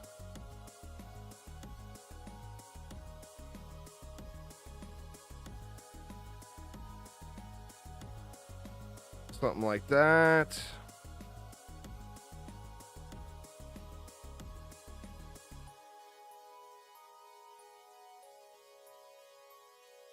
Any must-have shards? I mean, it comes down to the standard issue stuff. Like, the deal with the hunter is you got a 100% crit chance when you're buffed. So you want to stack crit damage as much as you can. Reducing crit chance doesn't mean anything to you. Like, I should have crit chance here as well, but I don't right now. Wound is really good. Gives you a debuff on enemies. Making them take 15% more damage for using your throw. Like, this Beacon of the Storm should not be here. And that should be crit damage.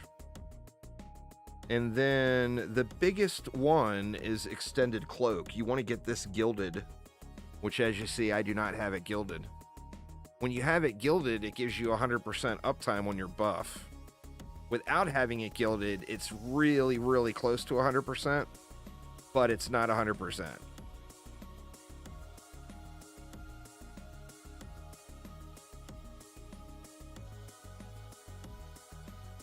Let's see.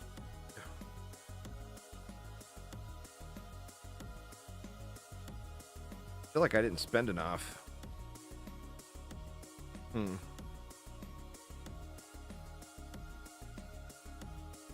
Ooh. Better add bees. Now we're talking.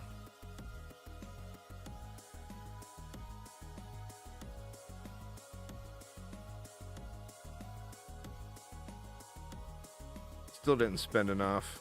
Jeez. Turtle on this map saves you so much DU, but it does make it a little bit of a boring run.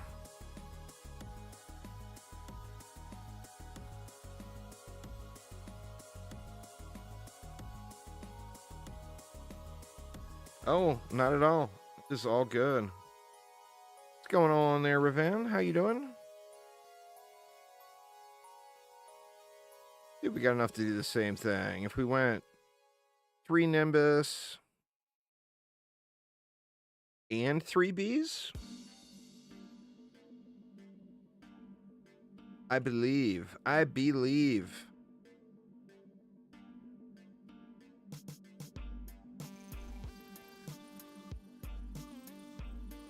Oh, going good. Just kind of mashing my way through, getting close to a point where I got to make some tough choices on the alt here.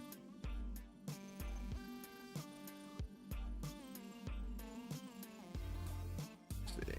Can I actually have one buff everything? Looks like I can. Yep. Once range pylon kicks in. Wait.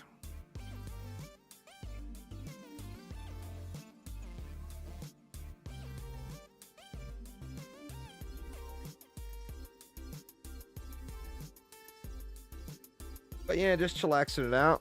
This when this AP reset is done, I'll be at 72, which was my target number originally. So I got to decide, do I want to stay at that number? Or do I want to keep going? And then I also have to decide, do I want to get more minimum ascension by pushing up an onslaught? Or do I just want to call it good because it's an alt and he's already at like 4,000 ascension or something? What is the alt at? Let me look. Oh, I can't look. 5,031. So, I mean, do I really need more ascension on the alt?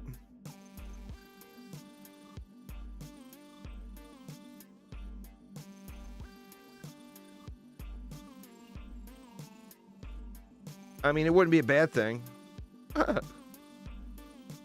But at the same note, I don't really think I super need it. The mercenary is a beast.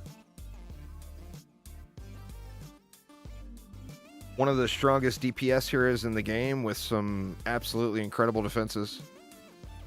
Can't go wrong with a little mercenary, I'm just for sure. Sadly, runs like he's got broken kneecaps and a bad back.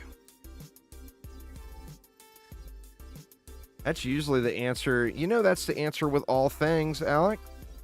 Did you restart it? It's like IT rule number 1.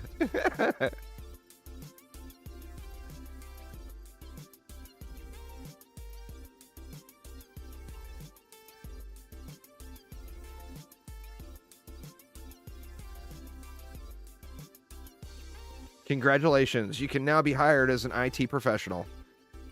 You have learned how to ask, did you restart it?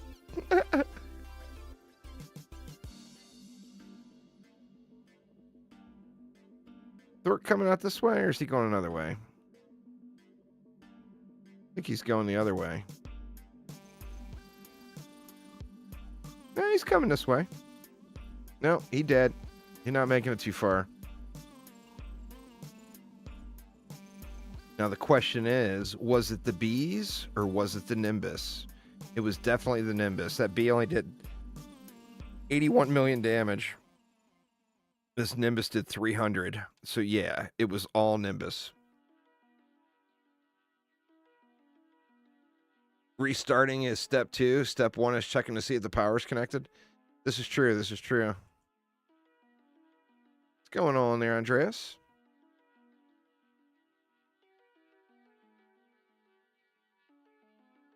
You guys have all heard my IT story, haven't you? About the law firm in San Diego. For those of you that have not, I'll give you the deal. When I first left Vegas, I was trying to open a network installation company to go install networks into businesses with a friend of mine, a real, longtime friend. We were trying to get that going and get it started. It ended up failing, but we tried. And one of our biggest customers right out of the gate was this law firm in San Diego with over 100 machines, all networked together. Well, they call and their entire network is down across the board. They can't get anything going. They don't know what to do. They've tried everything. Blah, blah, blah, blah. At the time, I lived in Lake Tahoe.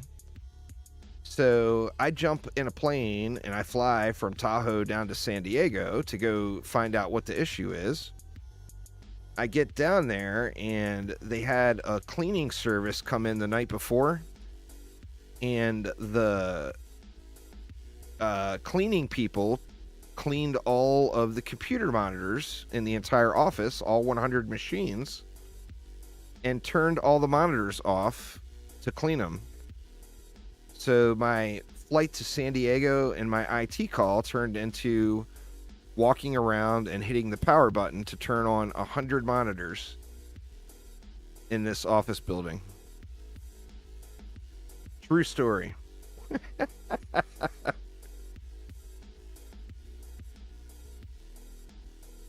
And then since I flew to San Diego, I went octopus fishing because I had lots of time left over. It's because I'm streaming on YouTube and on Twitch, Alec. So when I'm responding to people on YouTube and on Twitch. Oh yeah, it was a service call, so it was a flat fee for the service call, so they had to pay me, but boy, they felt dumb at the end of it. Yeah, I used to have Twitch and YouTube chat on stream, but Twitch or on screen, so it didn't confuse people. And Twitch no longer allows that, so that is the deal there. Vitro with the sub, thank you so much. I do appreciate it a ton. I'm talking to Pepper. No, I don't want to say the P word too loud. She's not in here with me today. I don't want to say the P word too loud because she will come running. Even though my door is closed, she will do her best to get through it.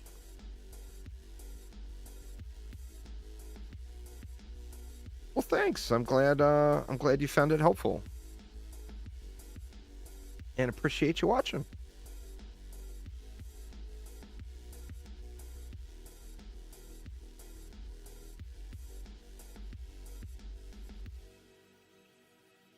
Yeah, you can keep Twitch chat on stream, but that just seems like so wrong.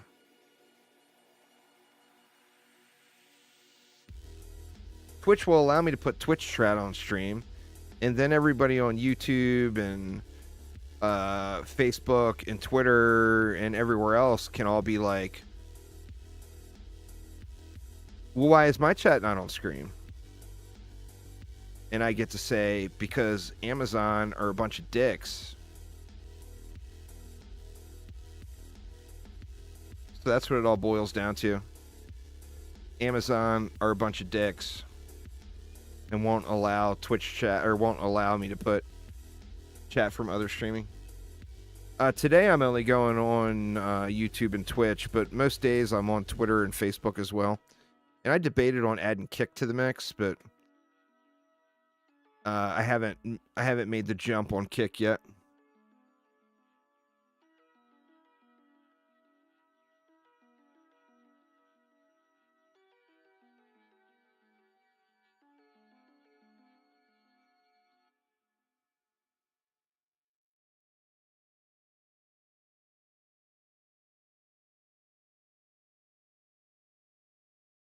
You guys all send train wrecks a message to get me a sponsorship, and I will 100% get Kick going in the mix.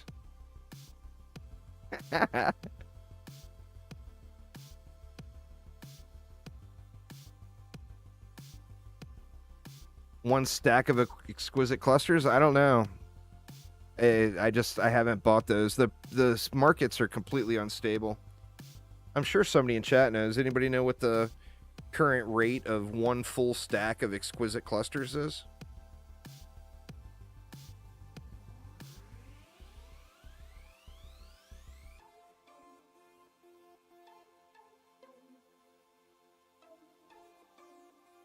Take it easy there, Kenshin. Enjoy the rest of your day.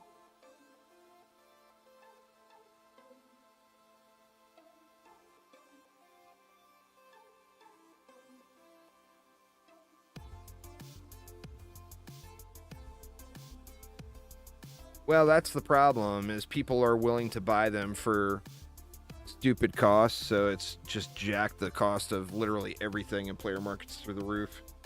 Because people keep paying it. Supply and demand, you know? Somebody's willing to pay $1 million for a house that's worth $100,000. Well, that house is now worth $1 million because somebody was willing to pay it.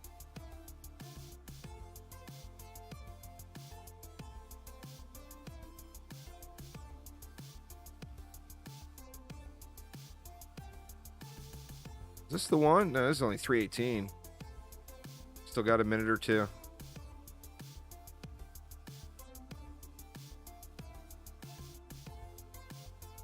Still no 10s from the alt today.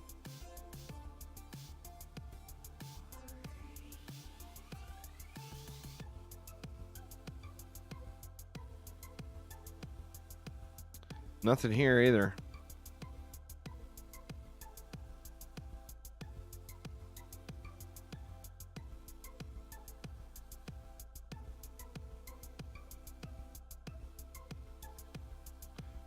Let's see. What do we want to do here?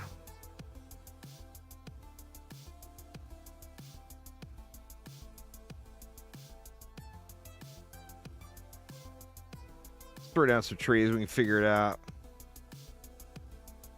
A stack of them for $4 million? I would say buy that up. That's an incredibly good price.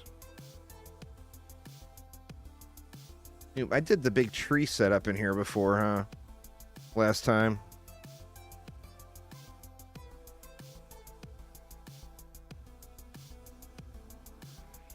I think I did that.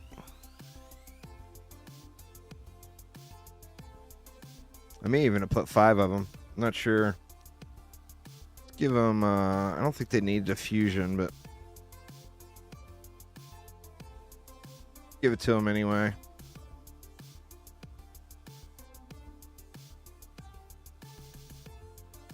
Yeah, I think 25 mil is probably more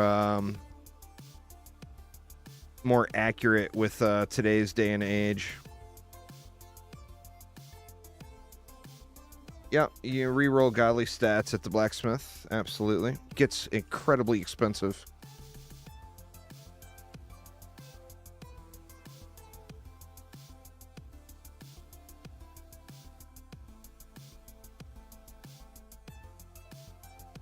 I've blown through an entire stack of 12,000 defender medals before re-rolling. It's just crazy how bad it can get.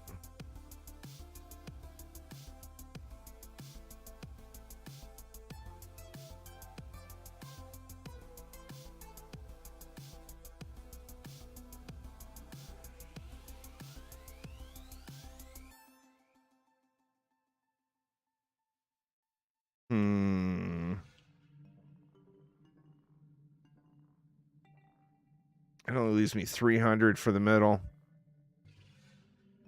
I feel like I could get rid of one of these.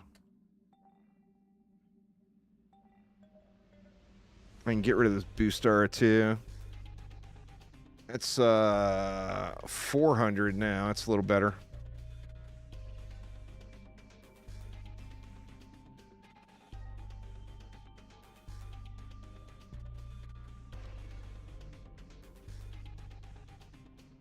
Oops, I upgraded something. Shit. I think I upgraded this tree over here. I did.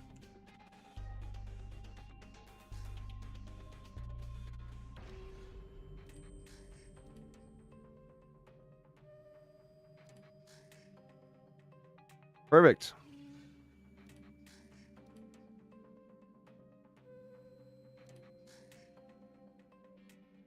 Don't need deadly strikes on my boost anymore, but I think that'll still work out.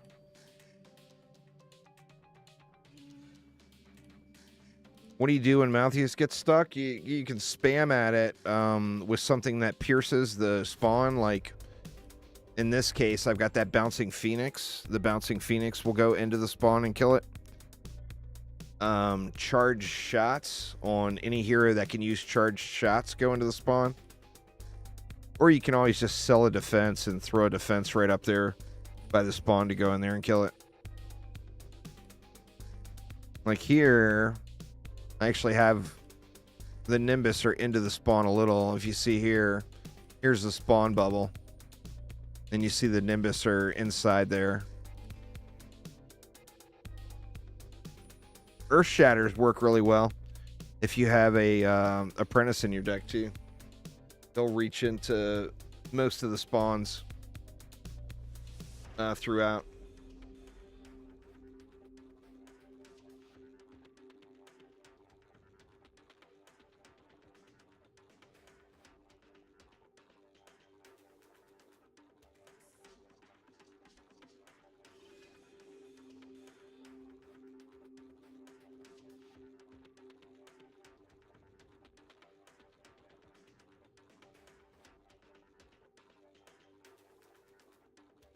Are we at the range cap on these?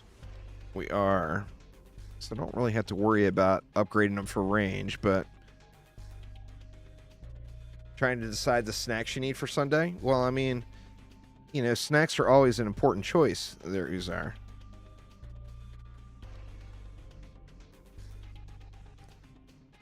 It's what you're using with it. The monk's right click itself won't go through most spawns. But like a lot of times on the monk, you'll have bouncing phoenix, or you'll have the glove shard, beacon of the storm. Those will all go in.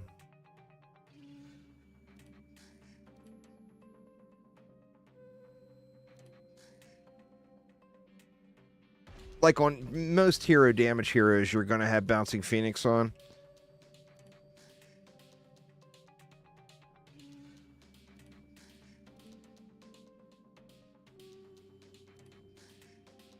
I gotta see if I have another one of those crit damage shards gilded. I don't think I do. That's why I took it out here.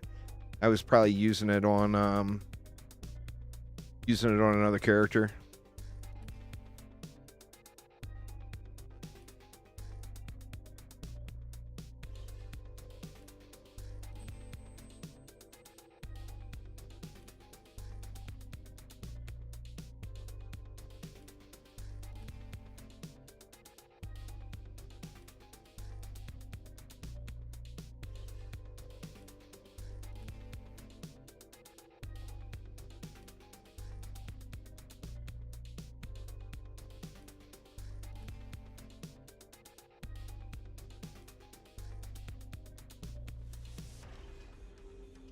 Can I upgrade these? I mean, I guess it wouldn't hurt.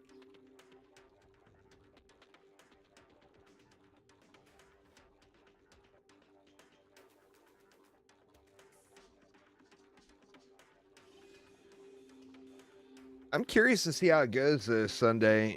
I've got a worry that we all starve to death. And like as soon as we get to having the ability to grow food, I think we really need to focus on that. It depends, I think, is there a loot multiplier on chests where, you know, you get multiple food. And the other thing is with the loot being procedurally generated based off of your terraformation index,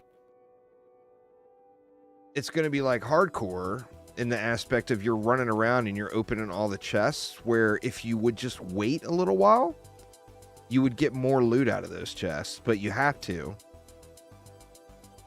open them to get the food. I think we're going to have a similar experience.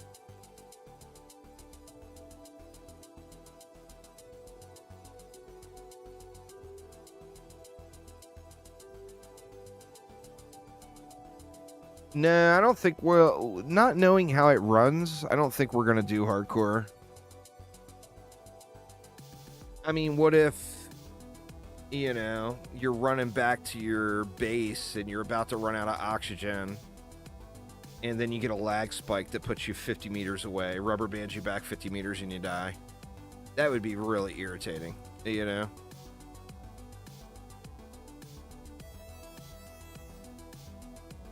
Just block the door. Uzar will guard the food room.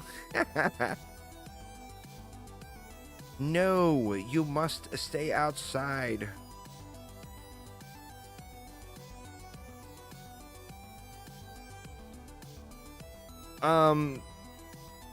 It's a flat amount getting the chests every 5 waves gear. The 20% chance every 5 waves of getting the chest. As far as getting ground drops, they start at wave 31 and it slowly goes up from 31 to 151, and then it caps out at 151.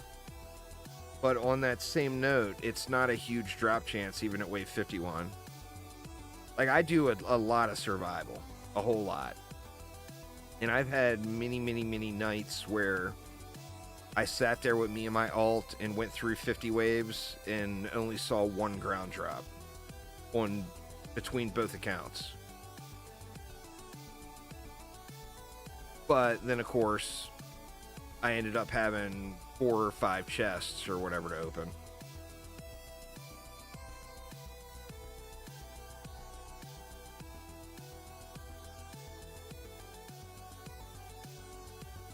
Oh, dang it, I missed 17777. Son of a bitch. I'm gonna have to go scroll back through the screen for the stream for the screenshot. I should have hit 17777 at some point today.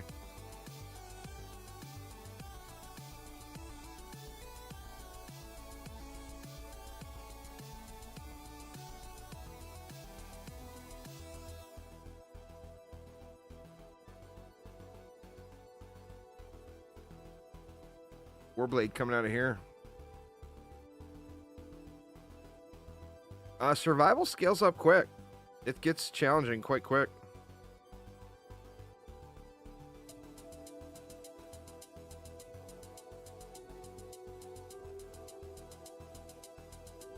And RNG is a factor. I mean, you will have one particular boss.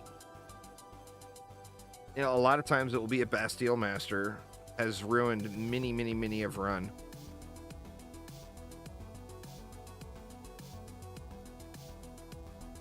Well, I mean, that's the game. You know, it's all about the grind.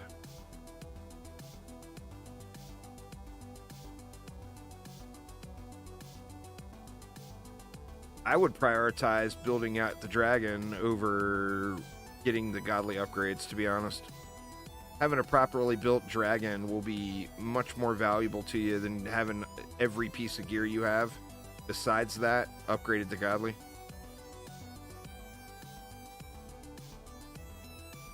Nah, they're just a little janky. Sometimes they don't work, sometimes they do.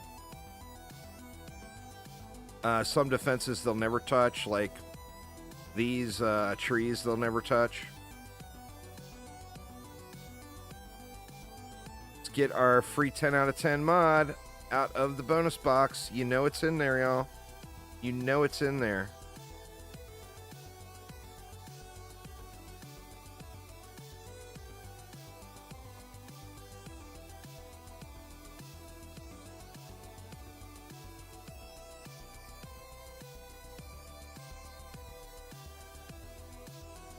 What the hell? I'm so overdue. So overdue. The Elder. You'll still be using nests because you want Motherly Instinct. So you'll want to have some, you know, you want to have your baby dragon's gear too, but Mama Bird is the stuff. Going on there, Pontaris?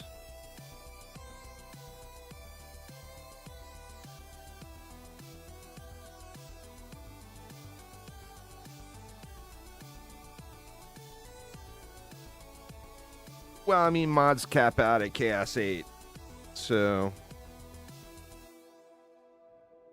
you know, a Chaos 8 mod is going to be greater than a Chaos 7 mod, is going to be greater than a Chaos 6 mod, etc.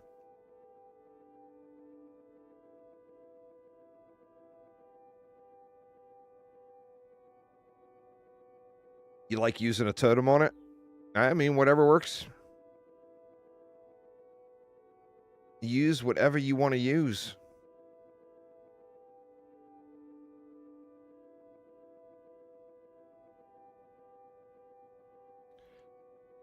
Yeah, if you got a thick vine set up, it's quite trivial.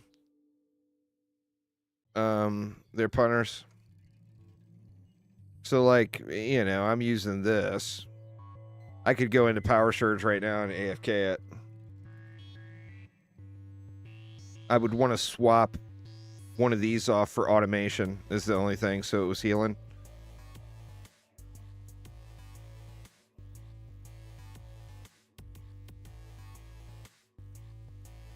I did it again.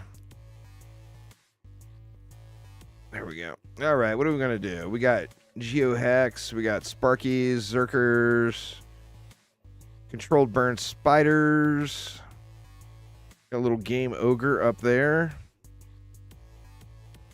How do we want to do this?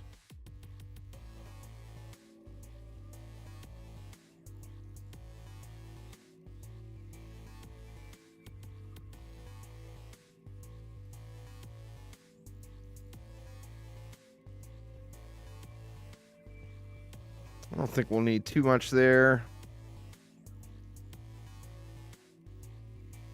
Sparkies and Zerkers.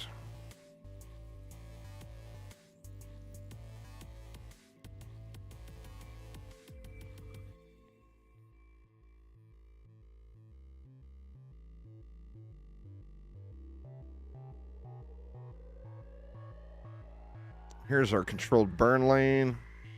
Oops.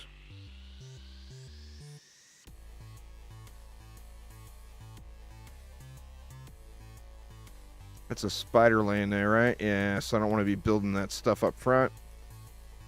And then we got our little lovely, lovely dive bombers over here.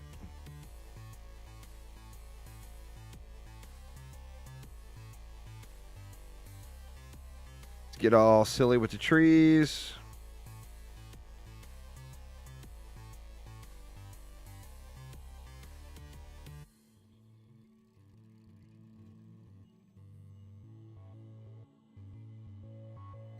Well, that will certainly handle the flyers. And then what? Just throw a couple of Nimbus in over here.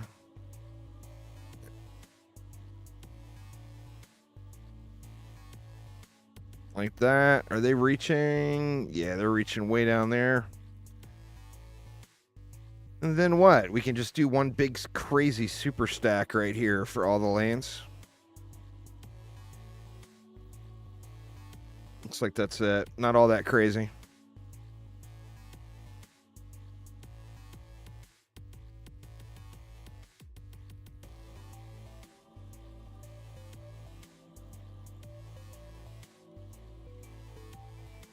I think that'll get me. We will find out. Where are we at? 319. Easiest way to get automation would be from prime incursions. All right, Uzar, take it easy, man.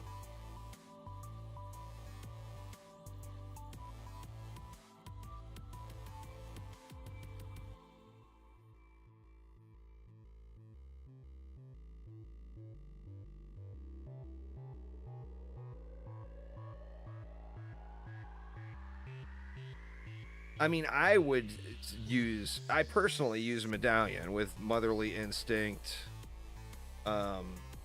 unique or diverse crit chance and crit chance on my Bama.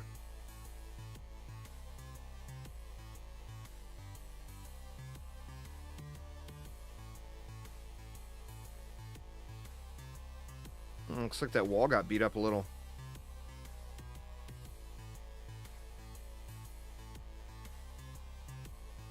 Ain't got no juice.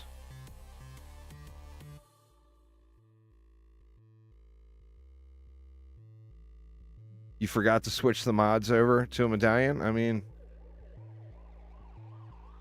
never too late. Never too late.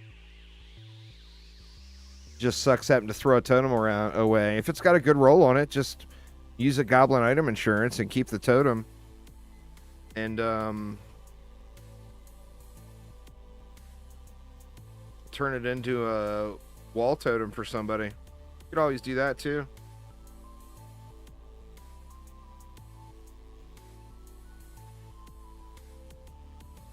Where did I say I was? We're at 319. All right.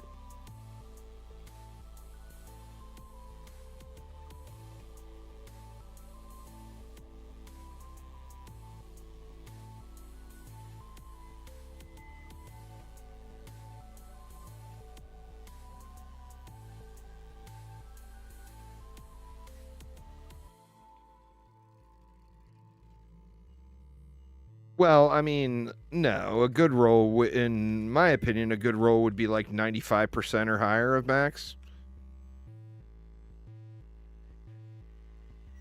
Max stats would be the god roll. You know, the good roll would be really, I mean, 90% or higher for that matter. I usually try to get mine in the highest 90 I can, you know, 95, 98, 99, whatever. I've got a few max rolls as well. But my max rolls were the old max rolls that they're all max rolls.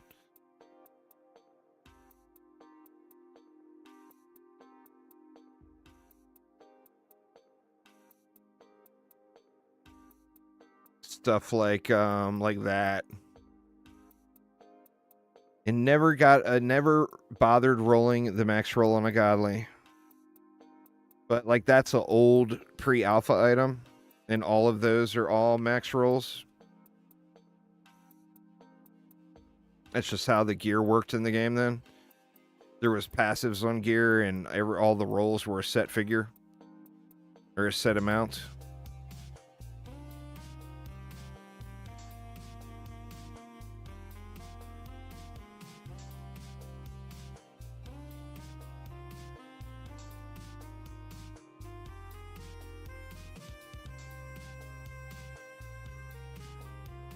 Yeah, I mean, nothing wrong with that. That's fine totem, you know?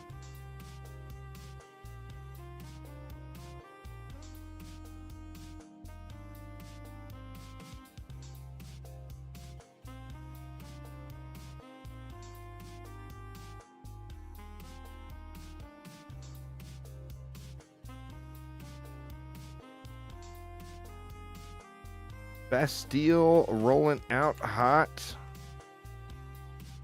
By then.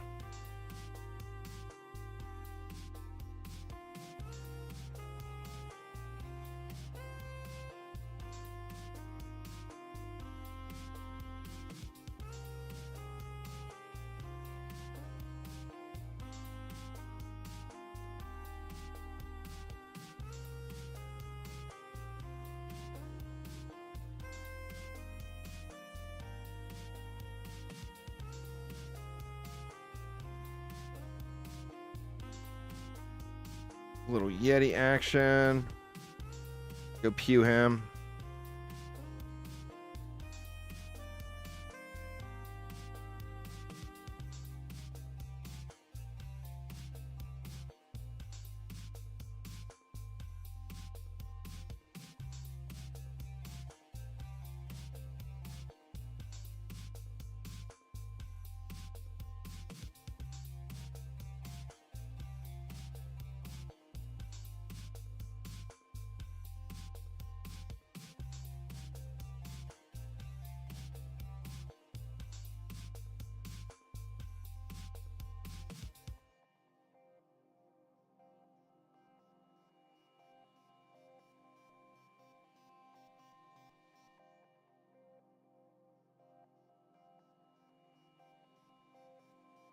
Man, I don't know what to do. I don't think I'm going to make that decision today. I'm going to sleep on it a little.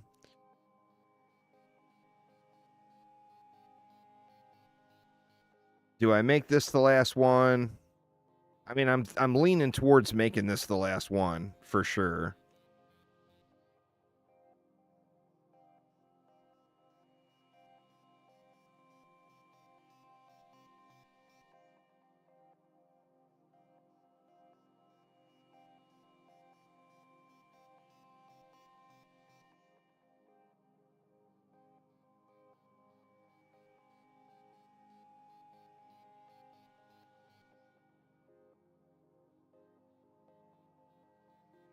And then the whole, do I push up when I've already at 5,000? Well, I'm not going to be, or yeah, I'll be close to that.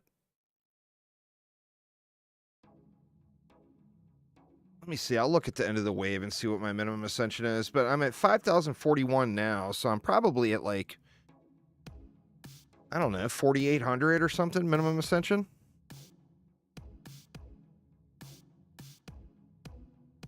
I don't know. I'll look. I'll check after the wave here. Another Bastille Master.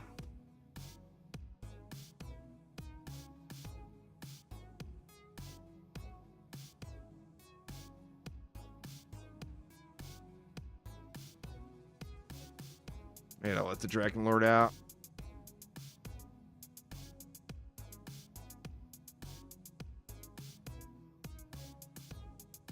There we go.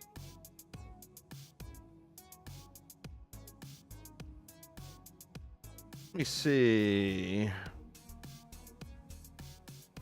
What is my minimum ascension? It's at 4,938 right now. It says my highest floor is 401.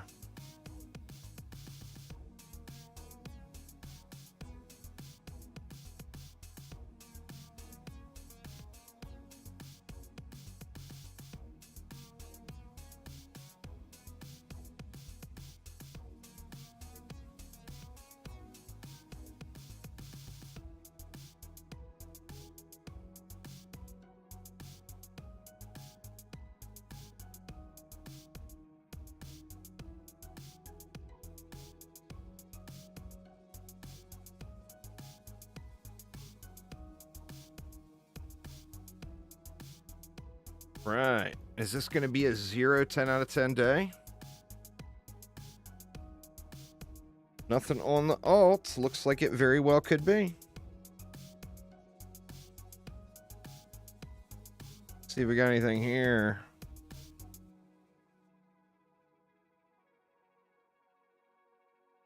Nope, nothing on the main either. Wow. No 10 out of 10s today, y'all. Boo. All right. We got hex throwers up there. Got anything funky? Nothing crazy funky. We got a frosty lane over there, but that shouldn't matter too much. And we do have this hex thrower, so do that. Crap, y'all. Give me 1 second. I'm so sorry. It's probably the last map of the day here, but I've got to run out front real quick for a second. So give me one moment here. I'll be right back. We'll get this one wrapped up.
All right, sorry about that, y'all.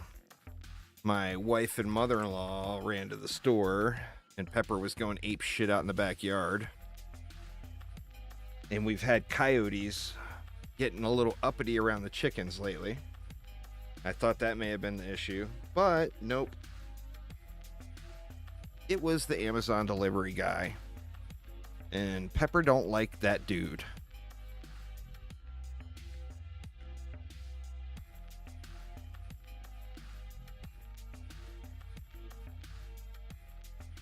Pepper don't like anybody that drives down the road or pulls into the driveway. She is not having it.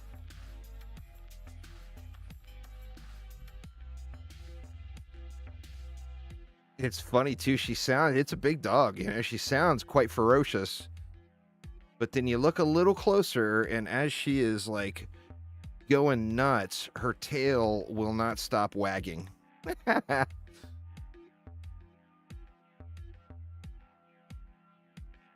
Amazon needs to bring treats as tribute. Hell yeah, man. That would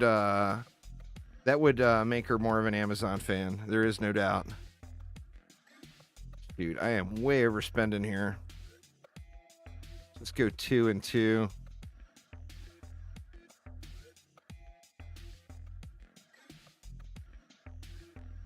I'm still overspending. Yeah, did I even do anything over here? I didn't put anything down over here at all. What do we got over here?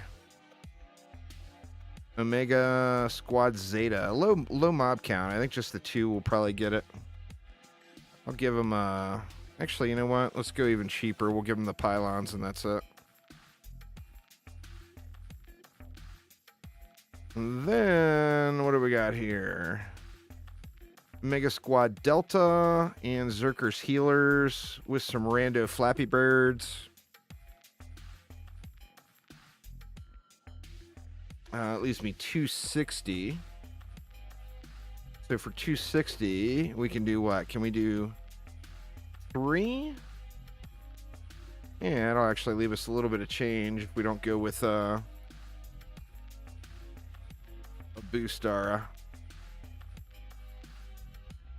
Yeah, I think that works. If not, I will pew some baddies. We'll make it work.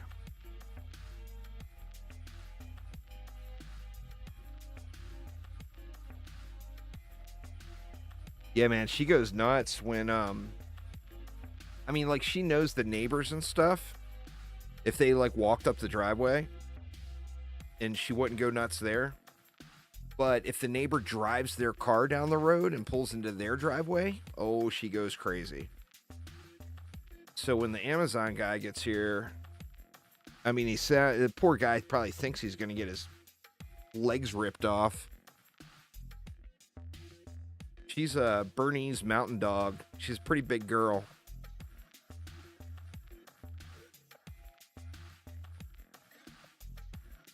But she is very, very lovey-lovey. She's just young still, so she likes to play. She just turned 2. Not too long ago. The new hero's got some really good defenses. And she is fun to play. I don't have mine completely dialed in yet. Let me show her again here. It was earlier when I showed her. I'm still working on putting it together. I'm doing a hero damage setup. I got the weapon set, but I don't have the armor pieces set yet. I'm missing a mod there, missing a mod there, missing a mod there. Missing 2 mods there. So I still have to get some things dialed in there. But even as she stands right now, she still does pretty good. I'll show you in Tavern here once we get out of here.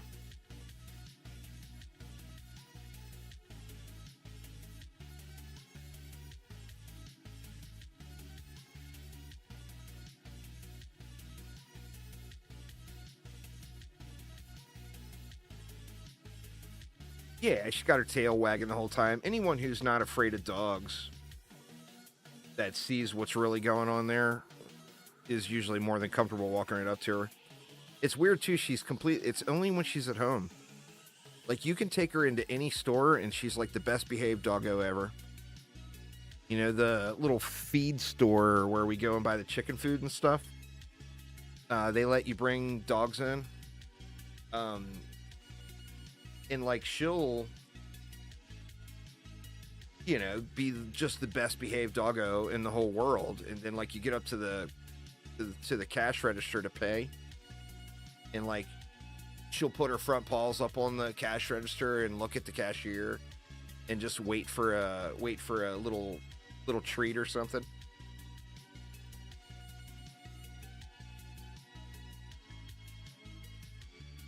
The pufferfish are really strong too, and the crab cannon can be very powerful, and it's got incredible range. The oil on it seems a little bit suspect. It feels like to me it doesn't always get the oil off properly. I don't know if that's all in my head or what, but it seems that way to me. But yeah, the pufferfish do mad damage, and the jellyfish does mad damage as well. The only one that's kind of meh is that water sprite, and then it's like great. Absolutely great for drenching. Just want your oil catapults to have more range? That's fair. The oil catapults are super, super consistent. I mean, they're gonna oil, you know?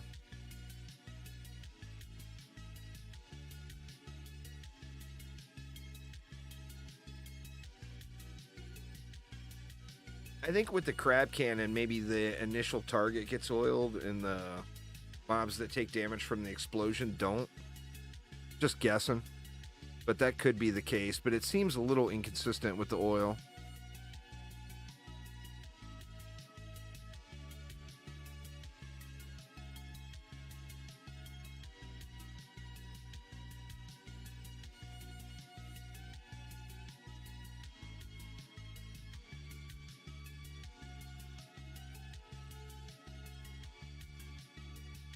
The old cannonball build back in the day was pretty awesome. I don't know why I just thought about that. Used to stack all of your cannons back inside here, with like the side ones aimed out this door and this way, and then these side ones aimed out this door and this way, and then everything else just straight forward. And you'd go with a wall here, and like a wall here, and wall here, and you just sit here and let your cannons just pound it out. I should try that build again and see if it still works. I bet it won't work in Chaos 10. It was like that may even have been before the Nightmare days. That may have been in that 25 plus days.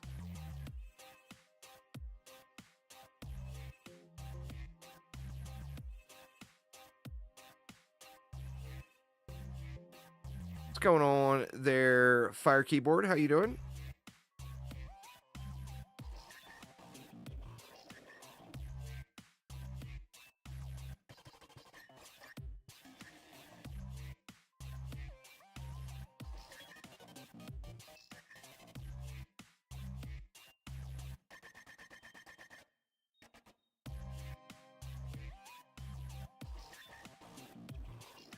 What do we got? A Plaguing Hawk.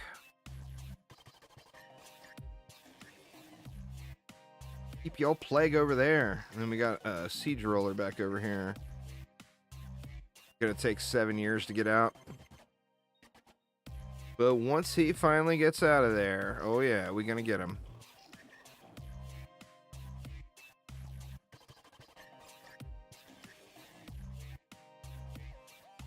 You gonna play Dungeon Defenders? Nice. Super fun game.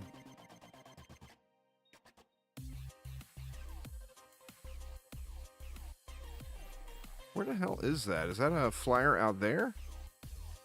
No. Oh, there it was. That was a weird spot for it.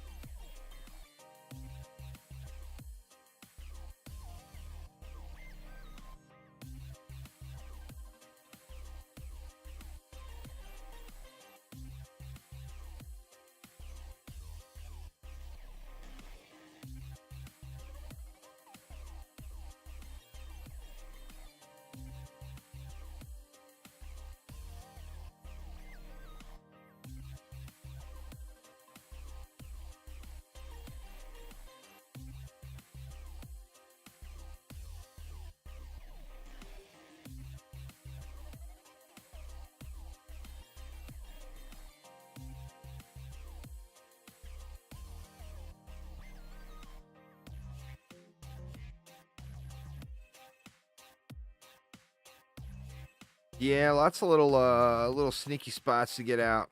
A few people are into that sort of stuff, and they have gone through all the maps and found all the spots.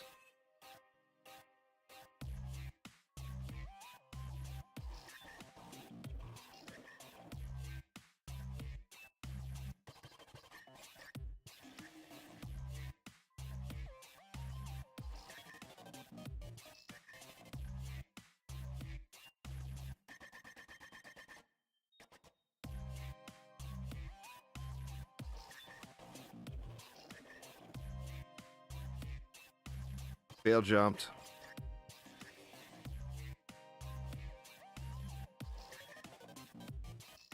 All right, there we go. Well, that was 320.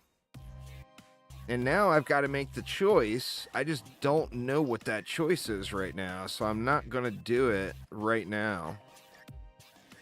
And the choices are, do I keep spamming out resets to get over 100 or get to 100?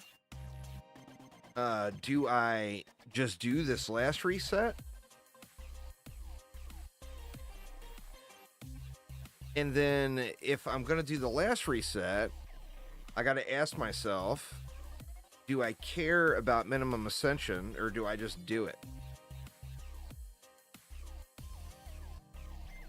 Currently, my minimum ascension is almost 5,000 on that guy, which really, to be honest, I feel like is more than enough. Wow, still no 10s.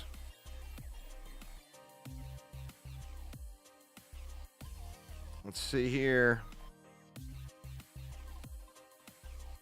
Man, nothing today. That means I'm due for 2 tomorrow then, right?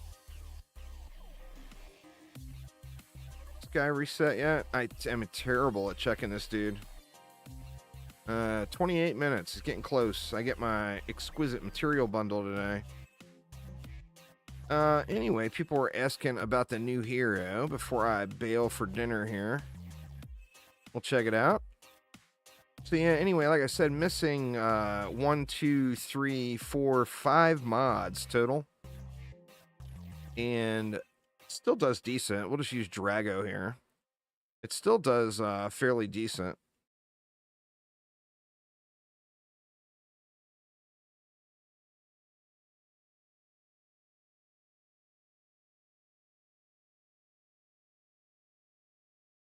And you see we got, what, 36 million it looks like it pops to. I mean, I'm assuming once I get those 5 missing mods in, that will be over 40 million. And that's just focusing on this right click. There's a few deceiving things with it.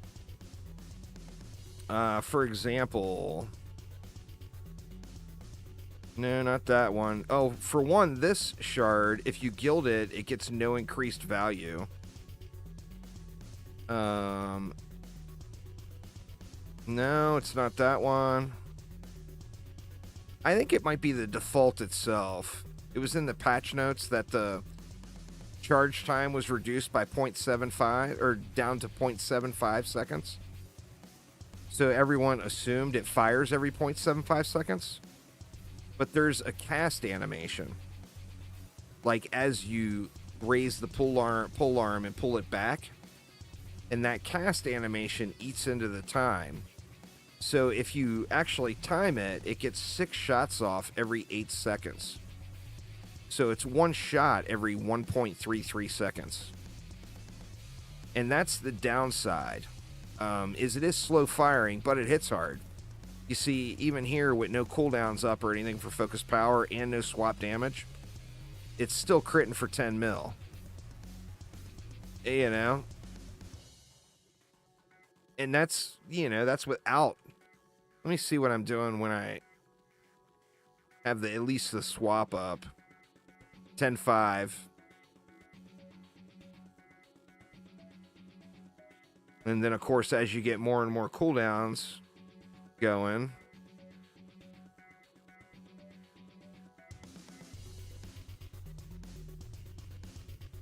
and a Dragolich, then the crits are 52 million. So there's definitely some value here. But you just got to get it dialed in. And then, of course, remember, that's without a tree or empowering aura or an obelisk or any of the hero buffs.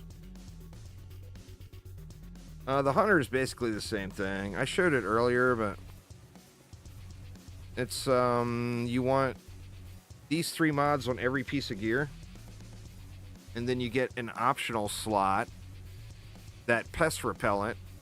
If you're fighting assassins, that's incredibly helpful. And then additionally, the snakeskin armor is incredibly helpful for survivability. So those 2 are options. I would definitely put snakeskin on every one, no matter what. The pest repellent, though, you could not use, and wouldn't, you would only gain more damage for it, for not using it. And then Focus Power, Bouncing Phoenix, and Lucky Strikes on the weapon. And I'm using an Earth Guardian's bow. But anyway, y'all, that is going to get it for me for today. The Myth, thank you so much. I do appreciate it a ton. So tomorrow, I'm going to make my decision, whatever it be, tonight. Oh, with the double-double. Thanks there, The Myth. I do appreciate it so much.